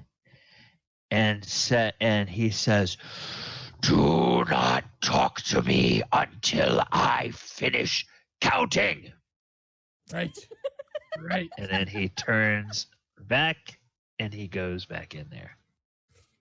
Or counting. I think we should leave him be. Yeah, Galibar... Zandri just kind of leans back against the stone column and slowly sinks down to the ground. Yeah. Galibar is going to go to Adamant with the sword he picked up from the knight and the warrior and ask him maybe if he could identify them. Oh. Okay. Can I have a little bit to I may not have a body. Do we want to pick up with identifying items next week? Yeah, sure. Because I know it's midnight for Ash, and I don't want to keep him too late. Yeah, Ash, is Thardram over by Zandri on the map? Thardram's just like going through the door, just like, thank you, nice to see you, hi. Yeah, as soon as Zandri sees him, she's gonna kind of like get shakily back to her feet and run over, and again, he's getting a hug. Just like big hug. I would have also helped Galibar out, but he was under the bridge and I couldn't see him. So. Yeah. Thanks, Tardram. Oh. Didn't even get to hit one thing in the entire fight. So sad. They Don't go around. got away. We'll get another chance, but thank you. Well, that fight was very easy. What? I do believe you have a penchant for understatements. I believe Okay. a dozen more. I mean, I There- didn't take any damage. Did you? I mean, I'm just saying. He just kind of shrugs. Nothing I can't handle. Galibar just glares at them both. There's one final coda to this, and no, I'm not gonna. It would sound unfair to do it the way I planned it. So, all right, we'll just end here. We'll pick up with identifying the items next week. Okay. That was way too close. I don't know. Oh I my think God. I thought we had them on the ropes at the end. They what you'll hear from the dwarves is the dwarves will say that their oracles had been telling them for some time to await a sign that there was going to be an opportunity to retake their mine. And so they had been kind of gathering from the little villages and places where they had scattered across Chult. And they had kind of been watching this area for a while, not really understanding what sign they were looking for. But when they saw a great gold dragon flying up into the sky and fighting two red dragons, they figured, oh, that must be the sign. And so they said, no shit. so they said, all right, everybody in, attack the enemy, and oh, hey, there's allies down here attacking too. So that was tense. yeah, that Yeah. works out. Yeah. That worked out for them. I'm shaking a little bit. Okay. Well, this is part of the problem of in some ways is part of a problem of dealing with a party that's really, really, really strong in melee, Until but they're doesn't have a whole lot of ranged defense. It's like, okay, well, if I want to give them a challenge, I gotta really kind of soften them up from range. And then, because if I wait too late and I let them get into melee, well, then the Yeah. enemies don't really have much of a chance. So finding things is kind of a challenge. Thardram,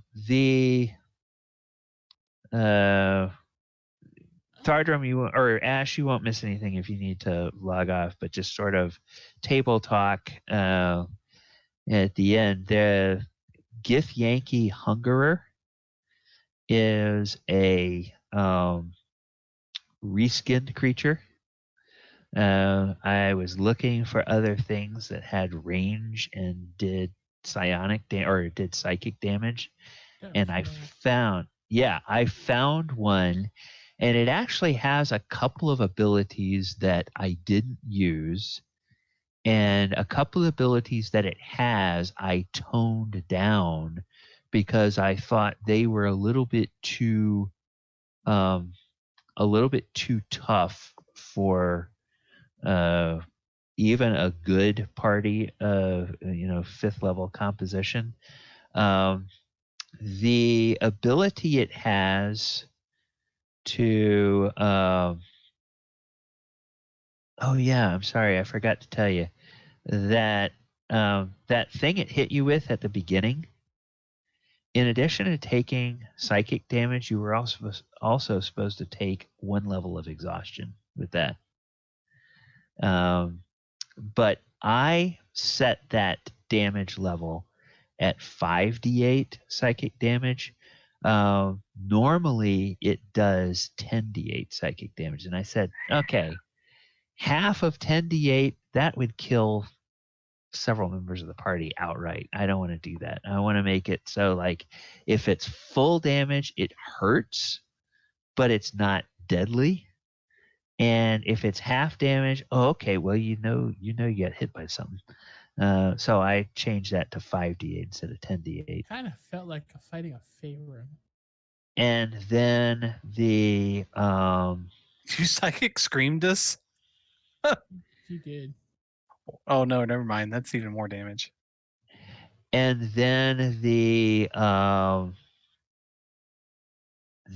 other thing it has, I also toned down the chain lightning. Chain lightning is supposed to be 10d8, so I did 5d8 on that instead. Because again, that's like, okay, that's 10d8 is overkill. Yeah, that would kill some party members outright. That's more than half their max HP. Yeah.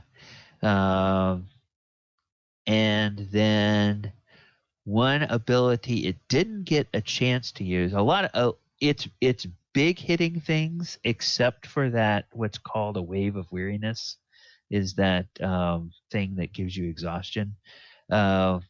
Everything else it has, it's a big thing. It can do only once per day. So it's like a one-trick pony. It'll shoot its big, heavy shots, but after that, okay, then it doesn't have a whole lot it can do.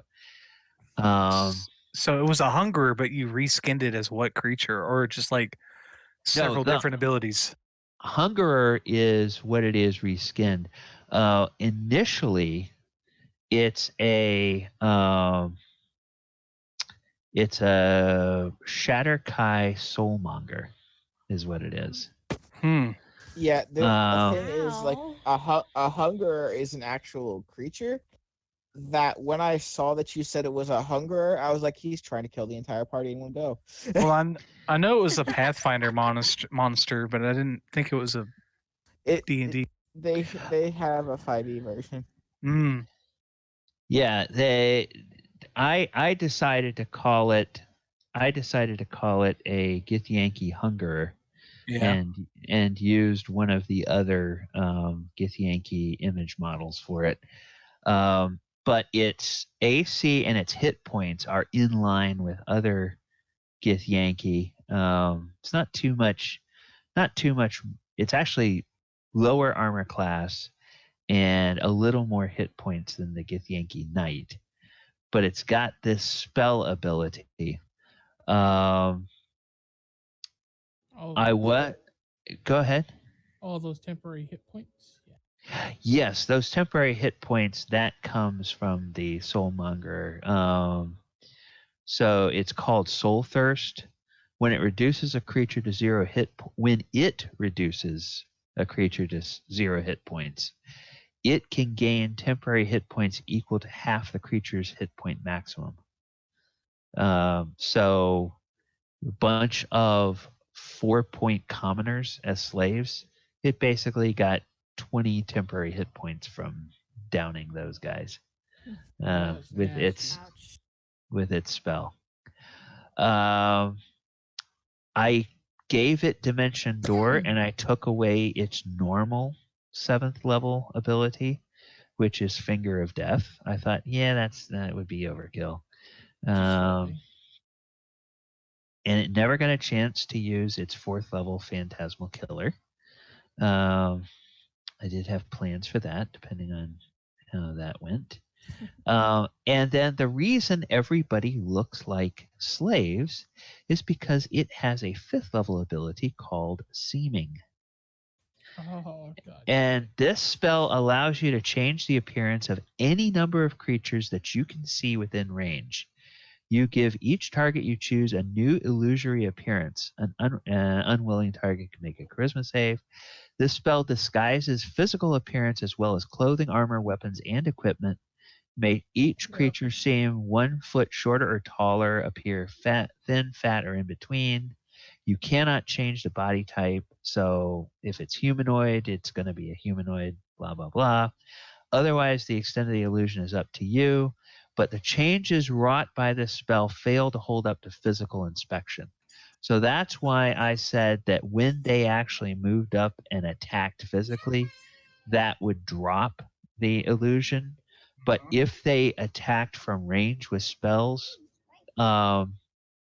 and I also said that Thunder Wave, I figured the Thunder Wave is enough of a concussive type of thing that, okay, that's going to disrupt it, and you're going to see that's, and that'll just shred the illusion with the Thunder Wave. But other ranged spell attacks, if they had any, or ranged weapon attacks, would not change that, would not disrupt that. That's kind of funny because, like, I was just assuming all these guys up here near me where I was bad. I was about to just drop kick that first guy I was next to into the water. Yeah. It's like, why take chances? Oh no, it's like that would have made perfect sense. And then because I didn't put them on the initiative counter, I didn't put the real slaves on the initiative counter, I didn't bother to do anything with them that first round. And then when you mentioned, oh, hey, wait a minute, what about these guys? I thought, oh shit. Well, they wouldn't just stand around.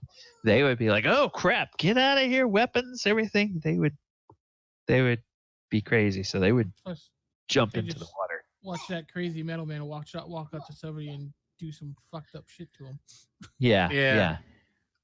Like I didn't know what else to really do. I was like, oh god, like I can't let my cleric go down. So I thought, well, I might as well just everybody will be blind. Let's do it.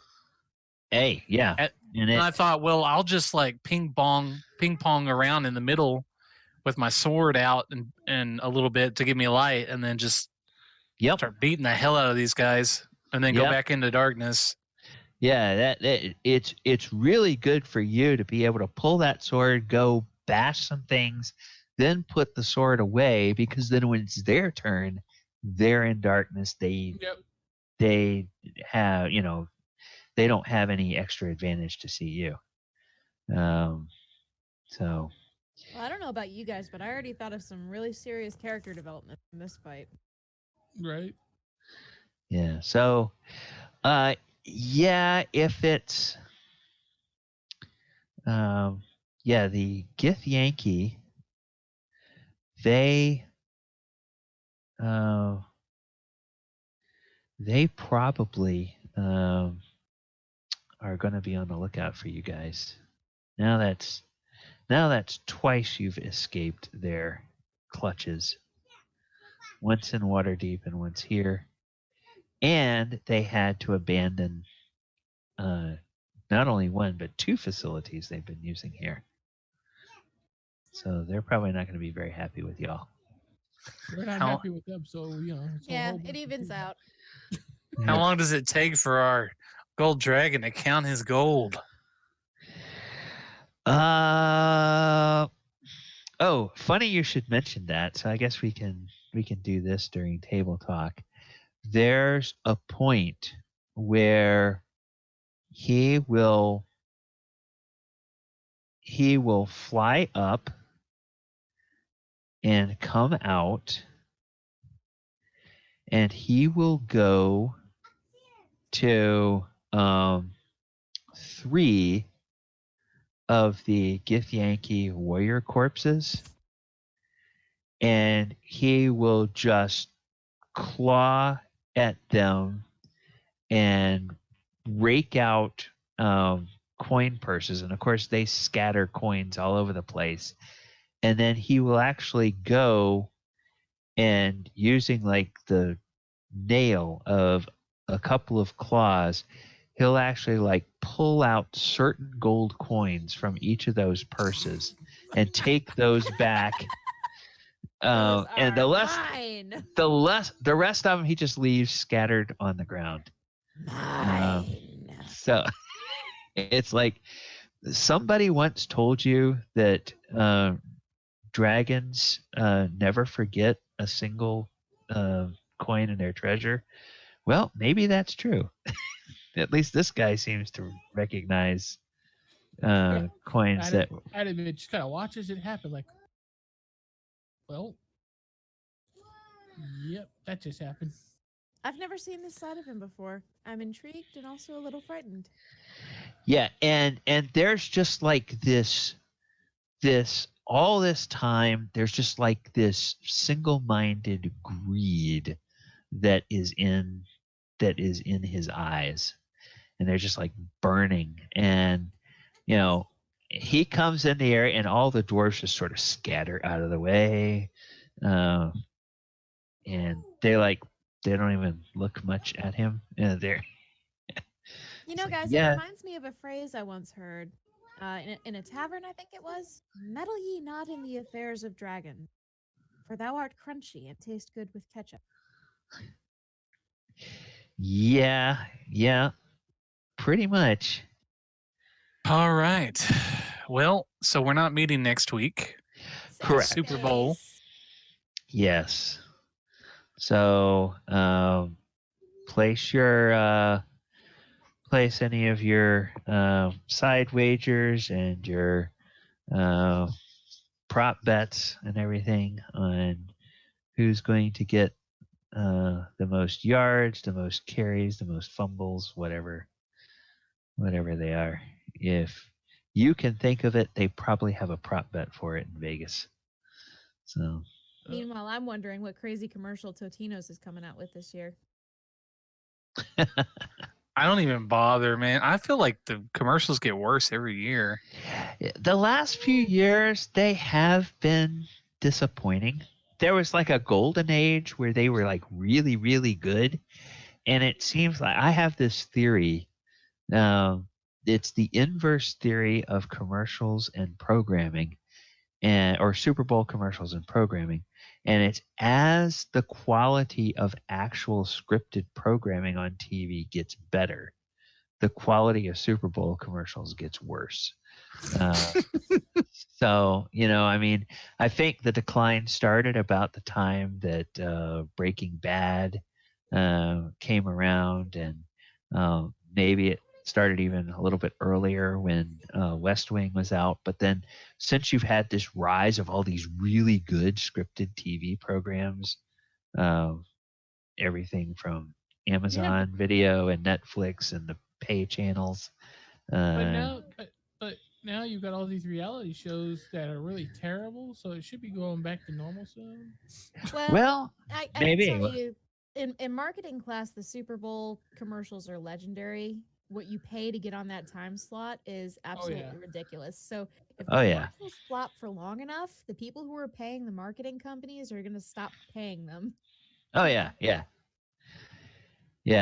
think it's a generational thing. I don't know. I think people's sense of humor has gotten worse. Yeah, the first, or I don't know if it was the first, but the most memorable early series of really good Super Bowl commercials over the course of several seasons was in the early 1990s when there was the Budweiser frogs. Yep. And then all of the they had the lizards for a while, and they had other things, and then after a while it just kind of got they ran that one into the ground, and it wasn't funny anymore. But for a few years they were really good. I don't know. I like the Budweiser horses too. And I'm sorry, but I am wondering what they're going to do on Totino's this year, because I thought the one from 2 years ago was absolutely fucking hilarious. Totino's? Yeah, the one with Kristen Stewart on it. What? Was that